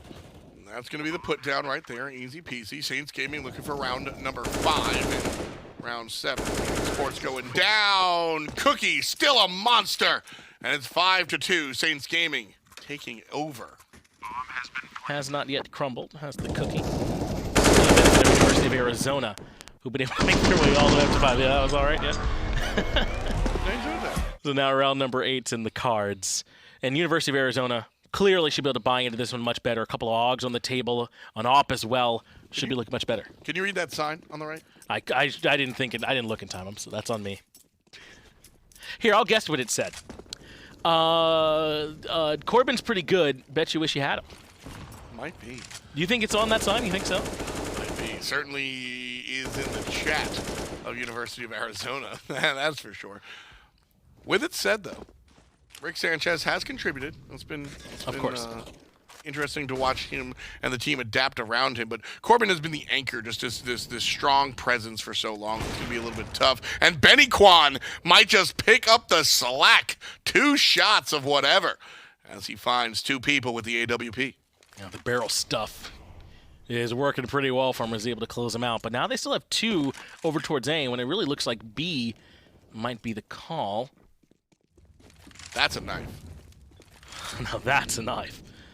They do have the bomb onto the site now, but not yet down. So even though Benny Quan made some nice plays, it hasn't quite worked out for them just yet. The rest of the team has crumbled a bit, and Saints have the bomb planted, and now they're in the defense. Benny Quan from the tree room. Can he find the angle? One through vent. I don't know if Cookie recognizes. He's not facing that way. They've got the crossfire set up. And Cookie, he gets wall bait. It's not enough for the actual kill. The pistol completes it. It's just Zapper left to clean this up now. And Zapper is going to be offside. Gets the kill. The defuse is good. Oh! Benny Quan with the shot. Did he find a defuse kit in between as well? Yes, he did. That's a 4K for Beniquan because it was starting from 10, the initial timer. And a nice win the University of Arizona absolutely needed. And Beniquan coming up huge. We are just talking about how they were missing maybe having Corbin, but Beniquan, especially with the op, was that other presence for this team that's been able to keep them stabilized. So nice for him to step up now 5-0-6. Big performance. Big performance. That's the type of stuff that you need. And Beniquan kind of was the number 2 guy on this team anyway. Corbin Beniquan was performing at first, and then Corbin kind of took over. Beniquan needs to return to his position of being the guy here with Corbin stepping out and Rick Sanchez stepping in. So Saints Gaming noticed that, and they were able to take advantage of some of these shots, but now just to return to their normal mid-split play. Con, at least threatening through Squeaky Sports. Has a good eye on him on the door, though, so he has to hop back out. Up onto the catwalk, Sports considers, but maybe just an incendiary instead to deter. The A-main push has not come through just yet. It's a slow play from Saints so far, though they've baited out a good amount of utility, so they don't feel too bad. It does cost them, though, quite a bit of Con's HP. And Shirazi, unfortunately, just walks right through the main doors and ends up getting blown away. Retro, though, falls in trade. That's Zapper that's boosted up and finds him. 3 to sort of 3. Con 11, Cookie 22, Zapper 33. All double numbers, but none of them 99, which is a double number you'd like. Isn't it crazy? Yeah, like you said, like 1-1, 2-2. It's pretty cool. 23. Maybe they'll be able to get that and win. Cookie might have an angle, but Zapper has the better one, takes him out, but waiting on the site was Rick Sanchez. This time coming up big, finding 2 with the SMG from range. And with how low Con is, he can certainly shred him. One tap was enough. Pops him, bomb comes down, and that's another win for Arizona. Nice job so far. Able to bounce back. Four wins now in total. 2 in the last back-to-back scenarios. Saints Gaming Economy in an interesting spot. Cookie could buy if he wanted to. Might see the save there for an AWP a little bit later, and that's exactly what we're going to see. Cypro, Con, and Zapper on the traditional rifles. Cookie will buy in as Sherzay goes broke, buying himself the ump. So both teams have the economies in fragile condition with the nature of this game being back and forth. Rick Sanchez, as much as I said they might miss Corbin, he's top fragging for his team now and certainly been performing. So University of Arizona have got to feel good. Like they certainly still have a chance to take down Saints. But Satellite finding him through the smoke, that hurts. Cookie, though, at least gets the trade back to make it 1-for-1. Couple of nades coming through onto the site as Saints Gaming filter into B. Player on the stage, going to be in trouble. It's Rick Sanchez, and he finds a shot at the bomb carrier on the left-hand side. Players coming in from Marble and the right. Goodness. It's going to be all good. That's the clean round Arizona needed if they want to try and start building this economy up. And very likely now Saints, well, they definitely won't be able to full buy in. We'll see if they even try a force. It's an AK there for Zapper at the very least. And they might even try and put maybe some upgraded pistols or SMGs along with him. But University of Arizona, with no decisions to make, very happily can full buy in. Saints Gaming, on the other hand, kind of the opposite. Oh, yeah. Zapper will have a rifle. And that's it. Big plans here for Zapper. A Deeg for Con, and Beniquan just takes care of him. Sherzay from a distance beats up the AWP, though. Retro and Cookie answers back. These pistols are doing work. Cybro's since picked up an AWP. He dies anyway. And now the counter-terrorists spoil Saints Gaming's fun. Sports can't find the spray, though. That means Cookie can take him down, but Cookie falls in trade. Now Zapper with 7 HP, the bomb in a dream, tries to keep this site alive.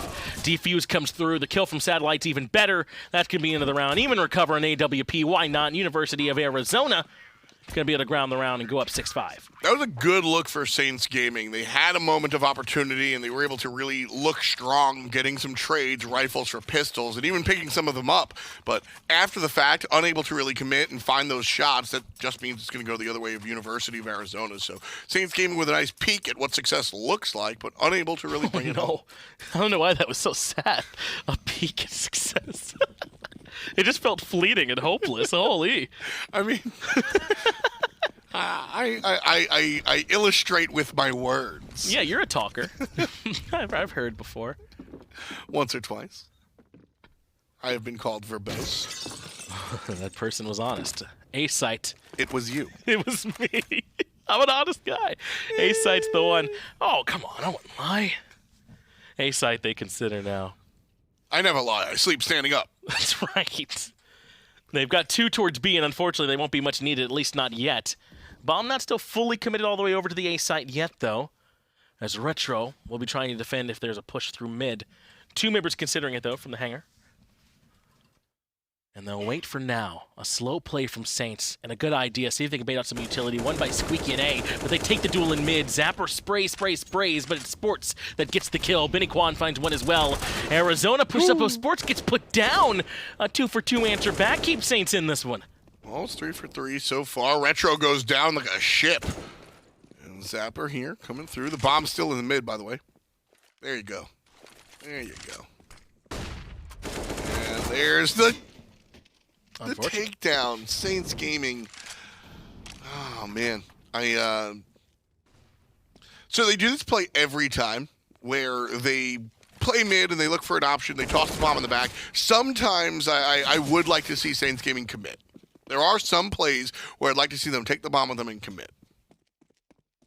Not too bad to leave it in the middle, but as you said, if you can commit all the way through, you don't leave the opportunity for some of these rotations to come through, like what we're seeing here from Satellite. He takes down Zay, last member, I believe, playing near Truck, but does he have that information? The bomb was planted perfectly as well for Zapper to take him down. An easy headshot, and Saints Gaming even things up 6-6. University of Arizona there did exactly what you're expected to do, right? You can't swing around and look for both shots. You have to commit to a corner. Either it's left or right. Arizona looked to the right. Saints Gaming was to the left. A nice, easy play there for the yellow team. 6-6 tied up here in our final map of a best of 3. We've been competing for a long time now. 5.5 hours since we went live watching these guys because of a triple overtime in map number 2.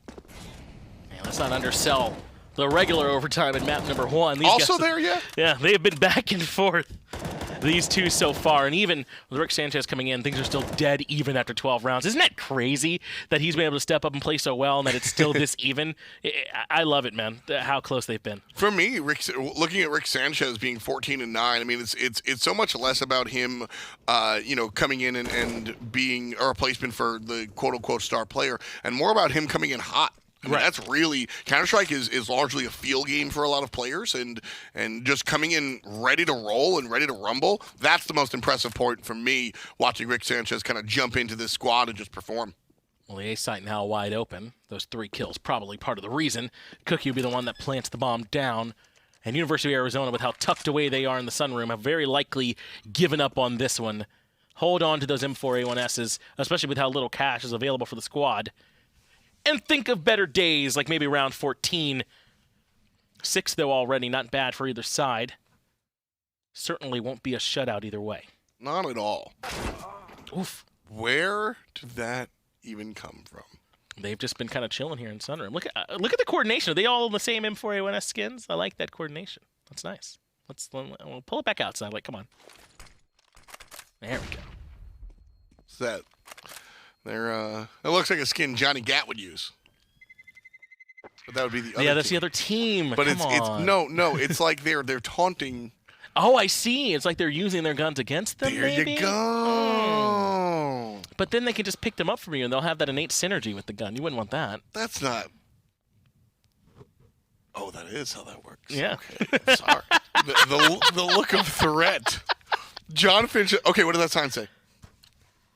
Oh, I can't read that. Stop at the bottom. There you go, John Finch. No in Russian. Love it. That face you gave me was actually really frightening. Benny Kwan with a rush up mid and immediately gets taken care of as he should. That was an interesting play, is the euphemism I will use. That is not an impressive moment for somebody who has looked very strong this game. I wonder if that works better if the smoke's a little bit better, because he's able to, then you push through the smoke and there's a surprise factor, Sure. but because it's to the left, they just saw him walk up the whole time. Yeah, he's got his P2K out, and they're like, hey, they make a silenced USP. Yeah. We're going to kill you anyway. And mowed him down. Unfortunate. A throwaway round, really. Yes, that one truly. Well, now as we come into round 15, the final round, University of Arizona would very much like to grab this, I imagine, and at least make things 7-8 on the CT side for this one. They'll have FAMAS's and a few M4s to rock with. Not a ton of utility, just the incendiary there for Sports, an HE, and a smoke there for Benny Kwan. Everyone else is pretty stacked. But Saints Gaming on a bit of a roll. They're feeling comfortable. Pretty stacked for sure. Saints Gaming has the up, and that's a nice look for ConCon. Retro holding this spot, looking for the boost. But Cypro is low, and Retro will have to back off. They smoke mid yet again. This has been a very contested point. They're all here as well, considering just pushing through. They left the bomb back a ways away. They break open vent, and they're going to push on through as well. This might be a B hit. They've left this side alone largely for the last few rounds, but Satellite remains ready. ConCon, though, was ready as well. Rick Sanchez goes down. That's 2 in a row for Saints Gaming. Now the site opened up, but they still don't have the bomb. They have to go back to grab that. Yeah, it happens almost every time with Saints Gaming. They never want to take the bomb in case bomb carry goes down. They usually want to secure the site and then walk back into it. Cookie up on the stage. And Benny Kwan, the lone member remaining. LMS, no reason to save as this half is over. Well, somebody get my man Cookie some milk after a pretty good first round, 9-6 in favor of Saints Gaming. They're moving into that second half with the advantage. Now they'll be on the CT side. And you were saying how they like to play it slow, like to leave the bomb behind, be non-committal on those sites. It did work out for them in the end, but do you want to see less of that moving forward, or are you okay with it? It's completely round specific. In the middle of those rounds when it was back and forth, we were noticing a lot of they would secure the site, have to go back for the bomb, and that delay was causing them issues because it was enough time for the counter-terrorists to come back and respond. But that last time it seemed to work out. So realistically, I just want to see them play the bomb maybe a little bit closer, be a little bit more attentive, because I think there was at least 1 or 2 rounds, around 5 or so, that I think could have been won if the bomb was planted earlier and they were able to get in position. So I understand the mentality, and it has been successful for a number of rounds, but at the end of the day, I think keeping the bomb a little bit closer and getting it down could be perhaps more important. Well, I think that Arizona's made it through the toughest half, though, right? If you're on CT, that's a side I feel like we need to be a little bit more coordinated, where one member not doing their job can hurt you a lot more because you have to be split up, divided on those sites. And, of course, I'm alluding to the fact that maybe they're not as practiced with Rick Sanchez. So getting even 6 rounds, and now you're moving into T side, where you're almost always going to have the number advantages anyway, and it's much harder for one individual play to hurt. I think they're in a good spot to maybe turn this one around. Certainly could be. They're going to be with Rick Sanchez, who's been hot. He has been. At the end of the day, if you're going to hold a position to shoot your shot, Rick's your boy. So we'll see how he fares going aggressive and joining the offensive side of things. Very curious to see how that works out. See if they look for that same mid-pressure that we saw a lot that was there for Saints when they were the ones that were on the T side. Sure. They were fighting a lot over if they can make their way in, a lot around those boosts, a lot around those smokes, right outside that main area in the middle of the garage. So there wasn't a ton of op duels. We often see that, where there's an opper in Z trying to hold them down from pushing mid. There wasn't a ton of that on the defense side from Arizona. Maybe their economy was too down for them to be able to buy into multiple of those. Yeah. But I wonder if that's what we'll see now that we switch a little bit more of that opping from that spot. It might be. Corbin, Benny Kwan actually was still here, so he's the long-range player for University of Arizona. So, I don't know. We saw some of that across the way. We might see a change-up. I don't know. I'm just eager to just get in game. Yeah, no, I'm right there with you. Certainly want to see what these guys do when they actually get into action and they can show us what they can do themselves. We don't have to sit around speculating. But I think we have seen a good amount from both these teams. We're going to talk at least some about where we're expecting to see some play. I've been impressed this entire time with Cypro in particular on the side of Saints Gaming. So if I'm expecting Saints Gaming to do something nice, I wouldn't be surprised if it comes from him. Yeah, Cypro's been a big part of what's been able to happen here for Saints Gaming, and surrounding him have been a couple of strong players as well. So this whole unit has really gotten here. Like you were talking about earlier, it's been a month of play, not consistently, not this entire time, but to get here in the finals, it's been matches over the course of a month. That's right. They had the round or the group play where everyone played each other, and then into the bracket format. So they've earned this spot in the finals all the way through the best of 3 to that third map, which is Cash, with multiple overtimes in between.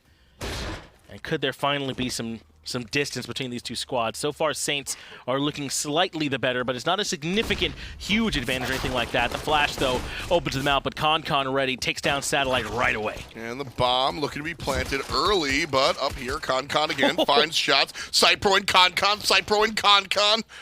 Benny Quan answers back. He's stuck in the corner, but it's Cookie that finishes off the round. 2 for Con, 2 for Cypro, and 1 for Cookie. Nice look. All members of Saints Gaming adding up, and it's 6-9. Nice. And after that win, it'll be 6-10 for Saints Gaming. Unfortunately, a little bit less nice, at least for us. Saints, I'm sure, are happy about it. They'll buy into the SMGs, and our first shotgun of the game coming out as well. So that'll be on Con. Look for him to go hold some aggressive tight angles and look to blow some of these pistols away when they start pushing forward. As you don't see a ton of these picked up, it's mostly SMGs and a couple rifles with the FAMASas there for Scherze and Zapper. Nobody up at boost. Con still aware. We're going to play this a little bit safer. Right through Squeaky they go. Molotov comes through, and they'll pay for it heavily. Cypro is the one that gets 2, but Scherze has his back and finds another one. He's flashed, though. He must have seen where that man was. Con gets 1, and a nice, clean anti-eco round for Saints. They only lose 1. Just very clean, as you said. I like the verbiage there, and I'm going to stick to it. Just nothing really going wrong. Just everything as it's supposed to be. I don't know if that's how it's supposed to be. But that's how it's supposed to be. Hit him with the Nova. That's right. He's going to hold on to it, too. Hey, shotguns recently were changed, and the grouping is going to be a little bit more effective at a medium range, and Con showing it off. It looks real good. Well, there you go. Now this round could potentially be the bonus. They hold on to the SMG and the shotgun, though they did upgrade Zapper to the AUG. So if they get a couple wins here without investing as much money, or at least a win here in this round, then that could be a nice substantial advantage as they reset Arizona. Again, they leave the bomb in garage and start pushing forward. They haven't decided exactly yet where the weakness is, though Saints Gaming have aggressive forward positions. And with this mid-pass smoked off, there's little information for Arizona. Not too much to work with. Bomb still in the hands of Retro. Do you think the bomb should make like a scoop sound when you pick it up? Scoop? One more time? Scoop? We'll see. Scoop? Saints Gaming trying to take this one here. You broke me. You got it. You did it. Saints Gaming trying to hold on this B site as University of Arizona have shown themselves. Cookie gets 2, though. That said, University of Arizona bounce back. Retro, the only one alive. Saints Gaming. Cypro up high. Retro up, down, low. And Cypro gets taken. Finds the man at heaven. The nice trade. That means bomb down. Input the code, but it took a little bit too long. Con did a good job pushing in, takes him down. That'll be yet another game here for Saints once the defuse comes through. He'll take some time to shoot the head a little bit. All right, we're getting a little bit of BM.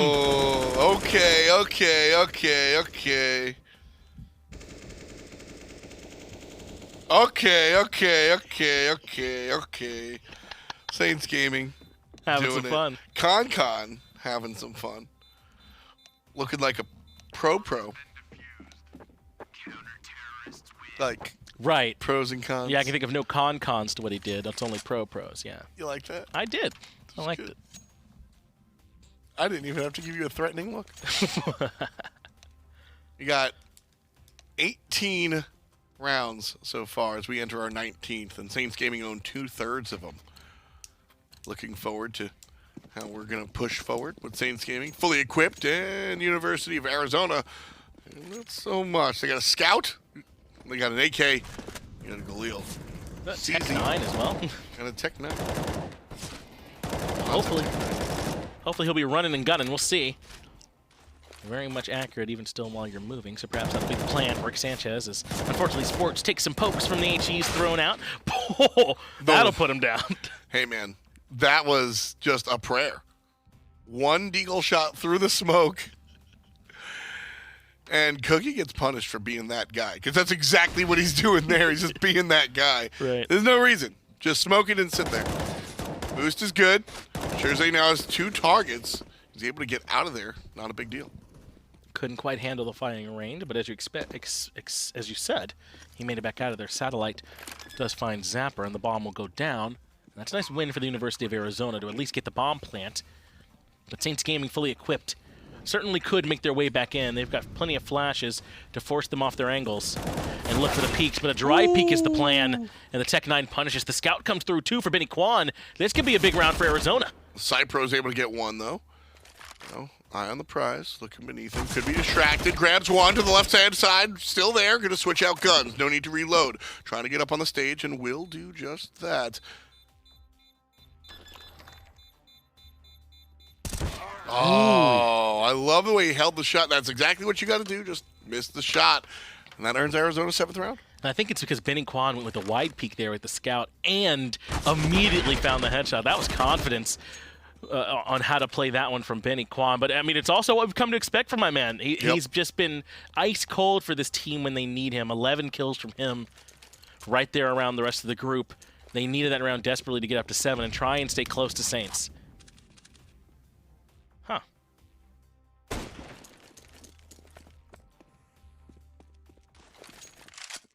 One more time. It looks like A will be the target. Saints Gaming kind of clumped up here in mid and shading more towards B.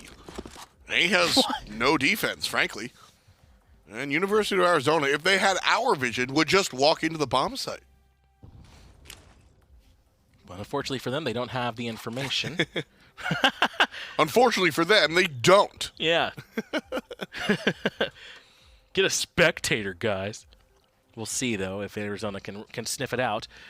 Saints do send one more lurker back towards truck to at least have some idea, but the C-Z from that range, very unlikely to be able to find the kills they need unless it's that very first shot. Satellite takes down Cypro, and now he'll move through mid to come collapse onto this A site. University of Arizona getting set up and getting cut down. ConCon puts down one, but Retro and Sports combine and take down ConCon. Bomb is planted. Zapper walking in with a CZ, and that's all he'll have. Okay. That's it. Kind of as expected. Yeah. The go around for Saints Gaming. Now they should be able to buy all in and figure out a much better game plan watching what University of Arizona can kind of deal with. We'll have rifles abound or nah. It's going to be one more time the eco round. So CZ, some upgraded pistols as well. But Saints Gaming again looking for the eco. And then next round will come through with the fearsome rifles and long-range options. Right, Arizona should be looking to win these rounds as cleanly as possible to try and build up a nice cushion for themselves. They're doing all right as is, but anything to help them make this difficult climb back into winning the round. Zapper, recognizing on the pistol, is going to push right forward, but Sports catches him out undeterred. Benny Kwan finds one as well. Cookie eventually answers back, but this still heavily favors the T's, even more so when Kwan finds yet another kill, cuts down Trazzy, and leaves only 2 CTs still standing. ConCon has found his way into an AK-47. So there is that going for Saints Gaming at the moment. Cookie, on the other hand, still just a pistol. But University of Arizona have planted down at B. And Saints, I think they do well to just hold on to this AK at this point. It's a bit of a gift, especially on the CT side. And they will indeed fall back. Maybe you can send Cookie in, see if he can find any damage. He only has the upgraded pistol, so not nearly as much for him to lose. And maybe even makes it harder for them to go hunt down ConCon. Might be a look. He's getting a little bit too late. They've already rotated off the bomb, and they've started the hunt. They're looking to see if they can find these last few players and put them in the ground. Well, if that's the case, then he just runs in and defuses. Little too dangerous, though. So that be that. Round number 21 goes the direction of Arizona. 9-12. Stays close, man. Can't believe I thought Saints might start to run away with it. No way. No way.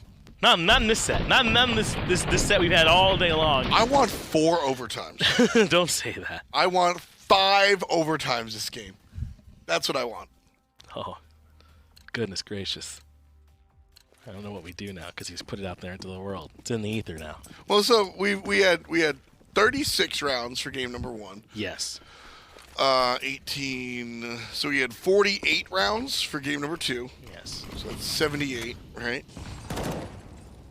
I want to hit like 200. Cookie will do everything he can, I hope, to prevent that. As he stands the man in checkers. Still a slow push from University of Arizona as they've done lately. Now they're respecting the full buy is there for Saints, so they definitely can't just push in. The op there for ConCon and M4, A4 is everyone else, except for Zapper, who was able to successfully hold on to the AK. This is certainly a winnable round for Saints, and they can get their ball rolling again, too. Gotta look out for it, though. Saints Gaming have been very, very powerful when they sort of feel confident.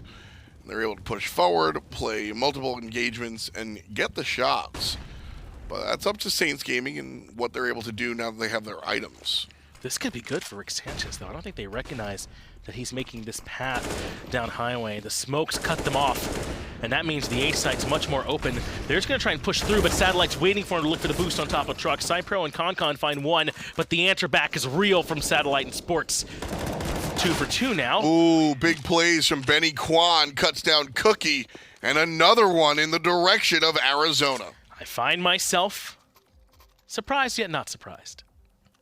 That was a round where I thought Saints Gaming had a good chance, but also, whatever gets us the closest to parity is almost certainly what's going to be happening. That's what I'm saying. At least based on how the set's gone so far.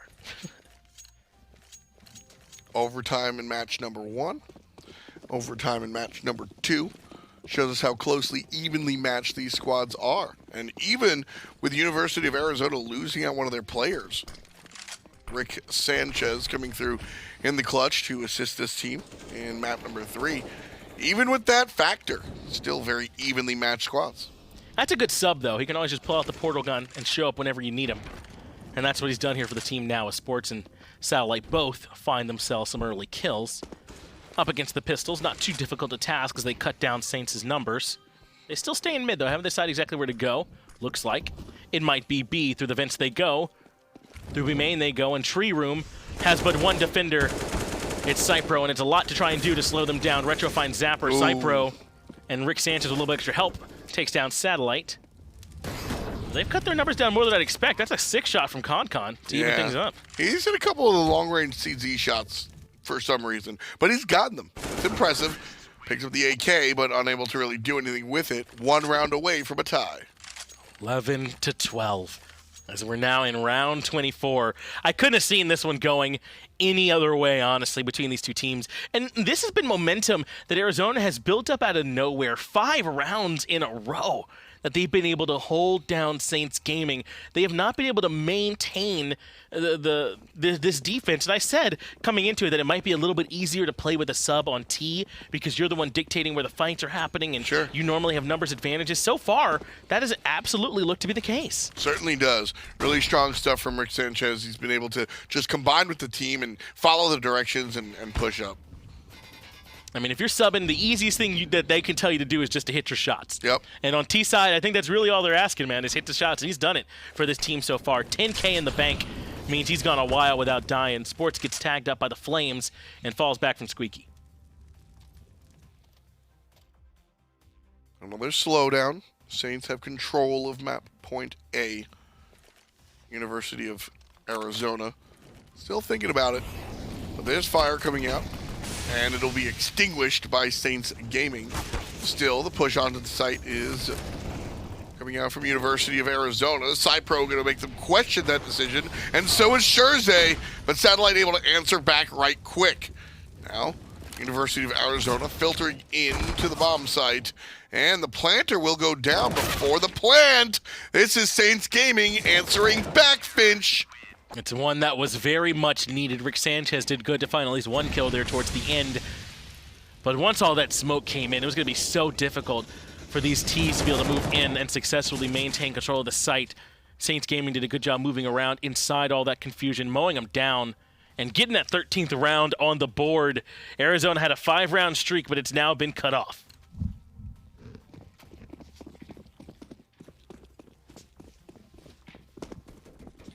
ConCon, gonna smoke off mid. He's pushed up a little bit further forward from everyone else. University of Arizona trying to fan out, decide exactly where it is that they'd like to go. 3 towards A, 1 mid. and another one towards B with the bomb right there behind them. So there might be a plan to loop back towards that as well. Got to keep it open. Got to keep your options open. That's something we've seen the team enjoy so far. If they do want to push back in. But Con just standing right on top of this crate here in A site. Do it. Definitely not the safest spot you could be in. That's very much relying on him hitting that very first shot and popping whoever comes through. Though I imagine they won't be pre-firing or holding that angle the second they come across. So not bad from him as he hops across the top. Shows off the parkour. Hardcore parkour. Flash. And Con going to have all the info, but not the shots. Nobody hurt. Fire as he runs to mid. Thinking there's more there than just one. Only one player, though, in that garage. So I'll walk away and a return to the site and a boost for his teammate. But they do eventually look back for that hit towards B. That's why they left that bomb nearby. Sport's able to find one with a little bit of help from Benny Kwan from the flash. So it's a 2v1 on the site for now, with 2 more needing to make the rotation all the way over from A. Benny Kwan pushes up close with the op. That opens up the site, but they can't get the bomb down in time. One will come from Heaven, the other from Vent into Checkers. This won't be the easiest hold, as Benny Kwan actually switches over to the AK, but gets mowed down by Cypro. That was a good decision. You can see how much Benny Kwan kind of struggled walking up with the op, so he goes ahead and trades it out for the AK-47, understanding that it's going to be a little bit more of a mobile situation. I like that decision. I think it came out well. Because of that, Saints Gaming 14-11 at the moment. And they've now been able to string together 2 rounds of their own. There is still some money there for University of Arizona, but I doubt this will be the full buy unless they drop some weapons for one another. Saints Gaming have done it largely by holding on these sites when they are finally pressed. A site wasn't pressed at all that time, which was nice. They were able to rotate over healthy, and all they needed was for the anchors on B to get a couple of picks.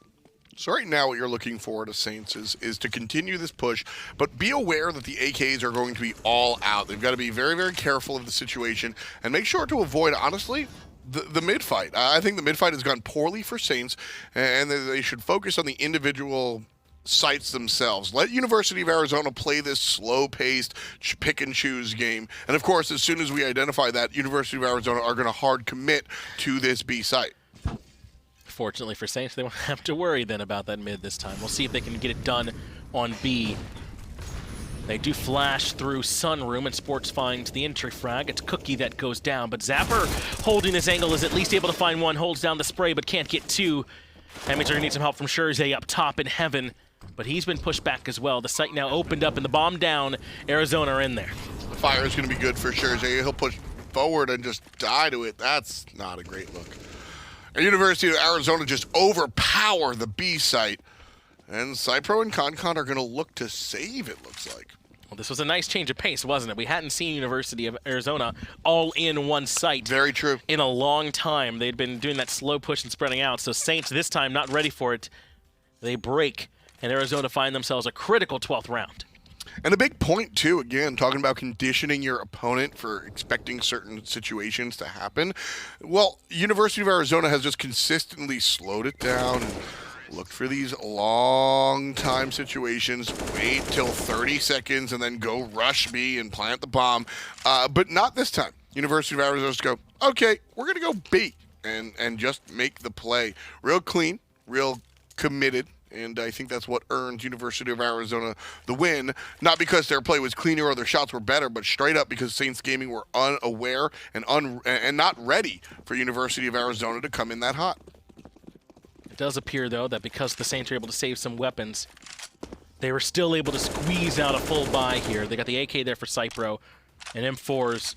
The rest of the board, except for Zapper with the AUG. That does mean, though, they cannot afford to lose. They will be struggling for money if they end up falling on this next round. So Arizona with a good chance for the reset, if they can find this one. But they're back to their normal pace, Tom, fully split up. Yeah, this is a confidence play from Saints Gaming. They're going in, they're going, okay, we're going to bring this to 15. We need 2 more rounds. Bye, boys, bye. And that's what they're going to say to their opposition as well. Zapper waves goodbye. Scherze waves goodbye. A 3K for the Z-Man Senior. And we are on match point. Saints Gaming, smelling it.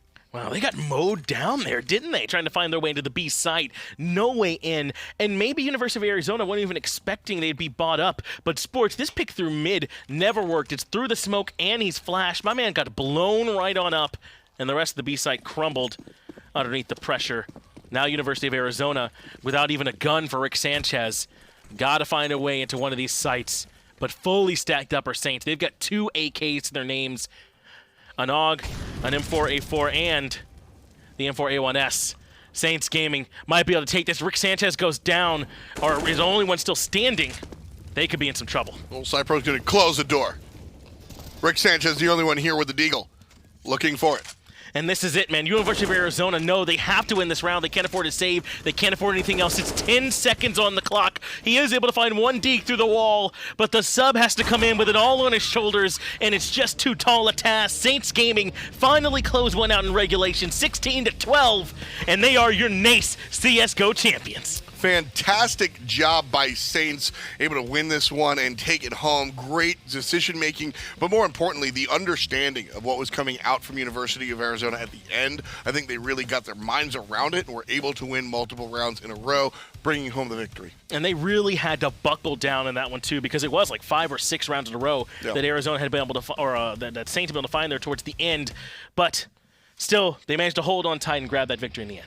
And also something that we'd be remiss if we didn't even mention is the longevity factor. Yeah, game number 1, when we were kind of making some jokes, but game number 1 goes into overtime. Game number 2 goes into triple overtime. And, I mean, these players are playing so long that one of them has to go. Yeah. Keeping your mind locked in and playing for the big prize, that's a really big deal. So extra shout-outs to, honestly, both teams for their performance. But, of course, Saints Gaming taking home the prize. That's exactly what you were hoping for from a championship. And remember, I mean, these are college kids, man. I mean, they do have other things that they have responsibilities they got to take care of. So I think I understand my man Corbin if he couldn't stick around when it went much longer than expected. But Saints Gaming are the ones that close this one out. They do finally take their first map loss to University of Arizona, but in the end, they hold on and close it out to win 2-1. Yeah, I want to point that out. I want to highlight that a little bit more, what you just said. Their first map loss. Saints Gaming had come up here and not lost a single thing until U of A kind of showed up and said, you know what, we're going to force you to lose one. It will take almost 50 rounds, but we're going to force you to lose one. And then Saints Gaming come back in game number 3 and go, we didn't like that. So they just take home the win. Yeah, this cash map played out so differently, it felt like, from the other two. And eventually, Saints were able to come out on top. So definitely congratulations to them. And again, it's been great working with NACE. These have been wonderful partners. This whole thing was largely them getting that set up. We're happy to come in towards the end and be able to help them close it out. But again, congratulations to both teams, especially Saints Gaming. For me and Tom, everyone in the back room, thank you all so much for watching. And that's going to do it here for us at the NACE Championship.